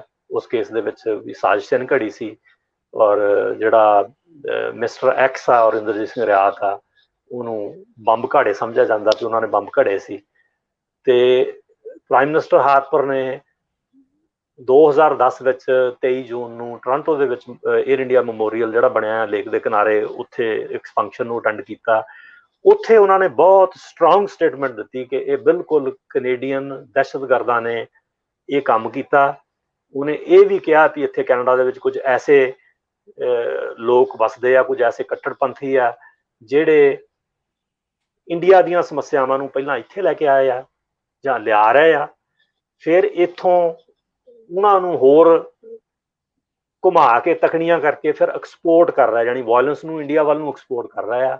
ਔਰ ਇਸ ਕਿਸਮ ਦੇ ਜਿਹੜੇ ਤੱਤ ਆ ਉਹਨਾਂ ਨੂੰ ਬਰਦਾਸ਼ਤ ਨਹੀਂ ਕੀਤਾ ਜਾਣਾ ਚਾਹੀਦਾ, ਉਹਨਾਂ ਨੂੰ ਐਨਕਰੇਜ ਨਹੀਂ ਕੀਤਾ ਜਾਣਾ ਚਾਹੀਦਾ। ਉਹਨਾਂ ਨੇ ਕਿਹਾ ਵੀ ਜਿਹੜੇ ਆਲ ਸ਼ੇਡਸ ਆਫ ਮੇਰੇ ਕੁਲੀਗ ਆ, ਯਾਨੀ ਦੂਜੇ ਜਿਹੜੇ ਪੋਲੀਟੀਸ਼ੀਅਨਸ ਆ, ਉਹਨਾਂ ਨੂੰ ਚਾਹੀਦਾ ਵੀ ਇਸ ਕਿਸਮ ਦੇ ਜਿਹੜੇ ਤੱਤ ਆ ਉਹਨਾਂ ਦੀ ਥਾਂ ਸਰ ਰੱਖਿਆ ਜਾਵੇ, ਉਹਨਾਂ ਨੂੰ ਵਧਣ ਫੁੱਲਣ ਤੋਂ ਰੋਕਿਆ ਜਾਵੇ, ਉਹਨਾਂ ਨਾਲ ਸਹਿਯੋਗ ਕਿਸੇ ਕਿਸਮ ਦਾ ਨਾ ਕੀਤਾ ਜਾਵੇ। ਕਿਉਂਕਿ ਸਾਡੇ ਇੱਥੇ ਡੈਮੋਕ੍ਰੇਸੀ ਦੇ ਵਿੱਚ ਹੁੰਦਾ ਵੀ ਜੀ ਵੋਟਾਂ ਦੀ ਖਾਤਰ ਤੇ ਫੰਡਾਂ ਦੀ ਖਾਤਰ, ਨੋਟਾਂ ਤੇ ਵੋਟਾਂ ਦੀ ਖਾਤਰ ਪੋਲੀਟੀਸ਼ੀਅਨ ਜਿਹੜੇ ਕੋਈ ਆਵੇ ਉਹ ਹਰ ਇੱਕ ਦੇ ਨਾਲ ਹੱਥ ਬਣਾਉਂਦੇ ਤੇ ਫੋਟੋ ਖਿਚਾਉਂਦੇ। ਦਿਓਲ ਸਾਹਿਬ, ਇਹ ਹਾਰਪਰ ਉਹਨਾਂ ਦੀ ਇਹ ਬੜੀ ਸਟੇਟਮੈਂਟ ਬੜੀ ਇੰਪੋਰਟੈਂਟ ਤੁਸੀਂ ਜਿਹਨੂੰ ਕੋਟ ਕੀਤਾ, ਤੇ ਇਹ ਸਟੇਟਮੈਂਟ ਦੀ ਰੋਸ਼ਨੀ ਦੇ ਵਿੱਚ ਤੁਸੀਂ ਦੱਸ ਸਕਦੇ ਹੋ ਕਿ ਅੱਜ ਕੱਲ੍ਹ ਜਿਹੜੀਆਂ ਪੋਲੀਟੀਕਲ ਪਾਰਟੀਜ਼ ਨੇ ਕੈਨੇਡਾ ਦੇ ਵਿੱਚ ਉਹ ਜਿਹੜੀ ਇਹ ਵੱਖਵਾਦੀ ਧਿਰਾਂ ਨੂੰ ਕੋਈ ਫਰੋਖ ਦਿੰਦੀਆਂ ਨੇ, ਜਾਂ ਵੱਖਵਾਦੀ ਧਿਰਾਂ ਜਿਹੜੀਆਂ ਨੇ ਉਹ ਕਿੰਨੇ ਕੁ ਜੋਗੀਆਂ ਹੈਗੀਆਂ ਨੇ ਕੈਨੇਡਾ ਦੇ ਵਿੱਚ ਕਿ ਉਹ ਆਪਣੇ ਆਪ ਨੂੰ ਰਿਪਰੈਜ਼ੈਂਟ ਕਰ ਸਕਣ ਬਹੁਤ ਵੱਡੇ ਲੈਵਲ ਤੇ? ਦੇਖੋ ਜੀ, ਹਾਰਪਰ ਦੀ ਜਿਹੜੀ ਪਹੁੰਚ ਸੀ ਉਹ ਬਹੁਤ ਸਪਸ਼ਟ ਸੀ। ਹਾਰਪਰ ਨੇ ਬਹੁਤ ਸਪਸ਼ਟ ਪਹੁੰਚ ਅਪਣਾਈ ਆ। ਉਹਨੇ ਬਿਲਕੁਲ ਡਿਸੈਂਟ ਤੇ ਪਾਬੰਦੀ ਲਾਉਣ ਨੂੰ ਵੀ ਕਿਹਾ ਵੀ ਮੈਂ ਨਹੀਂ ਲਾਵਾਂਗਾ, ਕਿਉਂਕਿ ਸਾਡੇ ਇੱਥੇ ਬੋਲਣ ਦੀ ਆਜ਼ਾਦੀ ਆ ਉਹ ਕਾਇਮ ਰਹੇਗੀ। ਪਰ ਨਾਲ ਹੀ ਉਹਨੇ ਜਿਹੜੇ ਉਹ ਵਾਇਲੈਂਟ ਐਲੀਮੈਂਟ ਆ ਉਹਨਾਂ ਤੇ ਸ਼ਿਕੰਜਾ ਕੱਸਣ ਲਈ ਵੀ ਉਹਨੇ ਬਹੁਤ ਕਈ ਪ੍ਰਬੰਧ ਕੀਤੇ। ਸਿਰਫ ਏਅਰ ਇੰਡੀਆ ਨਾਲ ਸੰਬੰਧਿਤ ਗੱਲ ਨਹੀਂ, ਜਿਹੜੇ ਵੈਸੇ ਵੀ ਕ੍ਰਾਈਮ ਕਰਦੇ ਆ, ਜਿਹੜੇ ਕ੍ਰਿਮੀਨਲ ਐਕਟ ਆ ਕੈਨੇਡਾ ਦਾ, ਉਹਨੂੰ ਬਹੁਤ ਸਟਰੋਂਗ ਕੀਤਾ। ਜਿਹੜੀਆਂ ਸਜ਼ਾਵਾਂ ਆ ਉਹ 'ਚ ਕਈ ਥਾਵਾਂ ਤੇ ਮੈਂਡੇਟਰੀ ਕਰਤੀਆਂ। He was very much against all kind of crime. ਉਹ ਲਾਅ ਐਂਡ ਆਰਡਰ ਦਾ ਬਹੁਤ ਪਾਬੰਦ ਸੀ ਆਦਮੀ ਸੀ। ਪਰ ਜਦੋਂ ਉਹਨਾਂ ਨੇ ਮੈਜੋਰਟੀ ਸਰਕਾਰ ਦਿੱਤੀ 2011 ਦੇ ਵਿੱਚ, ਤੇ 15 ਦੇ ਵਿੱਚ 4 ਸਾਲ ਬਾਅਦ ਜਦੋਂ ਇਲੈਕਸ਼ਨ ਹੋਈ ਤੇ ਉਹਦੇ ਵਿੱਚ ਹਾਰਪਰ ਜਿਹੜੇ ਆ ਉਹ ਇਲੈਕਸ਼ਨ ਹਾਰ ਗਏ, ਤੇ ਟਰੂਡੋ ਜਿਹੜੇ ਮੈਜੋਰਟੀ ਲੈ ਕੇ ਪ੍ਰਧਾਨ ਮੰਤਰੀ ਬਣੇ 2015 ਦੇ ਵਿੱਚ। ਤੇ ਟਰੂਡੋ ਜਿਹੜੇ ਆ ਉਹ ਲਿਬਰਲ ਪਾਰਟੀ ਦੇ ਲੀਡਰ ਸੀ ਤੇ ਅੱਜ ਵੀ ਲਿਬਰਲ ਪਾਰਟੀ ਦੇ ਲੀਡਰ ਆ। ਉਦੋਂ ਬਾਅਦ ਉਹਨਾਂ ਨੇ 19 ਦੇ ਵਿੱਚ ਜਾ ਕੇ ਜਦੋਂ ਇਲੈਕਸ਼ਨ ਲੜੀ ਤੇ ਉਹਨਾਂ ਦੀ ਮਿਨੋਰਟੀ ਸਰਕਾਰ ਬਣੀ।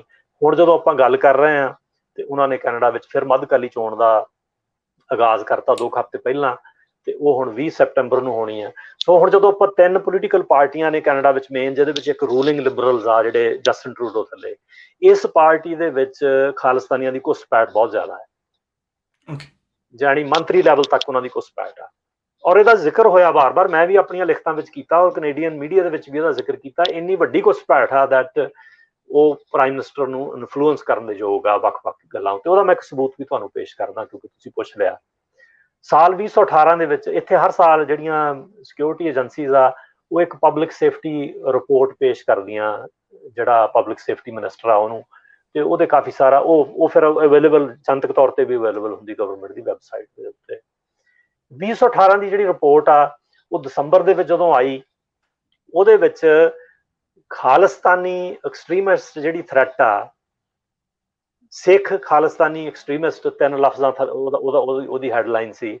ਉਹਦੇ ਥੱਲੇ ਉਹਦਾ ਇੱਕ ਪੈਰੇ ਵਿੱਚ ਜ਼ਿਕਰ ਸੀ। ਹੋਰ ਜਿਹੜੀਆਂ ਐਕਸਟਰੀਮਿਸਟ ਥ੍ਰੈਟਸ ਆ, ਚਾਹੇ ਉਹ ਇਸਲਾਮਿਸਟ ਆ ਜਾਂ ਵਾਈਟ ਸੁਪਰਮਿਸਟ ਆ ਜਾਂ ਕੋਈ ਹੋਰ ਆ, ਉਹ ਜਾਂ ਕੋਈ ਹੋਰ ਆਰਗੇਨਾਈਜੇਸ਼ਨਲ ਪੱਧਰ ਉੱਤੇ ਹੈਫਜ਼ੁੱਲਾ ਵਗੈਰਾ ਜਾਂ ਕੋਈ ਹੋਰ ਜਿਹੜੀਆਂ ਆਪਰੇਟ ਕਰਦੀਆਂ ਮਿਡਲ ਈਸਟ ਵਿੱਚ, ਉਹਨਾਂ ਦਾ ਵੀ ਜ਼ਿਕਰ ਆ ਉਹਦੇ ਵਿੱਚ।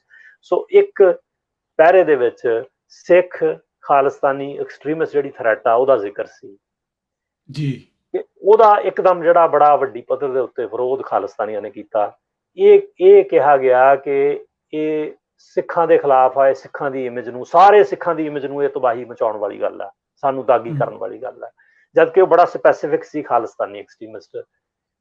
ਕੁਝ ਲੋਕਾਂ ਨੇ ਕਿਹਾ ਜੀ ਇਹਦੇ ਅੱਗੋਂ ਸਿੱਖ ਲਫ਼ਜ਼ ਹਟਾ ਦਿਓ ਤੇ ਖਾਲਿਸਤਾਨੀ ਐਕਸਟਰੀਮਿਸਟ ਰਹਿਣ ਦਿਓ, ਤੇ ਆਪੇ ਸਿੱਖ ਬਾਹਰ ਨਿਕਲ ਜਾਂਦੇ ਆ।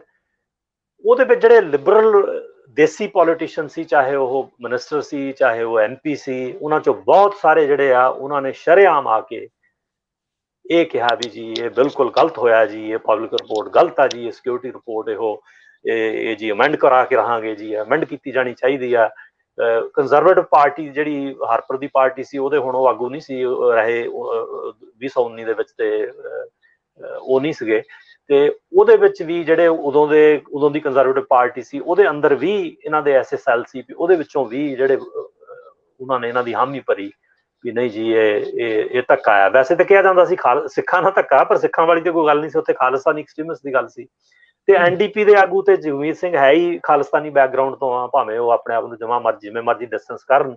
ਉਹਨਾਂ ਦਾ ਜਿਹੜਾ ਸਿਆਸਤ ਵਿੱਚ ਕੁੱਦਣਾ ਉਹ ਸਿੱਖ ਐਕਟਿਵਿਸਟ ਨੈਟਵਰਕ ਤੋਂ ਸ਼ੁਰੂ ਹੋਇਆ ਸੀ 2005-6 ਦੇ ਵਿੱਚ। ਤੇ ਸਿੱਖ ਐਕਟਿਵਿਸਟ ਨੈਟਵਰਕ ਜਿਹੜੀ ਕਿ ਅੱਜ ਕੱਲ੍ਹ ਇੱਕ ਡਿਫੰਟ ਆਰਗੇਨਾਈਜੇਸ਼ਨ ਆ, ਉਹਦੇ ਜੇ ਆਪਾਂ ਬੈਕਗਰਾਊਂਡ ਦੇ ਵਿੱਚ ਜਾਈਏ ਤੇ ਉਹਦੇ ਬਹੁਤ ਸਬੂਤ ਆ ਵੀ ਉਹ ਖਾਲਿਸਤਾਨੀ ਯੂਥ ਐਕਟਿਵਿਸਟ ਦਾ ਗਰੁੱਪ ਸੀ, ਜਿਹਦੇ ਵਿੱਚ ਜਗਮੀਤ ਸਿੰਘ ਨੇ ਪੋਲੀਟਿਕਸ ਵਿੱਚ ਉਹਦੇ ਰਾਹੀਂ ਪੈਰ ਰੱਖਿਆ, ਉਹਨਾਂ ਨੇ ਉਹਦੀਆਂ ਜੜ੍ਹਾਂ ਲਾਈਆਂ, ਫਿਰ ਬਾਕੀ ਖਾਲਿਸਤਾਨੀਆਂ ਨੇ ਸਪੋਰਟ ਕੀਤੀ ਤੇ ਅੱਜ ਉਹ NDP। ਪਰ ਇਹ ਵੀ ਇੱਕ ਬੜੀ ਹੈਰਾਨੀ ਵਾਲੀ ਗੱਲ ਆ ਨਾ ਕਿ ਜਿਹੜੀ ਪਾਰਟੀ ਨੂੰ ਰਿਪਰੈਜ਼ੈਂਟ ਕਰਦੇ ਨੇਗੇ ਉਹ ਪਾਰਟੀ ਇੰਨੀ ਜ਼ਿਆਦਾ ਲਿਬਰਲ ਹੈ ਕਿ ਪਤਾ ਨਹੀਂ ਮੋਸਟ ਆਫ ਸਿੱਖ ਜਾਣਦੇ ਹੋਣਗੇ ਕਿ ਨਹੀਂ ਕਿ ਉਹ LGBT ਰਾਈਟਸ ਹੋਰ ਇਹੋ ਜਿਹੇ ਰਾਈਟਸ ਦੀ ਵੀ ਗੱਲ ਕਰਦੀ ਹੈ ਜਿਹੜੇ ਕਿ ਆਮ ਤੌਰ 'ਤੇ ਸਾਡੇ ਸਿੱਖ ਧਿਰਾਂ ਦੇ ਵਿੱਚ ਮਨਜ਼ੂਰ ਨਹੀਂ ਕੀਤੇ ਜਾਂਦੇ ਹੈਗੇ। ਤੇ ਮੈਨੂੰ ਨਹੀਂ ਲੱਗਦਾ ਕਿ ਬਹੁਤ ਸਾਰੇ ਸਿੱਖ ਉਹਨਾਂ ਦੀ ਉਨੀ ਲਿਬਰਲਿਜ਼ਮ ਨੂੰ ਕਿ ਅਪਣਾ ਸਕਦੇ ਆ। ਹਾਂਜੀ, ਵੱਖ-ਵੱਖ ਕਮਿਊਨਿਟੀਆਂ, ਸਿੱਖ ਹੀ ਨਹੀਂ ਵੱਖ-ਵੱਖ ਕਮਿਊਨਿਟੀਆਂ ਵਿੱਚ ਕਈ ਕਿਸਮ ਦੀਆਂ ਰਿਜ਼ਰਵੇਸ਼ਨ ਆ ਉਸ ਪੱਧਰ ਤੇ LGBTQR ਬਾਰੇ ਵੀ। ਪਰ ਮੈਨੂੰ ਲੱਗਦਾ ਵੀ ਜਿਹੜਾ ਜਹਾਦੀ ਇਜ਼ਮ ਆ ਜਾਂ ਜਿਹੜਾ ਅੱਤਵਾਦ ਆ, ਜਿਹੜਾ ਦਹਿਸ਼ਤਵਾਦ ਆ, ਉਹ ਬਹੁਤ ਹੀ ਜ਼ਿਆਦਾ ਸੀਰੀਅਸ ਮੁੱਦਾ ਹੈ। ਤੇ ਜੇ ਕੈਨੇਡੀਅਨ ਸਿਕਿਉਰਿਟੀ ਏਜੰਸੀਜ਼, ਜਿਹਦੇ ਵਿੱਚ ਫਾਈਵ ਆਈਜ਼ ਨਾਂ ਦਾ ਗਰੁੱਪ ਵੀ ਆ, ਜਿਹਦੇ ਵਿੱਚ 5 ਦੇਸ਼ ਸ਼ਾਮਲ ਆ, ਉਹਨਾਂ ਦੀ ਵੀ ਇਨਪੁਟ ਹੁੰਦੀ ਆ। ਅਮਰੀਕਾ, ਆਸਟ੍ਰੇਲੀਆ, ਨਿਊਜ਼ੀਲੈਂਡ ਤੇ ਇੰਗਲੈਂਡ। ਹਾਂਜੀ, ਉਹ ਫਾਈਵ ਆਈਜ਼ ਗਰੁੱਪ ਦੀ ਵੀ ਇਨਪੁਟ ਹੁੰਦੀ ਆ ਉਹਦੇ ਵਿੱਚ। ਜਿਹੜੀ ਸੀਸਸ ਸਾਡੀ ਸਿਕਿਉਰਿਟੀ ਸਿਵਲੀਅਨ ਏਜੰਸੀ ਆ ਉਹਦੀ, RCMP ਦੀ, ਇਸ ਤੋਂ ਇਲਾਵਾ ਜਿਹੜੀ ਮਿਲਟਰੀ ਇੰਟੈਲੀਜੈਂਸ ਹੋਰ ਗਰੁੱਪਸ ਆ, ਇਲੈਕਟ੍ਰੋਨਿਕ ਇੰਟੈਲੀਜੈਂਸ ਵਗੈਰਾ, ਉਹਦੀ ਸਾਰਿਆਂ ਦੀ ਇਨਪੁਟ ਹੁੰਦੀ। ਉਹਦੇ ਆਧਾਰ ਤੇ ਜਿਹੜੀ ਉਹ ਰਿਪੋਰਟ ਤਿਆਰ ਕੀਤੀ ਗਈ ਸੀ। At the end Khalistani lobby ਇੰਨੀ ਤਾਕਤਵਰ ਸੀ ਕਿ ਕੈਨੇਡਾ ਦੀ ਸਰਕਾਰ ਨੇ ਉਹਨੂੰ ਅਮੈਂਡ ਕਰਕੇ ਉਹਦੇ ਵਿੱਚੋਂ ਸਿੱਖ ਖਾਲਿਸਤਾਨੀ ਐਕਸਟਰੀਮਿਸਟ ਹਟਾ ਦਿੱਤਾ। ਹੇਠਾਂ ਭਾਵੇਂ ਲਫ਼ਜ਼ ਉਸੇ ਕਿਸਮ ਦੇ ਰਹੇ, ਪਰ ਉਹ ਲੌਬੀ ਇਹਦੇ ਵਿੱਚ ਕਾਮਯਾਬ ਰਹੀ, ਔਰ ਇਹ ਸ਼ੋਅ ਕਰਦਾ ਕਿ ਉਹ ਕਿੰਨੀ ਤਾਕਤਵਰ ਆ। ਮੈਂ ਤੇ ਕਈ ਵਾਰ ਅਮਰਿੰਦਰ ਜੀ ਇਹ ਵੀ ਕਹਿੰਦਾ ਹੁੰਦਾ, ਬਹੁਤ ਸਾਰੇ ਲੋਕ ਕਹਿ ਦਿੰਦੇ ਆ ਜੀ ਦੇਖੋ ਖਾਲਿਸਤਾਨੀ ਥੋੜੇ ਜਿਹੇ ਤਾਂ ਹੈਗੇ ਆ, ਬਹੁਤੇ ਤਾਂ ਖਾਲਿਸਤਾਨੀ ਹੈ ਨਹੀਂ। ਕੋਈ ਕਹਿੰਦਾ ਜੀ ਇਹ ਤਾਂਗੇ ਦੀਆਂ ਸਵਾਰੀਆਂ ਆ, ਕੋਈ ਕਹਿੰਦਾ ਜੀ ਇਹ ਐਵੇਂ ਮੁੱਠੀ ਭਾਰਾ, ਕੋਈ ਲਫ਼ਜ਼ ਵਰਦਾ ਜੀ 1-2% ਹੋਣਗੇ, ਕੋਈ ਬਹੁਤ ਜ਼ਿਆਦਾ ਇਹਨਾਂ ਨੂੰ ਕਹੇ ਜੀ ਐਵੇਂ 5% ਹੋਣਗੇ ਕਹਿ ਦਿੰਦੇ ਆ। ਜੀ ਜੀ ਜੀ। ਮੈਨੂੰ ਇਸ ਦੇਸ਼ ਵਿੱਚ ਰਹਿੰਦਿਆਂ 40-45 ਸਾਲ ਹੋ ਗਏ ਆ। ਮੈਂ ਇਸ ਮੂਵਮੈਂਟ ਨੂੰ, ਜਿਵੇਂ ਮੈਂ 82 ਦਾ ਕਾਂਡ ਤੁਹਾਨੂੰ ਦੱਸਿਆ ਟੋਰਾਂਟੋ 'ਚ ਵਾਪਰਿਆ, ਮੈਂ ਉਦੋਂ ਤੋਂ ਬਹੁਤ ਇਹਨੂੰ ਨਜ਼ਦੀਕੀ ਹੋ ਕੇ, ਬਹੁਤ ਨੇੜਿਓਂ ਮੈਂ ਇਹਨੂੰ ਵਾਚ ਕੀਤਾ, ਇਹਨੂੰ ਸਟੱਡੀ ਕੀਤਾ। ਮੇਰੀ ਆਪਣੀ ਅਸੈਸਮੈਂਟ ਇਹ ਆ, ਔਰ ਮੈਂ ਕਹਿ ਵੀ ਚੁੱਕਾ ਪਬਲਿਕਲੀ ਕੁਝ ਟੀਵੀ ਪ੍ਰੋਗਰਾਮ ਜਾਂ ਰੇਡੀਓ ਪ੍ਰੋਗਰਾਮਾਂ ਉੱਤੇ, ਕਿ ਅਗਰ ਖਾਲਿਸਤਾਨੀ ਮੁੱਠੀ ਭਾਰਾ, ਤੇ ਮੈਨੂੰ ਇਹ ਦੱਸੋ ਵੀ ਖਾਲਿਸਤਾਨੀਆਂ ਦੇ ਵਿਰੋਧੀ ਕਿੰਨੇ ਕਾ? ਖਾਲਿਸਤਾਨੀ ਵਿਰੋਧੀਆਂ ਦੀ ਗਿਣਤੀ ਤਾਂ ਉਦੋਂ ਵੀ ਘੱਟ ਆ। ਖਾਲਿਸਤਾਨੀਆਂ ਨੂੰ ਕਿਸੇ ਵੀ ਪਾਲਿਸੀ ਮੈਟਰ ਉੱਤੇ ਅਗਰ ਕਿਸੇ ਨੇ ਕੋਈ ਵਿਰੋਧ ਕਰਨਾ ਹੋਵੇ, ਜਾਂ ਉਹਨਾਂ ਦੇ ਕਿਸੇ ਵੀ ਉਹਨਾਂ ਦੀ ਮੰਗ ਨੂੰ, ਕਿਸੇ ਵੀ ਉਹਨਾਂ ਦੇ ਢੰਗ ਨੂੰ, ਕਿਸੇ ਵੀ ਉਹਨਾਂ ਦੇ ਐਕਟ ਨੂੰ ਵਿਰੋਧ ਕਰਨਾ ਹੋਵੇ, ਤੇ ਕੋਈ ਸਟੇਟਮੈਂਟ ਦੇਣ ਨੂੰ ਤਿਆਰ ਨਹੀਂ ਹੁੰਦਾ। ਕੋਈ ਮੇਰੇ ਵਰਗੇ 1-2 ਬੰਦੇ, ਕੁਝ ਦੋਸਾਂਝ ਜੀ ਉੱਥੇ ਵੈਨਕੂਵਰ ਤੋਂ ਬੋਲਦੇ ਰਹੇ, ਇੱਕ ਤਾਰਾ ਸਿੰਘ ਹੇਰ ਸੀ, ਉਹਨਾਂ ਨੂੰ ਮਾਰ ਦਿੱਤਾ ਗਿਆ। ਕੁਝ 2-4 ਬੰਦੇ ਹੋਰ ਹੋਣਗੇ ਜਿਹੜੇ ਆ। ਇਹ ਖਾਲਿਸਤਾਨੀਆਂ ਦਾ ਤਾਂ ਵਿਰੋਧ ਹੀ ਹੈ ਨਹੀਂ। ਅਗਰ ਉਹ ਮੁੱਠੀ ਭਰ ਵੀ ਆ, ਅਗਰ ਉਹ 1% ਵੀ ਆ, ਅਗਰ ਉਹ 2% ਵੀ ਆ, ਤੇ ਫਿਰ ਭਾਈ ਉਹ ਆਲ ਇਨ ਆਲ ਆ। ਜਿਹਦਾ ਕਿ ਸਬੂਤ ਮੈਂ ਤੁਹਾਨੂੰ ਦੇ ਚੁੱਕਾ ਕਿ 3 ਪੋਲੀਟੀਕਲ ਪਾਰਟੀਆਂ ਜਿਹੜੀਆਂ ਮੇਨ ਆ, ਉਹਨਾਂ ਵਿੱਚ ਉਹਨਾਂ ਦਾ ਪੂਰਾ ਦਬਦਬਾ ਆ। ਅੱਜ ਸਾਡੇ 20 ਸੈਪਟੈਂਬਰ ਨੂੰ ਇਲੈਕਸ਼ਨ ਹੋ ਰਹੀ ਆ, ਭਾਵੇਂ ਟਰੂਡੋ ਚੁਣਿਆ ਜਾਵੇ ਤੇ ਉਹਨਾਂ ਦੀ ਬਹੁਤ ਹੀ ਬੱਲੇ ਬੱਲੇ ਆ, ਜਗਮੀਤ ਨਾਲ ਉਹਦੀ ਕੋਲੀਸ਼ਨ ਬਣ ਜਾਵੇ ਤੇ ਉਹਨਾਂ ਦੀ ਹੋਰ ਵੀ ਬੱਲੇ ਬੱਲੇ ਆ, ਤੇ ਅਗਰ ਕੰਜ਼ਰਵੇਟਿਵ ਪਾਰਟੀ ਉਹ ਟੂਲ ਜਿਹੜਾ ਲੀਡਰ ਆ ਉਹਦੇ ਥੱਲੇ ਬਣ ਜਾਵੇ, ਤੇ ਤਾਂ ਵੀ ਉਹਨਾਂ ਨੂੰ ਕੋਈ ਹਾਨੀ ਹੋਣ ਵਾਲੀ ਨਹੀਂ। ਉਹਦੇ ਵਿੱਚ ਵੀ ਉਹਨਾਂ ਦੇ ਬੰਦੇ ਬੈਠੇ ਆ। ਠੀਕ ਜੀ। ਤੇ ਔਰ ਹਾਂਜੀ ਹਾਂਜੀ, ਇੱਕੋ ਹੀ ਗੱਲ ਮੈਂ ਹੋਰ ਕਹਿਣ ਲੱਗਾ ਸੀ। ਮੈਂ ਇੱਕ ਸਬੂਤ ਹੋਰ ਵੀ ਪੇਸ਼ ਕਰਦਾ ਹੁੰਦਾ ਵੀ ਤੁਸੀਂ ਕੈਨੇਡਾ ਵਿੱਚ ਹਾਲਤ ਇਹ ਬਣ ਗਈ ਆ ਵੀ ਜਿੱਥੇ ਵੀ ਕਿਤੇ ਸਿੱਖ ਵਸੋਂ ਹੈਗੀ ਆ, ਜਿਵੇਂ ਬਰੰਪਟਨ ਦੇ ਵਿੱਚ ਮੈਂ ਰਹਿਣਾ, ਇੱਥੇ ਸਿੱਖ ਵਸੋਂ ਕਾਫੀ ਆ। ਮਾਲਟਨ ਟਾਊਨ ਆ ਸਾਡੇ ਲਾਗੇ, ਜਿਹੜਾ ਮਿਸਾਗਾ ਦਾ ਹਿੱਸਾ, ਉੱਥੇ ਕਾਫੀ ਆ। ਸਰੀ ਵਿੱਚ ਕਾਫੀ ਆ।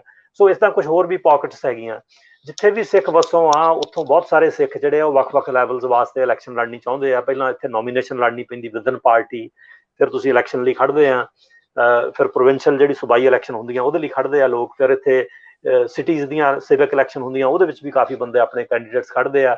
ਸਕੂਲ ਬੋਰਡਸ ਵਾਸਤੇ ਪਬਲਿਕ ਟਰਸਟੀ ਚੁਣੇ ਜਾਂਦੇ, ਉਹਦੇ ਲਈ ਵੀ ਖੜਦੇ ਆ। ਯਾਨੀ ਪਬਲਿਕ ਟਰਸਟੀ ਵੀ ਜੇ ਕਿਸੇ ਬੰਦੇ ਨੇ ਖੜਨਾ ਹੋਵੇ ਤੇ ਉਹ ਪਹਿਲਾਂ 8-10 ਵੱਡੇ ਖਾਲਿਸਤਾਨੀ ਗਰੁੱਪਾਂ ਜਾਂ ਲੀਡਰਾਂ ਕੋਲੋਂ ਬਲੈਸਿੰਗ ਲੈਣ ਜਾਂਦਾ ਵੀ ਮੈਂ ਜੀ ਖੜਾ ਹੋਣ ਨੂੰ ਸੋਚਦਾ, ਮੇਰੀ ਮਦਦ ਕਰੋਗੇ ਤੁਸੀਂ। ਇਹ ਉਹਨਾਂ ਦੀ ਤਾਕਤ ਦੀ ਨਿਸ਼ਾਨੀ ਹੈ। ਖਾਲਿਸਤਾਨੀਆਂ ਦਾ ਵਿਰੋਧ, ਇਹ ਵੱਖਰੀ ਗੱਲ ਆ ਕਿ majority of the Sikhs are not Khalistanis, it still is the case. ਪਰ ਜਿਹੜੇ ਐਕਟਿਵ ਨੇ ਕਮਿਊਨਿਟੀ ਦੇ ਵਿੱਚ, ਜਿਨ੍ਹਾਂ ਦੀ ਗਿਣਤੀ ਹੋਣੀ ਆ, ਜਿਹੜੇ ਬੋਲਣ ਵਾਲੇ ਆ, ਮੋਹਰੇ ਹੋਣ ਵਾਲੇ ਆ, ਐਕਟਿਵਿਜ਼ਮ ਕਰਨ ਵਾਲੇ ਆ, ਉਹਨਾਂ ਵਿੱਚ ਉਹਨਾਂ ਦੀ ਬੱਲੇ ਬੱਲੇ ਜੀ। ਤੇ ਇਹਦਾ ਕਾਰਨ ਕੀ ਸਮਝਦੇ? ਹੁਣ ਤੁਸੀਂ ਇਹ ਗੱਲ ਹੁਣ ਕਰ ਹੀ ਲਈਏ ਕਿ ਜਿਹੜੇ ਬੰਦੇ ਵਿਰੋਧ ਕਰਦੇ ਆ ਉਹ ਐਕਟਿਵ ਕਿਉਂ ਨਹੀਂ ਆ? ਦੇਖੋ, ਇਹਦੇ ਕਈ ਕਾਰਨ, ਇੱਕ ਇਹਦਾ ਕਾਰਨ ਪਿੰਨ ਪੁਆਇੰਟ ਨਹੀਂ ਕੀਤਾ ਜਾ ਸਕਦਾ। ਇਹਦੇ ਬਹੁਤ ਸਾਰੇ ਕਾਰਨ ਆ। ਇੱਕ ਕਾਰਨ ਤੇ ਇਹ ਆ ਵੀ ਕੋਈ ਵੀ ਬੰਦਾ ਆਪਣੇ ਆਪ ਨੂੰ ਗਦਾਰ ਨਹੀਂ ਕਹਾਉਣਾ ਚਾਹੁੰਦਾ। ਖਾਲਿਸਤਾਨੀਆਂ ਕੋਲ ਜਿਹੜੇ ਵੀ ਐਕਸਟਰੀਮਿਸਟ, ਖਾਲਿਸਤਾਨੀ ਨਹੀਂ, ਹਰ ਧਰਮ ਦੇ ਜਿਹੜੇ ਐਕਸਟਰੀਮਿਸਟ ਹੁੰਦੇ ਆ, ਜਿਹੜੇ ਫੰਡਾਮੈਂਟਲਿਸਟ ਹੁੰਦੇ ਆ, ਉਹਨਾਂ ਦਾ ਜਦੋਂ ਕੋਈ ਬੰਦਾ ਵਿਰੋਧ ਕਰੇਗਾ ਉਹ ਕਹੇਗਾ ਜੀ ਇਹ ਤਾਂ ਧਰਮ ਦਾ ਵਿਰੋਧ ਕਰ ਰਿਹਾ, ਸਾਡੇ ਦਾ ਗਦਾਰ ਆ, ਇਹ ਤਾਂ ਜੀ ਗਦਾਰ ਆ, ਇਹ ਤਾਂ ਜੀ ਸਿੱਖੀ ਦੇ ਖਿਲਾਫ ਬੋਲਦੇ ਆ ਜੀ। ਉਹ ਐਸਾ ਠੱਪਾ ਲਾਉਂਦੇ ਆ ਜਿਹਦੇ ਤੋਂ ਬੰਦਾ ਸੋਚਦਾ ਯਾਰ ਛੱਡੋ ਪਰੇ, ਆਪਾਂ ਕਾਹਨੂੰ ਕੀ ਲੈਣਾ, ਆਪਾਂ ਆਪੇ ਹੀ ਰੱਬ ਜਾਣੇ, ਆਪੇ ਸਮਾਂ ਇਹਨਾਂ ਨੂੰ ਦੇਖੇਗਾ। ਦੂਜਾ ਕਾਰਨ ਇਹਦਾ ਇਹ ਜੀ, ਹਾਂਜੀ ਹਾਂਜੀ, ਇਹਦੇ ਮੈਂ ਤੁਹਾਨੂੰ ਬਹੁਤ ਸਾਰੇ ਕਾਰਨ ਕਹਿਣ ਲੱਗਾ ਸੀ ਮੈਂ। ਹਾਂਜੀ ਹਾਂਜੀ ਹਾਂਜੀ ਹਾਂਜੀ। ਦੂਜਾ ਕਾਰਨ ਇਹਦਾ ਇਹ ਆ ਵੀ ਜਿਹੜੇ ਵੱਡੇ ਅਦਾਰੇ ਆ ਧਰਮ ਦੇ, ਧਾਰਮਿਕ ਅਦਾਰੇ ਹੀ ਸੋਸ਼ਲ ਐਕਟੀਵਿਟੀ ਦਾ ਕੇਂਦਰ ਵੀ ਬਣ ਜਾਂਦੇ ਆ। ਗੁਰਦੁਆਰਿਆਂ 'ਚ ਲੋਕ ਸੋਸ਼ਲ ਵੀ ਆਪਣੇ ਫੰਕਸ਼ਨ ਵੀ ਕਰਦੇ ਆ ਤੇ ਸੋਸ਼ਲਾਈਜ਼ ਕਰਨ ਵੀ ਚਲੇ ਜਾਂਦੇ ਆ। ਰਿਸ਼ਤੇਦਾਰੀਆਂ ਵਿੱਚ, ਮਰਨ ਜਨਮ ਵੇਲੇ ਵੀ ਉੱਥੇ ਇਕੱਠੇ ਹੁੰਦੇ ਆ। ਉਹ ਜਿਹੜੇ ਵੱਡੇ ਇੰਸਟੀਟਿਊਸ਼ਨ, ਉਹਨਾਂ ਉੱਤੇ ਵੀ ਕਬਜ਼ਾ ਖਾਲਿਸਤਾਨੀਆਂ ਦਾ ਲਗਾਤਾਰ ਰਿਹਾ ਜੀ। ਉਹਨਾਂ ਦਾ ਪ੍ਰਭਾਵ ਉੱਥੇ, ਉਹਨਾਂ ਨੇ ਉਸ ਕਿਸਮ ਦੀਆਂ ਤਸਵੀਰਾਂ ਲਾਈਆਂ ਆ। ਜਦੋਂ ਫਿਰ ਵਿਸਾਖੀ ਵਗੈਰਾ ਦੀਆਂ ਪਰੇਡਸ ਵਗੈਰਾ ਕਰਦੇ ਆ, ਜਾਂ ਜਲੂਸ ਜਿਹਨੂੰ ਆਪਾਂ ਕਹਿੰਦੇ ਆ, ਜਿਹਨੂੰ ਅੱਜ ਕੱਲ੍ਹ ਨਗਰ ਕੀਰਤਨ ਕਹਿੰਦੇ ਆ, ਉੱਥੇ ਵੀ ਉਸ ਕਿਸਮ ਦੇ ਫਲੋਟ ਲਾਉਂਦੇ ਆ, ਜਿੰਦਾਬਾਦ ਮੁਰਦਾਬਾਦ ਖਾਲਿਸਤਾਨ ਦੀ ਕਰਦੇ ਆ, ਸਿਆਸਤਦਾਨਾਂ ਨੂੰ ਇੰਪ੍ਰੈਸ ਕਰਦੇ ਆ। ਤੇ ਲੋਕ ਸੋਚਦੇ ਆ ਜੀ ਛੱਡੋ ਪਰੇ, ਇਹਨਾਂ ਦਾ ਦਬਦਬਾ ਆਪਾਂ ਇਹਦੇ ਤੋਂ ਕੀ ਲੈਣਾ। ਇਹਦੇ ਤੋਂ ਇਲਾਵਾ ਜਿਹੜਾ ਪ੍ਰਚਾਰ ਆ ਮੀਡੀਆ ਦਾ, ਉਹਦੇ ਵਿੱਚ ਵੀ ਇਹਨਾਂ ਦਾ ਕਾਫੀ ਦਬਦਬਾ ਹੈ। ਮੀਡੀਆ ਵਿੱਚ ਵੀ ਇਹਨਾਂ ਦੇ, ਮਤਲਬ ਜੇ ਕੋਈ ਐਸੀ ਗੱਲ ਹੋ ਜਾਵੇ ਤੇ ਬੰਦਾ ਬਿਆਨ ਕਰਨ ਨੂੰ, ਬੰਦਾ ਰਿਪੋਰਟ ਦੇਣ ਨੂੰ ਕੋਈ ਵੀ ਸਪਸ਼ਟ ਤਿਆਰ ਨਹੀਂ, ਗੱਲ ਗੋਲ ਕਰਨ ਨੂੰ ਤਿਆਰ ਆ ਵੀ ਅਸੀਂ ਜੀ ਕਿਸੇ ਨੂੰ ਦੁਸ਼ਮਣ ਕਾਹਨੂੰ ਬਣਾਉਣਾ। ਫਿਰ ਜਿਹੜੀਆਂ ਥ੍ਰੈਟਸ ਆ ਉਹ ਵੀ ਤੁਸੀਂ ਦੇਖਦੇ ਹੋ ਵੀ ਥ੍ਰੈਟਸ ਨਾਲ ਆਪਾਂ ਪਹਿਲਾਂ ਜ਼ਿਕਰ ਬੜਾ ਡਿਟੇਲ ਵਿੱਚ ਕਰ ਚੁੱਕੇ ਹਾਂ, ਬਿਲਕੁਲ ਇਹ ਧਮਕੀਆਂ ਵੀ ਦਿੰਦੇ ਨੇ, ਉਹਦਾ ਵੀ ਇਫੈਕਟ ਆ। ਉਸ ਤੋਂ ਇਲਾਵਾ ਜਿਹੜਾ ਇੰਡੀਆ ਵਾਲੀ ਸਾਈਡ ਤੋਂ ਜਿਹੜਾ ਆਪਰੇਸ਼ਨ ਬਲੂ ਸਟਾਰ ਆ, ਜੈਨੂਅਨਲੀ ਬਹੁਤ ਸਾਰੇ ਲੋਕ ਆ ਉਹ ਮਹਿਸੂਸ ਕਰਦੇ ਆ ਵੀ ਸ਼ਾਇਦ ਸਰਕਾਰ ਕੋਲ ਅਲਟਰਨੇਟ ਕੋਈ ਤਰੀਕਾ ਹੋਣਾ ਚਾਹੀਦਾ ਸੀ ਤੇ ਏਡੀ ਵੱਡੀ ਕਾਰਵਾਈ ਸਰਕਾਰ ਨੂੰ ਨਹੀਂ ਸੀ ਕਰਨੀ ਚਾਹੀਦੀ। ਉਸ ਤੋਂ ਇਲਾਵਾ ਜੋ ਦਿੱਲੀ ਦੇ ਵਿੱਚ ਸਿੱਖਾਂ ਦਾ ਜਾਂ ਹੋਰ ਥਾਵਾਂ ਤੇ ਕਤਲੇਆਮ ਮਿਸਿਸ ਗਾਂਧੀ ਦੇ ਕਤਲ ਤੋਂ ਬਾਅਦ ਹੋਇਆ, ਉਹਨੂੰ ਵੀ ਬਹੁਤ ਸਾਰੇ ਸਿੱਖ ਇਸ ਤਰ੍ਹਾਂ ਮਹਿਸੂਸ ਕਰਦੇ ਆ ਕਿ ਸਰਕਾਰ ਨੂੰ ਰੋਕਣਾ ਚਾਹੀਦਾ। ਮੈਂ ਵੀ ਮਹਿਸੂਸ ਕਰਦਾ ਕਿ ਉਹ ਬਹੁਤ ਵੱਡੀ ਗਲਤੀ ਸੀ, ਭਾਵੇਂ ਡਾਕਟਰ ਮਨਮੋਹਨ ਸਿੰਘ ਤਸਲੀਮ ਕਰ ਚੁੱਕਿਆ ਵੀ ਉਹ ਬਹੁਤ ਵੱਡਾ ਸਾਡੇ ਮਤਲਬ ਇੰਡੀਆ ਤੇ ਬਲੈਕ ਸਪੌਟ, ਇੱਕ ਧੱਬਾ ਲੱਗ ਚੁੱਕਾ, ਭਾਵੇਂ ਉਹ ਤਸਲੀਮ ਕਰ ਚੁੱਕੇ, ਪਰ ਫਿਰ ਵੀ ਕਈ ਲੋਕ ਜਿਹੜੇ ਆ ਉਹਨੂੰ ਉਸ ਗੁੱਸੇ ਦੀ ਕੈਟਾਗਰੀ ਵਿੱਚ ਰੱਖਦੇ ਆ। ਔਰ ਇਹਦੇ ਤੋਂ ਇਲਾਵਾ ਜਿਹੜੀ ਹਿੰਦੁਸਤਾਨ ਦੀ ਸਰਕਾਰ ਆ, ਅੱਜ ਦੀ ਸਰਕਾਰ ਵੀ ਤੇ ਪਹਿਲੀਆਂ ਸਰਕਾਰਾਂ ਵੀ, ਉਹ ਇਸ ਸਾਰੇ ਇਸ਼ੂ ਨੂੰ ਪ੍ਰੋਪਰਲੀ ਟੈਕਲ ਕਰਨ ਵਿੱਚ ਔਰ ਐਕਸਟ੍ਰੀਮਿਜ਼ਮ ਨੂੰ ਐਕਸਪੋਜ਼ ਕਰਨ ਦੇ ਵਿੱਚ ਉਹ ਕਾਮਯਾਬ ਨਹੀਂ ਰਹੀਆਂ। ਉਹਨਾਂ ਨੇ ਹੁਣ ਦੇਖੋ ਬੀਜੇਪੀ ਸਰਕਾਰ ਆ, ਇਹਨੇ ਕੀ ਕੀਤਾ ਜੀ, ਅਸੀਂ ਬਲੈਕ ਲਿਸਟ ਖਤਮ ਕਰ ਦਿੰਦੇ ਜੀ। ਇਹਨਾਂ ਨੇ ਸੋਚਿਆ ਜੀ ਬਲੈਕ ਲਿਸਟ ਖਤਮ ਕਰ ਦਿਓ, ਸਿੱਖਾਂ ਨੂੰ ਕਹੋ ਆ ਜਾਓ ਤੁਸੀਂ ਸਾਡੇ ਭਰਾ ਆ, ਅਸੀਂ ਤਾਂ ਤੁਹਾਨੂੰ ਕੁਝ ਨਹੀਂ ਕਿਹਾ। ਉਹ ਤੇ ਕਾਂਗਰਸੀ ਜਨ ਕੀਤਾ, ਉਹ ਤੇ ਚਲੀ ਗਈ ਤੇ ਇਹ ਫਟਾਫਟ ਮੰਨ ਜਾਣਗੇ। ਪਰ ਬੀਜੇਪੀ ਸਰਕਾਰ ਨੂੰ ਇਹ ਨਹੀਂ ਪਤਾ ਕਿ ਜਿਹੜੀ ਡੀਪ ਥਿਊਰੀ ਹੈ ਇਹਦੀ ਖਾਲਿਸਤਾਨ ਦੀ, ਉਹ ਜਿਵੇਂ ਟੂ ਨੇਸ਼ਨ ਥਿਊਰੀ ਜਨਾਹ ਨੇ ਪੇਸ਼ ਕੀਤੀ ਸੀ ਪਾਕਿਸਤਾਨ ਬਣਾਉਣ ਦੀ, ਇਹ ਉਸ ਥਿਊਰੀ ਤੇ ਖੜੇ ਆ ਵੀ ਸਾਡਾ ਤੇ ਹਿੰਦੂਆਂ ਨਾਲ ਲੈਣ ਦੇਣ ਕੋਈ ਨਹੀਂ। ਜਿਹੜਾ ਬੰਦਾ ਇਹ ਮਹਿਸੂਸ ਕਰਦਾ ਵੀ ਸਿੱਖ ਤੇ ਹਿੰਦੂ ਦੋ ਵੱਖਰੀਆਂ ਕੌਮਾਂ ਆ ਤੇ ਉਸ ਕੌਮੀਅਤ ਦੇ ਆਧਾਰ ਤੇ ਸਿੱਖਾਂ ਨੂੰ ਵੱਖਰਾ ਰਾਜ ਖਾਲਿਸਤਾਨ ਚਾਹੀਦਾ, ਤੇ ਉਹ ਬੀਜੇਪੀ ਦਾ ਜਿਹੜਾ ਹਮਦਰਦ ਕਿਵੇਂ ਹੋ ਜਾਏਗਾ। ਸੋ ਬੀਜੇਪੀ ਦਾ ਜਿਹੜਾ ਵੈਪਨ ਆ, ਉਹ ਗਲਤ ਵੈਪਨ ਬੀਜੇਪੀ ਨੇ ਇਸਤੇਮਾਲ ਕਰਨ ਦੀ ਕੋਸ਼ਿਸ਼ ਕੀਤੀ ਤੇ ਉਹਨਾਂ ਨੇ ਉਹ ਚਲੋ ਜੋ ਵੀ ਕੀਤਾ ਉਹਨਾਂ ਨੇ ਉਹ ਕਾਰਗਰ ਹਥਿਆਰ ਨਹੀਂ ਸੀ। ਤੇ ਪਹਿਲੀਆਂ ਜਿਹੜੀਆਂ ਕਾਂਗਰਸ ਸਰਕਾਰਾਂ ਜਾਂ ਕੋਲੀਸ਼ਨ ਸਰਕਾਰਾਂ, ਉਹ ਵੀ ਇਹਨੂੰ ਪੂਰੀ ਤਰ੍ਹਾਂ ਟੈਕਲ ਨਹੀਂ ਕਰ ਸਕੀਆਂ। ਜੇ ਦੋਸ਼ੀਆਂ ਨੂੰ ਸਜ਼ਾਵਾਂ ਦਿੱਤੀਆਂ ਜਾਂਦੀਆਂ ਮੌਕੇ ਸਿਰ, ਦਿੱਲੀ ਵਿੱਚ ਜੋ ਕੁਝ ਇੱਧਰ ਉੱਧਰ ਵਾਪਰਿਆ, ਤੇ ਕਾਫੀ ਸਾਰਾ ਲੋਕ ਸ਼ਾਂਤ ਹੋ ਜਾਣੇ ਸੀ। ਸੋ ਸਰਕਾਰਾਂ ਖੁੰਝ ਗਈਆਂ ਉਹਦੇ ਤੋਂ, ਤੇ ਇਹ ਬਹੁਤ ਸਾਰੇ ਕਾਰਨ ਆ ਜਿਹਦੇ ਕਰਕੇ ਇਹ ਲਹਿਰ ਜਿਹੜੀ ਆ ਅੱਜ ਵੀ ਕਾਫੀ ਕਾਫੀ। ਜੇ ਤੁਸੀਂ ਐਂਡ ਵਿੱਚ ਕੁਝ ਕਨਕਲੂਡ ਕਰਨਾ ਚਾਹੋ ਤਾਂ ਕਰ ਦਿਓ, ਫਿਰ ਮੈਂ ਇਸ ਨੂੰ ਫਿਨਿਸ਼ ਕਰ ਦਿਆਂਗਾ। ਨਹੀਂ ਜੀ, ਬਸ ਆਪਣੀ ਤਕਰੀਬਨ ਕਾਫੀ ਡਿਟੇਲ ਦੇ ਵਿੱਚ ਗੱਲ ਹੋ ਗਈ। ਤੇ ਇੱਕ ਗੱਲ ਜਿਹੜੀ ਮੈਂ ਇਹ ਕਹਿਣੀ ਚਾਹਾਂਗਾ ਉਹ ਇਹ ਆ ਕਿ ਜਿਹੜੇ ਵੱਖ-ਵੱਖ ਫਿਰਕੇ ਨੇ, ਧਰਮ ਆ, ਜਦੋਂ ਆਪਾਂ ਸਿੱਖੀ ਨੂੰ ਕੋਈ ਧਰਮ ਕਹਿ ਲੈ, ਕੋਈ ਕੌਮ ਕਹਿ ਲੈ, ਕੋਈ ਫਿਰਕਾ ਕਹਿ ਲੈ, ਕੋਈ ਵਿਸ਼ਵਾਸ ਕਹਿ ਲੈ, ਤੁਹਾਡੀ ਮਰਜ਼ੀ ਆ ਆਪਣੀ। ਸਿੱਖੀ ਦੇ ਵਿੱਚ ਗਾਂ ਥੱਲੇ ਹੋਰ ਵੀ ਕਈ ਨਿੱਕੇ ਮੋਟੇ ਕਈ ਗਰੁੱਪ, ਕਈ ਸੰਪਰਦਾਵਾਂ ਬਣੀਆਂ ਹੋਈਆਂ। ਸਿੱਖੀ ਦੇ ਵਿੱਚ ਵਰਨ ਵੀ ਹੈਗੇ ਹਜੇ ਕਿ ਨਹੀਂ?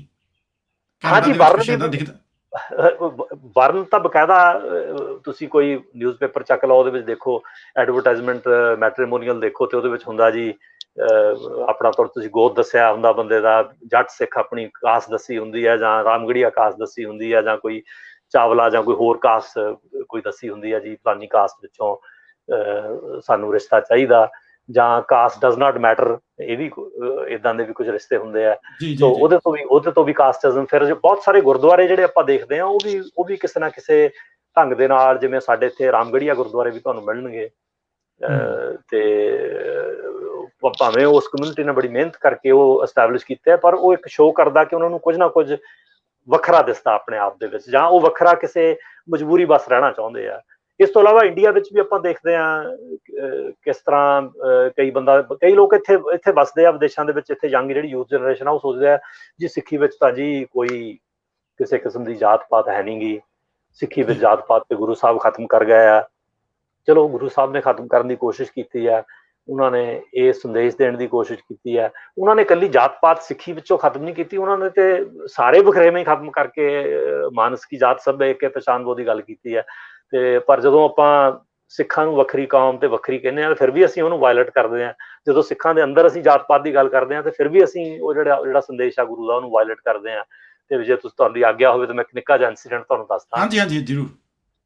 ਮੇਰੇ ਕਜ਼ਨ ਆ ਇੱਥੇ, ਮੇਰੇ ਤੋਂ ਕਾਫੀ ਛੋਟੇ ਆ ਇਸ ਦੇ ਵਿੱਚ, ਉਹ ਅਮਰੀਕਾ ਵਿੱਚ ਰਹਿੰਦੇ ਆ। ਤੇ ਇੱਕ ਵਾਰ ਅਸੀਂ ਇੰਡੀਆ ਦੇ ਵਿੱਚ ਫੇਰੀ ਦੌਰਾਨ ਇਕੱਠੇ ਹੋ ਗਏ, ਤੇ ਉਹ ਵਿਦੇਸ਼ ਵਿੱਚ ਭਾਵੇਂ ਛੋਟੇ ਹੁੰਦੇ ਆ ਗਏ ਸੀ, ਤੇ ਅੰਮ੍ਰਿਤਧਾਰੀ ਨੇ, ਤੇ ਉਹਨਾਂ ਨੂੰ ਜ਼ਿਆਦਾ ਵਾਕਫੀਅਤ ਨਹੀਂ ਇੰਡੀਆ ਦੀ ਸੁਸਾਇਟੀ ਦੀ। ਤੇ ਉਹਨਾਂ ਨੇ ਮੈਨੂੰ ਕਿਹਾ ਭਾਜੀ ਦੇਖੋ ਸਿੱਖੀ ਵਿੱਚ ਤਾਂ ਜੀ ਸਾਰੇ ਬਰਾਬਰ ਆ, ਸਿੱਖਾਂ ਨਾਲ ਜੀ ਬੜਾ ਧੱਕਾ ਇੱਥੇ ਹੋ ਗਿਆ ਵਗੈਰਾ ਵਗੈਰਾ। ਉਹ ਕਈ ਵਾਰ ਮੇਰੇ ਨਾਲ ਗੱਲਾਂ ਉੱਥੇ ਵੀ ਕਰਦੇ ਰਹੇ, ਹੁਣ ਵੀ ਕਈ ਵਾਰ, ਜਾਂ ਮੈਂ ਵੀ ਉਹਨਾਂ ਨੂੰ ਮਿਲਣ ਜਾਂਦਾ ਰਿਹਾ ਪਿਛਲੇ ਸਾਲਾਂ ਦੀਆਂ 25-30 ਸਾਲਾਂ ਦੌਰਾਨ, ਤੇ ਕਈ ਵਾਰ ਗੱਲ ਕਰ। ਜਦੋਂ ਇੰਡੀਆ ਵਿੱਚ ਇਹ ਗੱਲ ਹੋਈ ਤੇ ਮੈਂ ਆਪਣੇ ਕਜ਼ਨ ਨੂੰ ਕਿਹਾ ਵੀ ਆ ਹੁਣ ਮੈਂ ਤੈਨੂੰ ਆਪਣੇ ਪਿੰਡ ਵਿੱਚ ਸਿੱਖੀ ਦਿਖਾਉਣਾ। ਜਦੋਂ ਅਸੀਂ ਪਿੰਡ ਗਏ ਤੇ ਮੈਂ ਉਹਨੂੰ ਪਿੰਡ ਦੇ ਵਿੱਚ ਜਿਹੜਾ ਗਰੀਬਾਂ ਦਾ ਮੁਹੱਲਾ ਸੀ, ਸਾਡੇ ਪਿੰਡ ਵਿੱਚ ਕਾਫੀ ਈਸਾਈ ਵੀ ਵਸਦੇ ਨੇ ਤੇ ਕਾਫੀ ਸਾਰੇ ਹਰੀਜਨ ਵੀ ਆ। ਇੱਕ ਬਸਤੀ ਇੱਕ ਸਾਈਡ ਦੇ ਉੱਤੇ ਲਗਭਗ ਉਹਨਾਂ ਦੀ, ਇੱਕ ਸਾਈਡ ਤੇ ਈਸਾਈਆਂ ਦੀ ਆ, ਦੂਜੇ ਸਾਈਡ ਤੇ ਜਿਹੜਾ ਜ਼ਿਮੀਂਦਾਰ ਭਾਈਚਾਰਾ ਉਹ ਤਕਰੀਬਨ ਸੈਗਰੀਗੇਟਡ ਜਿਹਾ ਪੁਰਾਣਾ ਪਿੰਡ ਆ ਮੁਸਲਮਾਨਾਂ ਦੇ ਵੇਲੇ ਦਾ, ਤੇ ਉਹ ਉਸ ਢੰਗ ਨਾਲ ਹੀ ਐਸਟੈਬਲਿਸ਼ ਸੀ ਤੇ ਉਸੇ ਢੰਗ ਨਾਲ ਅੱਜ ਥੋੜਾ ਬਹੁਤਾ ਚੇਂਜਸ ਨਵੇਂ ਜਿਹੜੇ ਮਕਾਨ ਉਹਨਾਂ 'ਚ ਹੋਈ ਹੈ। ਤੇ ਮੈਂ ਉਹਨੂੰ ਮੁਹੱਲਾ ਦਿਖਾਇਆ ਮਜ਼ਦੂਰਾਂ ਦਾ, ਖੇਤ ਮਜ਼ਦੂਰਾਂ ਦਾ, ਤੇ ਉਹਨੇ ਦੇਖਿਆ ਵੀ ਉੱਥੇ ਬੜੀ ਗੰਦਗੀ ਆ, ਪਾਣੀ ਦੀ ਨਿਕਾਸੀ ਦਾ ਕੋਈ ਪ੍ਰਬੰਧ ਨਹੀਂ ਤੇ ਲੋਕ ਐਵੇਂ ਇੱਟਾਂ ਜੀਆਂ ਰੱਖ ਕੇ ਉਹਦੇ ਛੜੱਪੇ ਮਾਰ ਕੇ ਲੰਘਦੇ ਆ ਕਿਉਂਕਿ ਪਾਣੀ ਸੜਕਾਂ ਤੇ ਗਲੀਆਂ ਦੇ ਵਿੱਚ ਖੜਾ। ਫਿਰ ਮੈਂ ਉਹਨੂੰ ਆਪਣਾ ਜਿਹੜਾ ਜ਼ਿਮੀਂਦਾਰਾਂ ਦਾ ਮਹੱਲਾ ਦਿਖਾਇਆ। ਫਿਰ ਮੈਂ ਉਹਨੂੰ ਕਬਰਸਤਾਨ ਦਿਖਾਇਆ ਵੀ ਇੱਕ ਪਾਸੇ ਜਿਹੜੇ ਈਸਾਈ ਤੇ ਹਰੀਜਨ ਆ ਉਹਨਾਂ ਦਾ ਕਬਰਸਤਾਨ ਆ ਤੇ ਪਿੰਡ ਦੇ ਦੂਜੇ ਪਾਸੇ ਜਿਹੜਾ ਜ਼ਿਮੀਂਦਾਰਾਂ ਦਾ ਕਬਰਸਤਾਨ ਆ। ਤੇ ਉਹਨੇ ਮੈਨੂੰ ਪੁੱਛਿਆ ਇਹ ਕਿਉਂ ਆ? ਮੈਂ ਕਿਹਾ ਜੀ ਇਹੋ ਹੀ ਜਾਤ ਪਾਤ ਦਾ। ਫਿਰ ਉਸ ਤੋਂ ਬਾਅਦ ਅਸੀਂ ਪਿੰਡ ਦੇ ਗੁਰਦੁਆਰੇ ਵਿੱਚ ਕੋਈ ਫੰਕਸ਼ਨ ਸੀ, ਉੱਥੇ ਮੈਂ ਉਹਨੂੰ ਲੈ ਗਿਆ ਤੇ ਉੱਥੇ ਮੱਥਾ ਟੇਕਿਆ, ਲੰਗਰ ਵਗੈਰਾ ਛਕਿਆ ਤੇ ਮੈਂ ਉਹਨੂੰ ਦਿਖਾਇਆ। ਮੈਂ ਕਿਹਾ ਵੀ ਬਾਹਰ ਕੁਛ ਬੱਚੇ ਤਾਂ ਦੇਖੇ ਆ ਬੈਠੇ? ਤੇ ਉਹਨੇ ਕਿਹਾ ਹਾਂ ਉਹ ਬੱਚੇ ਕਿਉਂ ਬੈਠੇ ਆ ਬਾਹਰ? ਗਲੀ ਦੇ ਵਿੱਚ ਬੈਠੇ ਆ, ਨਾਲੀ ਦੇ ਕਿਨਾਰੇ। ਕਹਿੰਦਾ ਇਹ ਕਿਉਂ ਬੈਠੇ ਆ? ਮੈਂ ਕਿਹਾ ਇਹ ਗਰੀਬਾਂ ਦੇ ਮਜ਼ਦੂਰਾਂ ਦੇ ਬੱਚੇ। ਕਹਿੰਦਾ ਇਹ ਕਿਉਂ ਬੈਠੇ ਆ? ਮੈਂ ਕਿਹਾ ਕਿਉਂਕਿ ਇਹ ਸੈਗਰੀਗੇਸ਼ਨ ਆ ਸੁਸਾਇਟੀ ਦੇ ਵਿੱਚ ਤੇ ਇਹਨਾਂ ਨੂੰ ਜਿਹੜਾ ਜੱਟਾਂ ਦਾ ਗੁਰਦੁਆਰਾ ਸੋ ਕਾਲਡ ਜਾਂ ਜ਼ਿਮੀਂਦਾਰਾਂ ਦਾ ਗੁਰਦੁਆਰਾ ਉਹਦੇ ਵਿੱਚ ਅੰਦਰ ਆਉਣ ਦੀ ਆਗਿਆ ਨਹੀਂ ਹੈ, ਗੁਰੂ ਵੱਲੋਂ ਨਹੀਂ, ਪਰ ਜਿਹੜੇ ਇਹ ਗੁਰਦੁਆਰਾ ਰਨ ਕਰ ਰਹੀ ਕਮਿਊਨਿਟੀ ਉਹਦੇ ਵੱਲੋਂ ਇਹਨਾਂ ਨੂੰ ਕਾਇੰਡ ਆਫ ਅਛੂਤ ਸਮਝਿਆ ਜਾਂਦਾ ਹੈ। ਵਿਚਾਰੇ ਬੈਠੇ ਉੱਥੇ ਤਾਂ ਆ ਕਿ ਜਿਹੜਾ ਪ੍ਰਸ਼ਾਦ ਬਚਿਆ ਹੋਏਗਾ ਜਾਂ ਲੰਗਰ ਪਾਣੀ ਬਚਿਆ ਹੋਏਗਾ ਉਹ ਇਹਨਾਂ ਨੂੰ ਬਾਅਦ ਵਿੱਚ ਵੀ ਸਰਵ ਕੀਤਾ ਜਾਏਗਾ, ਜੋ ਕੁਝ ਵੀ ਇਹਨਾਂ ਦੇ ਹਿੱਸੇ ਆਏਗਾ। ਇਹ ਵਿਚਾਰੇ ਉੱਥੇ ਕੁਝ ਖਾਣ ਨੂੰ ਬੈਠੇ ਆ।